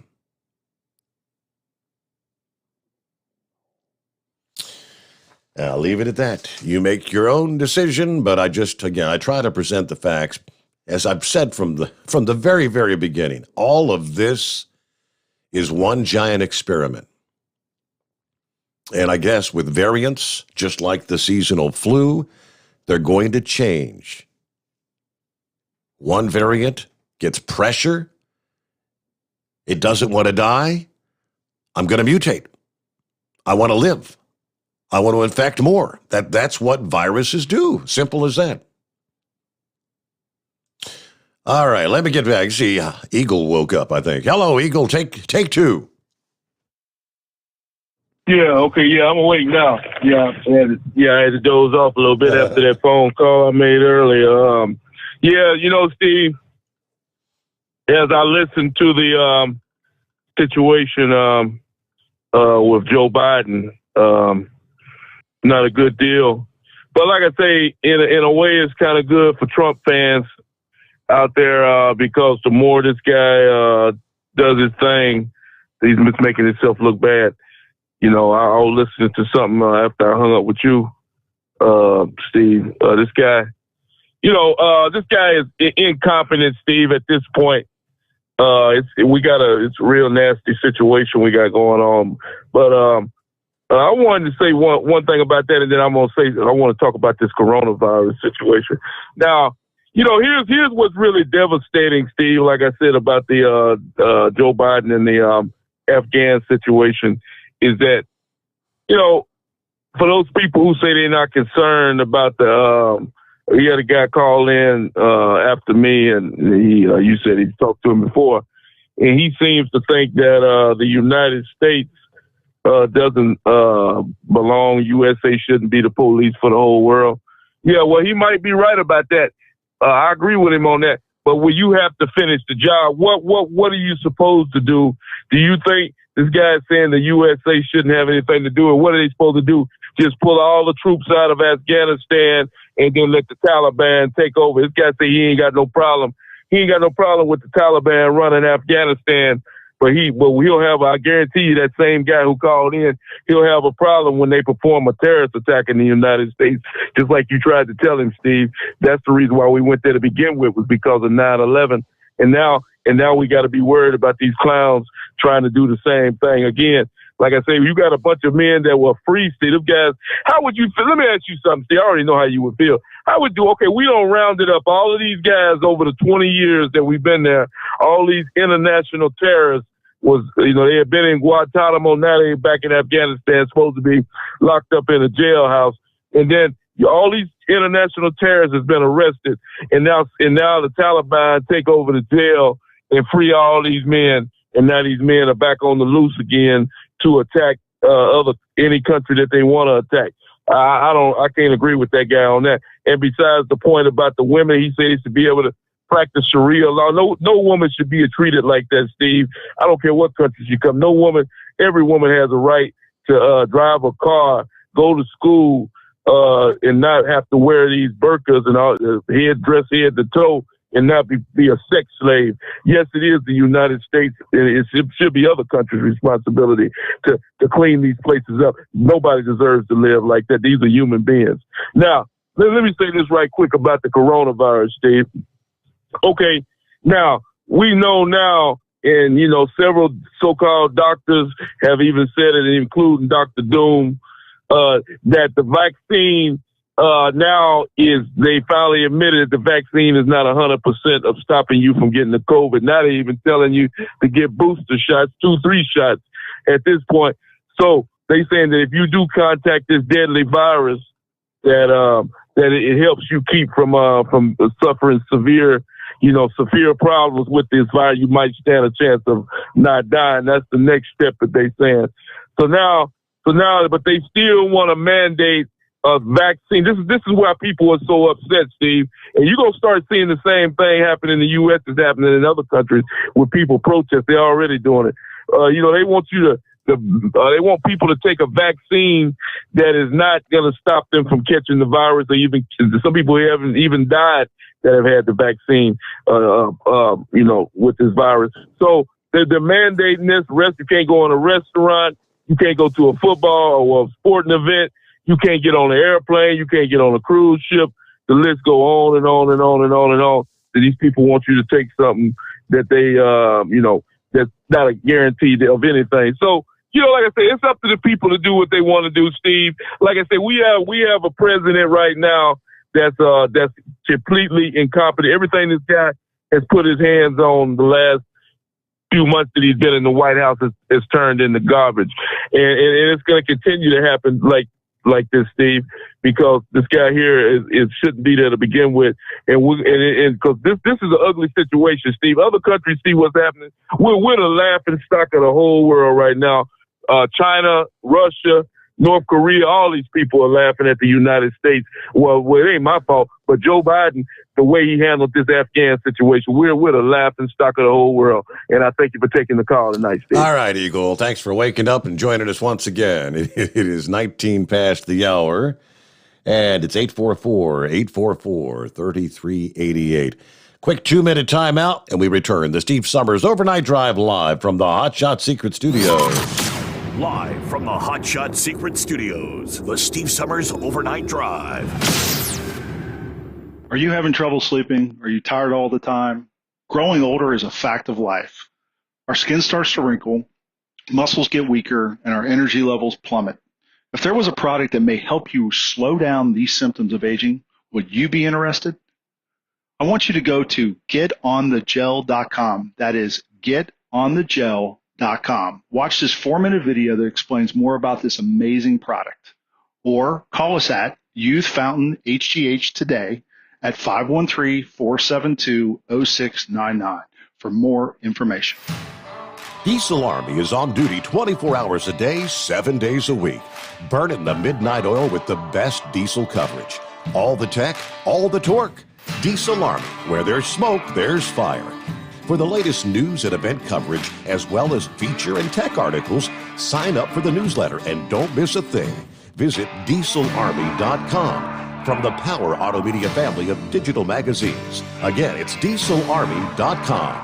Dean Michael, the tax doctor here. Are you tired of those tax problems following you around like a dark cloud, always in the back of your mind, losing sleep at night? Call me now and get your life back. 888-557-4020 or go to mytaxhelpmd.com. Pretending they're not there won't make them go away. The IRS isn't going to forget. They will levy your bank account and garnish your wages. Don't wait for that to happen. I'm not telling you these things to scare you. I'm telling you so you can benefit from my years of experience. Now is the time to act. 888-557-4020. Do you have a Dodge pickup and hate your automatic transmission? Of course you do. LaVon Miller at Firepunk Diesel here, and we specialize in heavy-duty and performance transmissions for your 3-quarter or 1-ton Cummins-powered truck. So if you're interested in turning your stock slush box into a towing monster, call us today at 614-733-3744 or visit us online at shop.firepunk.com. And now, back to the Steve Sommers Overnight Drive, live from the Hot Shot Secret Studios.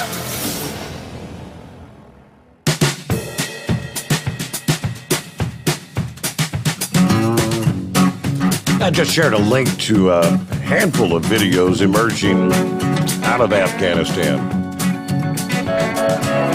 First, showing what appears to be U.S. troops at the Hamid Karzai International Airport there in Kabul, shooting into the air, trying to keep civilians off the flight line. Throngs of Afghans trying to flee the country.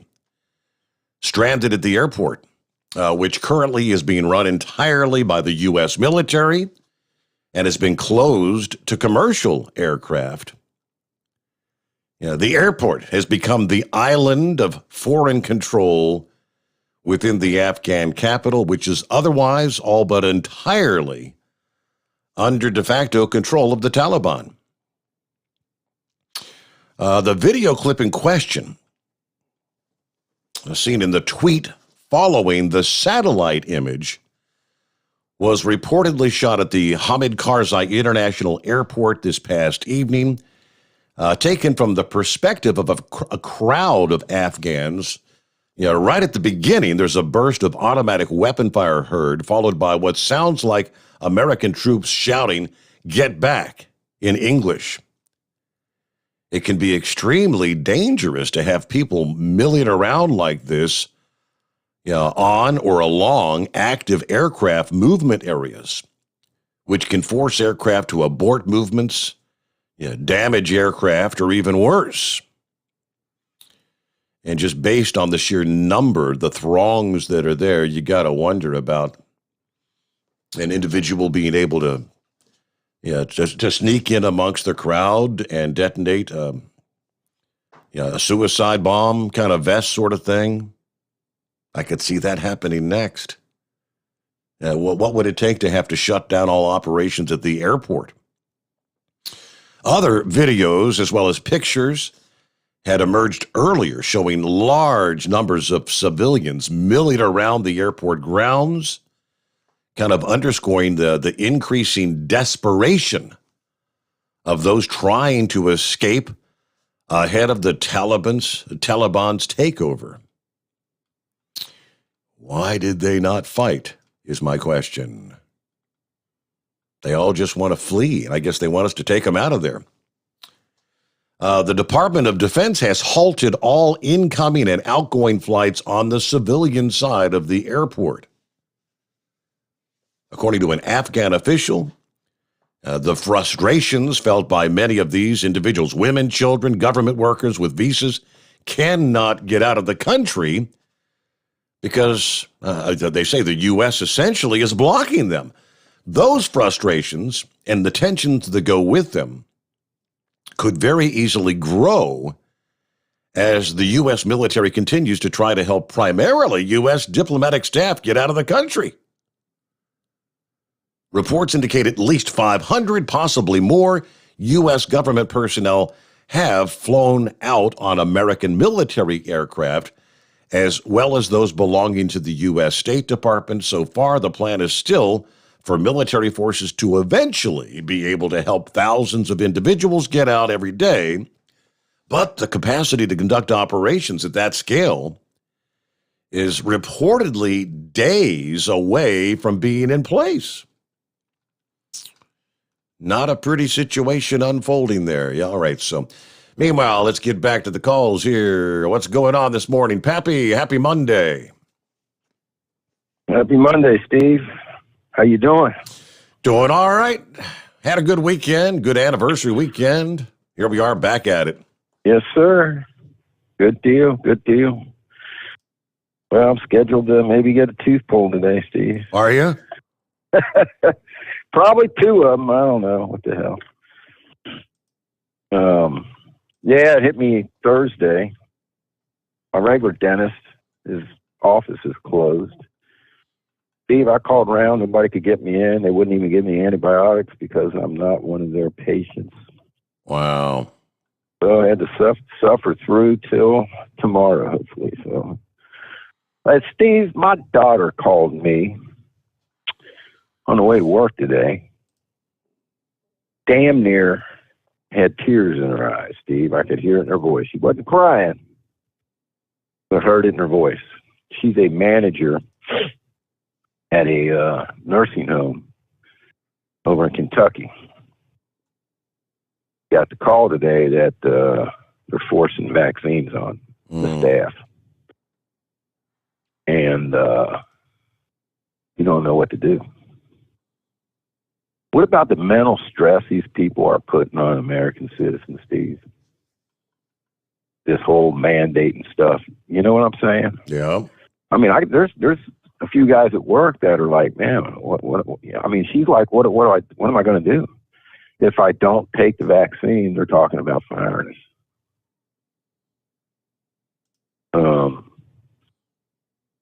You know, that's half the income in that household that would be gone until she finds another job. You know, they got a 2-year-old little baby. They don't take none of this in consideration, Steve. What the hell they're doing to the American people. So I don't know. You know, I told her she's got to make a decision. I asked her how many employees that work there. We saw the hundreds of people lined up over across the river last week outside St. Elizabeth. I mean, that wasn't a small crowd. That was a large crowd protesting the vaccine mandates. Yeah. Well, I asked her how many employees that are not wanting to take this vaccine. She said there's about 20 of them that don't want to take this vaccine, that might be forced into doing so. And I said, well, are they really going to fire 20 of you? You follow me, Steve? Yeah. Are they really going to fire 20 of the employees? Who are they going to hire to replace them? I mean, would that cause this nursing home to have some serious problems on even staying open and operating? So I told her that's one thing to think about if everybody stuck to their guns. You know, where I work right now, if they mandated vaccines, which doesn't sound like it's going to happen right now, but you never know in Ohio what the line might end up doing. Steve, I'm telling you right now, this department can't afford to lose anybody. And if there was 20 of us that just said, nope, ain't taking it, and well, don't come to work, Steve, they couldn't do it. There's no way. We're losing people left and right. I mean, they just couldn't. I don't see how they could operate. So I don't know. You know, I mean, that's kind of. Let me get on to Biden, Steve. Okay. Yeah, I was going to say that's kind of what Rand Paul said last week. Hey, they can't fire everybody, can they? So. Right. But see what a disaster, man. You know, Trump had a plan to get out. Biden squashed them plans, Steve. I didn't hear much of your show tonight, so if I'm repeating a lot of what you said, interrupt me. But they had a plan to get out. They had deals that were struck, you know. Correct. Conditions. Conditions of withdrawal. Under conditions. Yes. And Biden took all the conditions and threw them in the toilet.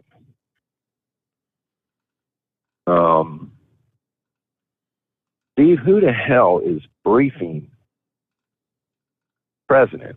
These so-called experts, right? That's all we hear. We got to follow the experts, follow the science, follow the expert. Who's these military experts briefing Biden? Are they a bunch of buffoons or what? I mean, come on, Steve. I mean, maybe if they get their heads out of their caboose and stop worrying about CRT, pushing this stuff in the military, and get their head game over there. How do you screw up like that, Steve? How do you leave U.S. citizens over in this country? You pull the military out, but you leave these people stranded over there? Are you kidding me? What a disaster. The supposed interpretation was the Afghan military, which, like I've been saying, had the Taliban out there. 300,000 Afghan military, 75,000 Taliban. It should have been a cakewalk for the Afghan military to maintain control. That's what Biden, I guess all the military experts have been telling him. But as it turns out, they all dropped their weapons and surrendered without firing a shot. Buffoons. Steve, we've been over there 20 years. You can't tell me these higher-up military leaders didn't know this. You cannot tell me that they didn't see it coming. Afghanistan, Steve, didn't see it coming. Afghanistan is really not a country, so to speak. You know, there's at least 50 different tribes over there. You know, and each tribe has to have a say in something in certain areas, and I'm kind of hard to explain, you know, but Steve, I mean, I know a lot of people in fights over there and in firefights, and you know, some said there were a few Afghans that were straight up good soldiers, but most of them were not, from what I'm being told by boots on the ground that were over there. And I mean, you can't tell me the high up military are they a bunch of buffoons, Steve? I'll tell you what, God forbid, hope this man, if they start taking hostages and hacking off U.S. citizens' heads, there better be some heads that roll here. I don't mean that literally, obviously, but I mean, you know, there's a price to pay. Yeah, jobs. Yes. Man, that's all I got, Steve. I know you're getting at the bottom of the hour. I better shut up before I say something. I should. So. All right. Well, yeah, keep us posted on the daughter and everything. Yeah, everybody's been asking me, are they going to force us to get it? And I said, yeah, pretty much. As I've said for months now, they're going to make life so damn miserable that you'll finally capitulate and say, all right, just give it to me. Can't have a job, can't do that, can't go to the bar, can't go to you're hearing it one step at a time. But we return after this, the Steve Sommers Overnight Drive live from the Hot Shot Secret Studios. USA Radio News with Dan Naraki. The death toll from a 7.2 magnitude earthquake that struck Haiti on Saturday has risen. Officials say that more than 1,200 people have died and another 5,700 have been injured. The majority of deaths coming in the south of the country. The government says that more than 13,000 homes have also been completely destroyed and another 13,000 have been damaged. And U.S. forces will take over air traffic control at the Kabul airport, according to the Department of Defense. In a joint statement with the Department of State, the takeover was announced along with an expansion of security at the airport, which is now housing the operations of the American Embassy. They also announced the acceleration of evacuations for thousands of Afghans who are eligible for U.S. special immigrant visas. Nearly 2,000 people who qualify have already arrived in the United States. You're listening to USA Radio News. Hi, this is Dr. Joel Wallach, a veterinarian physician and founder of Youngevity. Great nutritional company based on 90 for life. 90 essential nutrients, all vertebrates, whether you're a wombat, an elephant, a giraffe, an ostrich, a human being, a monkey, a cow, a dog, or a cat, doesn't matter. All vertebrates require 90 essential nutrients, 16 minerals, 16 vitamins, 12 amino acids, 3 fatty acids. They help prevent birth defects. There are no genetic birth defects. That's my thesis is in the Smithsonian Institute of Natural Treasure. There are no genetically transmitted diseases. They're all nutritional deficiency diseases. That's why my thesis is in the Smithsonian Institute of Natural Treasure. I want you to get on the 90 for Life program, 60 minerals, 16 vitamins, 12 amino acids, 3 fatty acids. And don't forget the Rebound or sports drink. And don't forget, you need your immune system because of all this pandemic virus stuff going around. And so contact us at usaradiohealth.com. Contact us at usaradiohealth.com. You're listening to the Overnight Drive with Steve Sommers. Do you have a Dodge pickup and hate your automatic transmission? Of course you do. Levon Miller at Firepunk Diesel here, and we specialize in heavy-duty and performance transmissions for your 3-quarter or 1-ton Cummins-powered truck. So if you're interested in turning your stock slush box into a towing monster, call us today at 614-733-3744 or visit us online at shop.firepunk.com. Drivers, you demand that your equipment's reliable and dependable, and that also applies to your headset for communication. Well, our friends at Stellar Electronic have you covered. The Pluto Duo headset bundle is the best communication headset you can find in the industry. No matter the challenging environment you're driving in, the Pluto headset will make you sound crystal clear all the time thanks to their 99% noise cancellation. And the Duo's not only a stereo converter for the headset, but also a power bank so you can charge as you go. Learn more at StellarElectronic.com or visit them on Facebook. At Hot Shot Secret, we share the science behind common diesel problems and their solutions. For example, Hot Shot Secret Diesel Extreme. Today's ultra-low sulfur fuels are cleaner, but they leave injector deposits, causing frequent DPF regens and low throttle response. Hot Shot Secret Diesel Extreme is a 6-in-1 fuel additive recommended for all diesel engines. It is formulated with the most concentrated detergent on the market, a top-tier level cetane booster, lubricity enhancer, water demulsifier, rust and corrosion inhibitors, and a fuel stabilizer. Diesel Extreme is a once every 6-month treatment that will clean your entire fuel system, starting at the fuel tank and traveling throughout the fuel lines and fuel pump, and finally completely cleaning your injectors. Hot Shot Secret Diesel Extreme improves your diesel's fuel economy and eliminates excessive black smoke. Hot Shot Secret Diesel Extreme is available nationwide at truck stops, Fine Farm and auto stores, and online at hotshotsecret.com. Hot Shot Secret, powered by science. Diesel Army is on duty 24 hours a day, 7 days a week. Burning the midnight oil with the best diesel coverage. All the tech, all the torque. Diesel Army, where there's smoke, there's fire.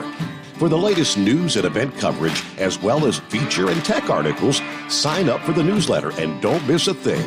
Visit dieselarmy.com from the Power Auto Media family of digital magazines. Again, it's dieselarmy.com. PureFlow AirDog, your leader in fuel air separation system technology. Our systems filter out water, particulates down to 2 micron, and remove all of the air out of your diesel fuel. This allows for nothing but pure, clean diesel fuel to reach the expensive injection system equipped in your vehicle. Not only do our fuel systems protect, they also come in a variety of flow rates to meet your performance needs. Our systems are compact and use OEM-style fittings for an easy installation.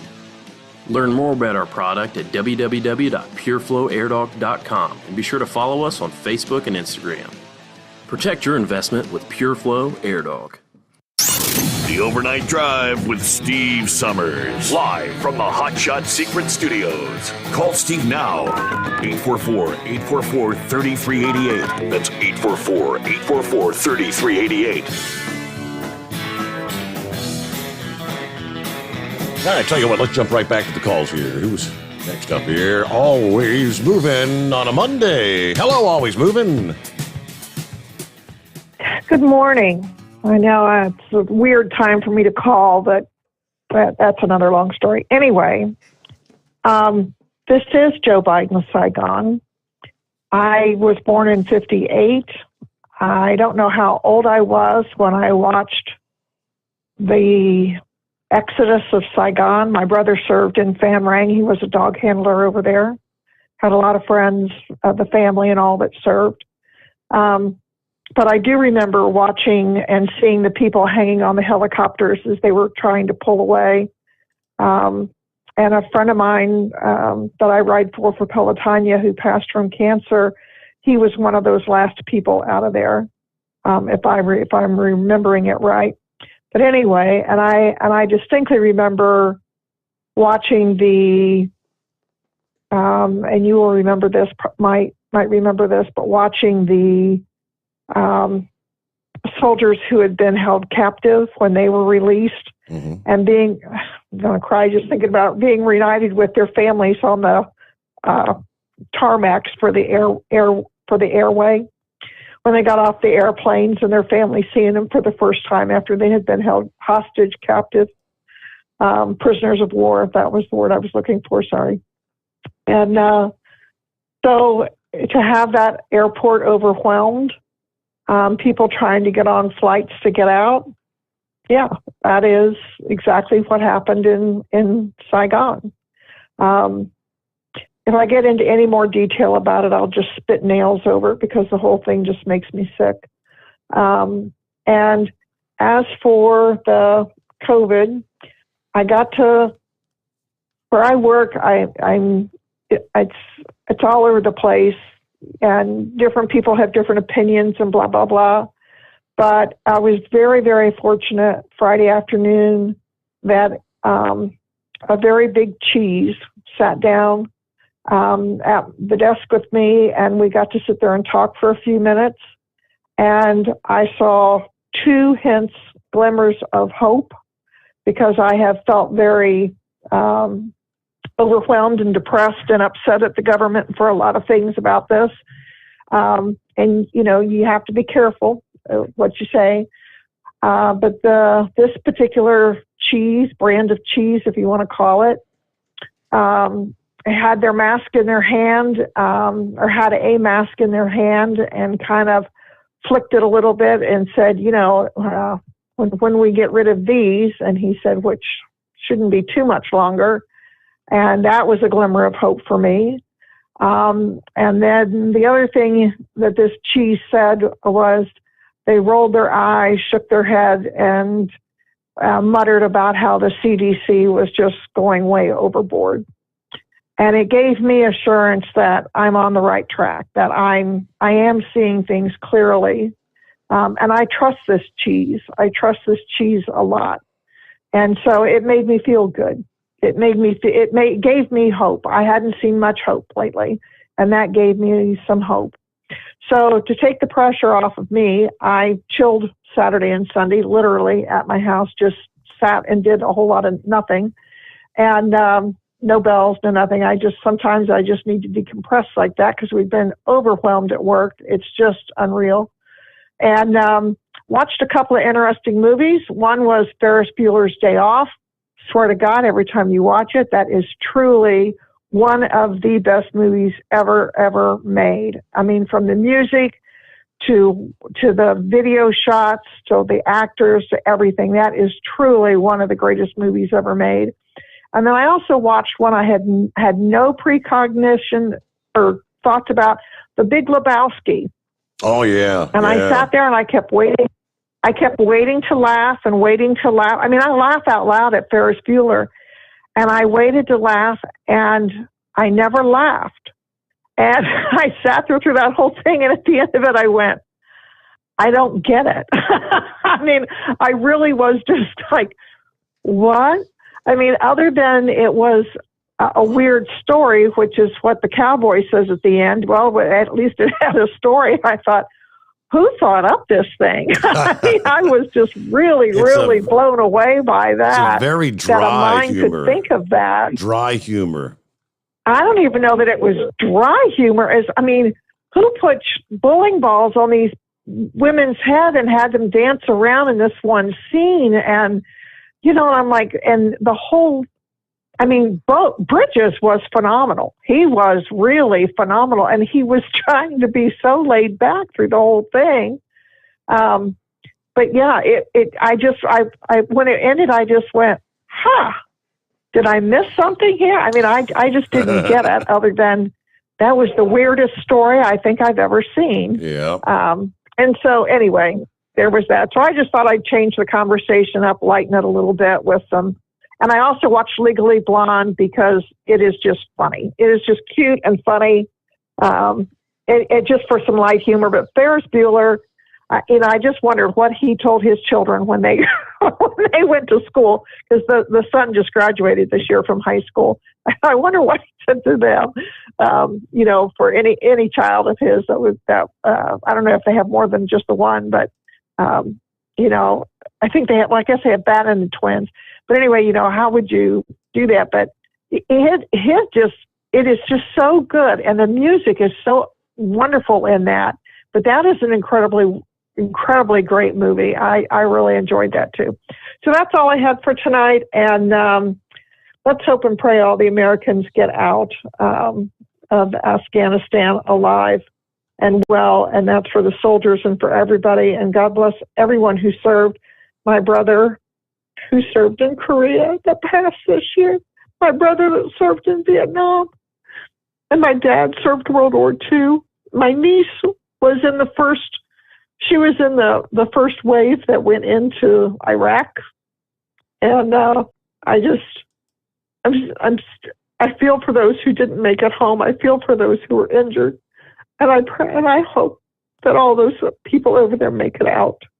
So thank you very much for taking my call, and I hope everyone has a wonderful day the rest of the day. Thank you. Thank you. Always moving. Yes. Raw emotion. All right, let me get a 2-minute pause here. We'll come back, get to Horse Feathers. Knucklebuster has a few more things to lay on us, a little more baloney, as he likes to call it. The Steve Sommers Overnight Drive live from the Hot Shot Secret Studios.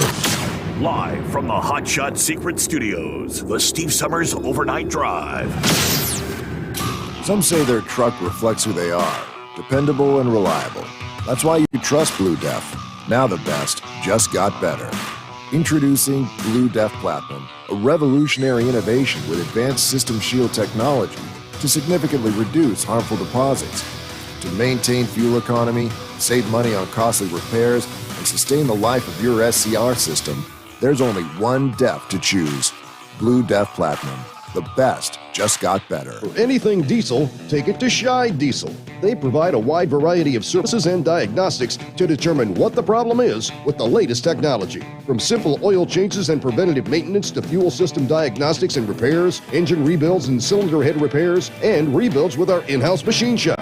They also have on-site DPF cleaning for exhaust issues and DOT inspections. If your diesel is asking for some attention, Shy Diesel has the specialist you need for anything diesel. Located in Terre Haute and Lafayette, Indiana, and Effingham, Illinois, Shy Diesel has you covered. You work hard. You deserve a seat that works just as hard as you do. The Bostrom T-Series seat has provided drivers with comfort for millions of miles over the past 3 decades.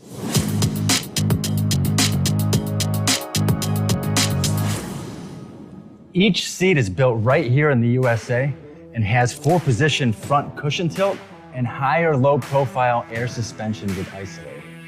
It's also equipped with many standard and optional comfort features, such as high and mid backrests, 9.4-inch fore-aft slide adjustment, adjustable armrests, and manual or dual air lumbar support systems to keep you comfortable throughout your ride. Build your T-Series seat today at BostromSeating.com and ensure your ultimate comfort for wherever the road takes you. Bostrom Seating, the ultimate comfort for the open road. Keep the bugs off your glass and the smokies off your ass. This is the Overnight Drive with Steve Sommers.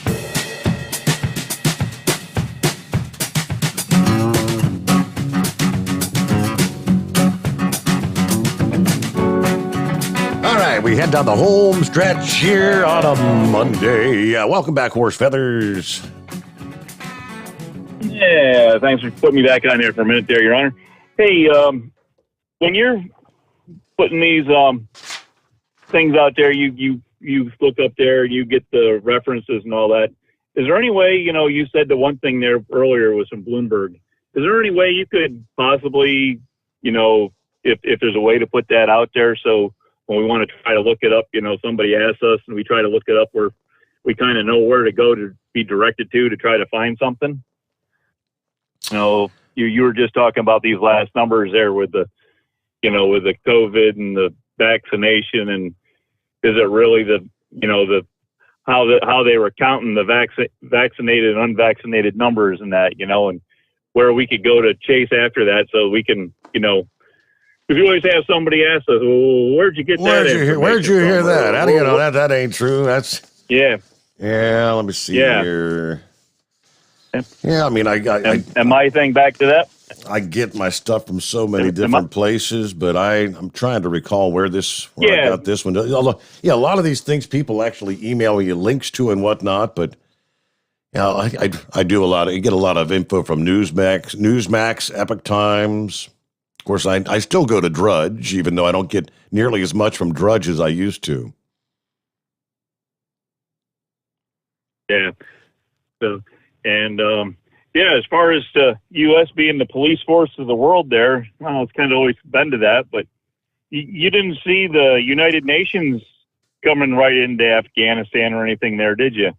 Go in there, any of our other foreign allies or anybody else, try to do anything in there? Not really. So I don't know. It's just, I think they, as I said earlier there, they just need some way that they could do something with the equipment that they leave there for possible use. And then if it got taken over, which it did, then to have some way to self-destruct it or do something with it, that nature. So I don't know. Yeah. Speaking of which, going back to Monkey Gouger earlier was talking about, and I've seen that meme a couple of times, and I thought I didn't, that the Taliban now has more Black Hawk helicopters than 160 something other countries, and I'm thinking, well, how many countries have no Black Hawk helicopters? Which there's probably 160 something that don't. I did a little dig in, and I see where there was one Black Hawk helicopter was supposedly unflyable, had a lot of damage to it, so they might have one. There are other helicopters, but most of what I'm seeing says any choppers were not in a flyable condition, so I don't know. But as far as, rifles and whatnot, I mean, I'm seeing video of munition lockers with thousands of weapons that were there for the Afghan military, that we left them, that Taliban's pretty much got all that now. They are very strongly reinforced. Oh, I imagine so. Yeah, they probably don't need any Toyota pickups with 50 millimeter or 50 cals on the back. Big guns in the back end. 50 cals in the back of the Toyota pickups anymore. They probably got nice Humvees and, as you said, MRAPs and all kinds of other things. So they'll be protected from them IEDs that they've laid all over the ground there while they're riding around the countryside. So, anyways, hey, with that, we'll let you go and appreciate all the information you get out here to us, because, as I say, if you don't get it out to us, we don't even know where to go to find it. So other than that, you have yourself a fine morning, and we'll catch you again there after the midnight hour. All right. Have a great day. Be safe out there. And yes, Knucklebuster. Morning again, Mr. Steve Sommers. Well, we've just about made it through a Monday morning there.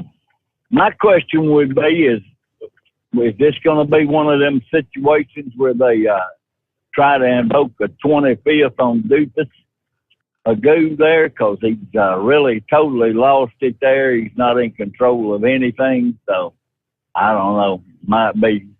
Y'all need to buy some Hot Shot Secret products. Don't forget to put the code Overnight Drive in there to get you 10% 10 to 20% discount. Buy some Steve Sommers Overnight Drive t-shirt, hat, travel mug there, and I looked the lyrics up to the song there, Rub It In there, and it's real doable, Steve. Oh, yeah? I just have to change the lyrics. Yeah, I just have to change the lyrics up just a little bit there. Turn your radio on to the Steve Sommers Overnight Drive show. Pour that Hot Shot Secret in. Rub that Ben Gay on.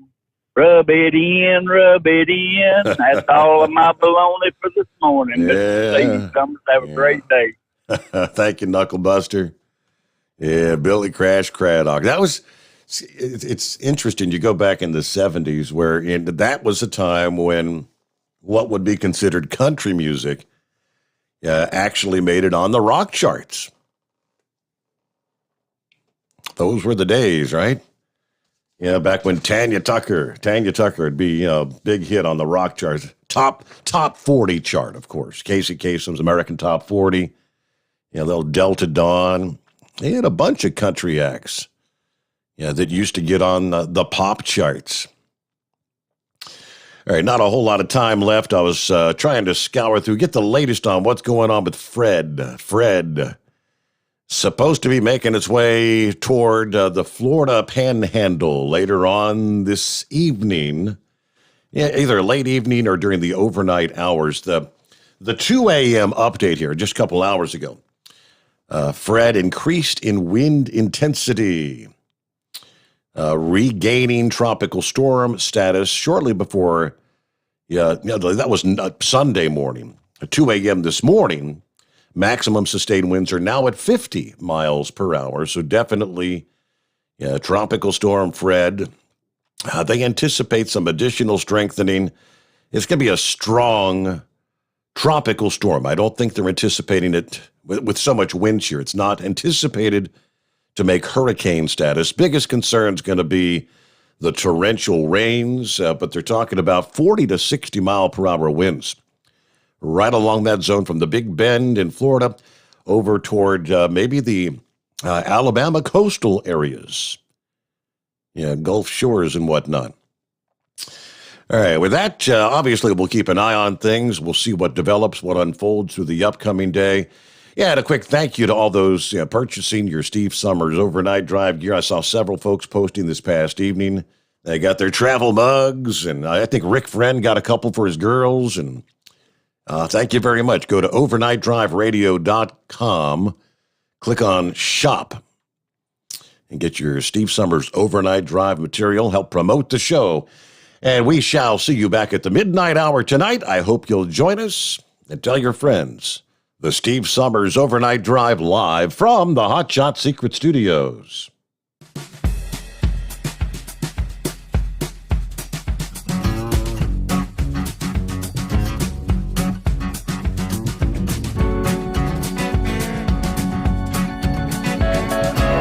You'll never guess the places that I've been. You never guess the places that I've been. 'Cause everything is like a dream, yeah, but only in that dream that I live in. I'm never gonna let the day begin. Never gonna let the day begin. 'Cause everything is like a dream, yeah, but only in that dream that I live in. Oh, don't wake me up before you go, and I'll just make this bed my home. Oh, darling, please just let me sleep. Give me my dreams.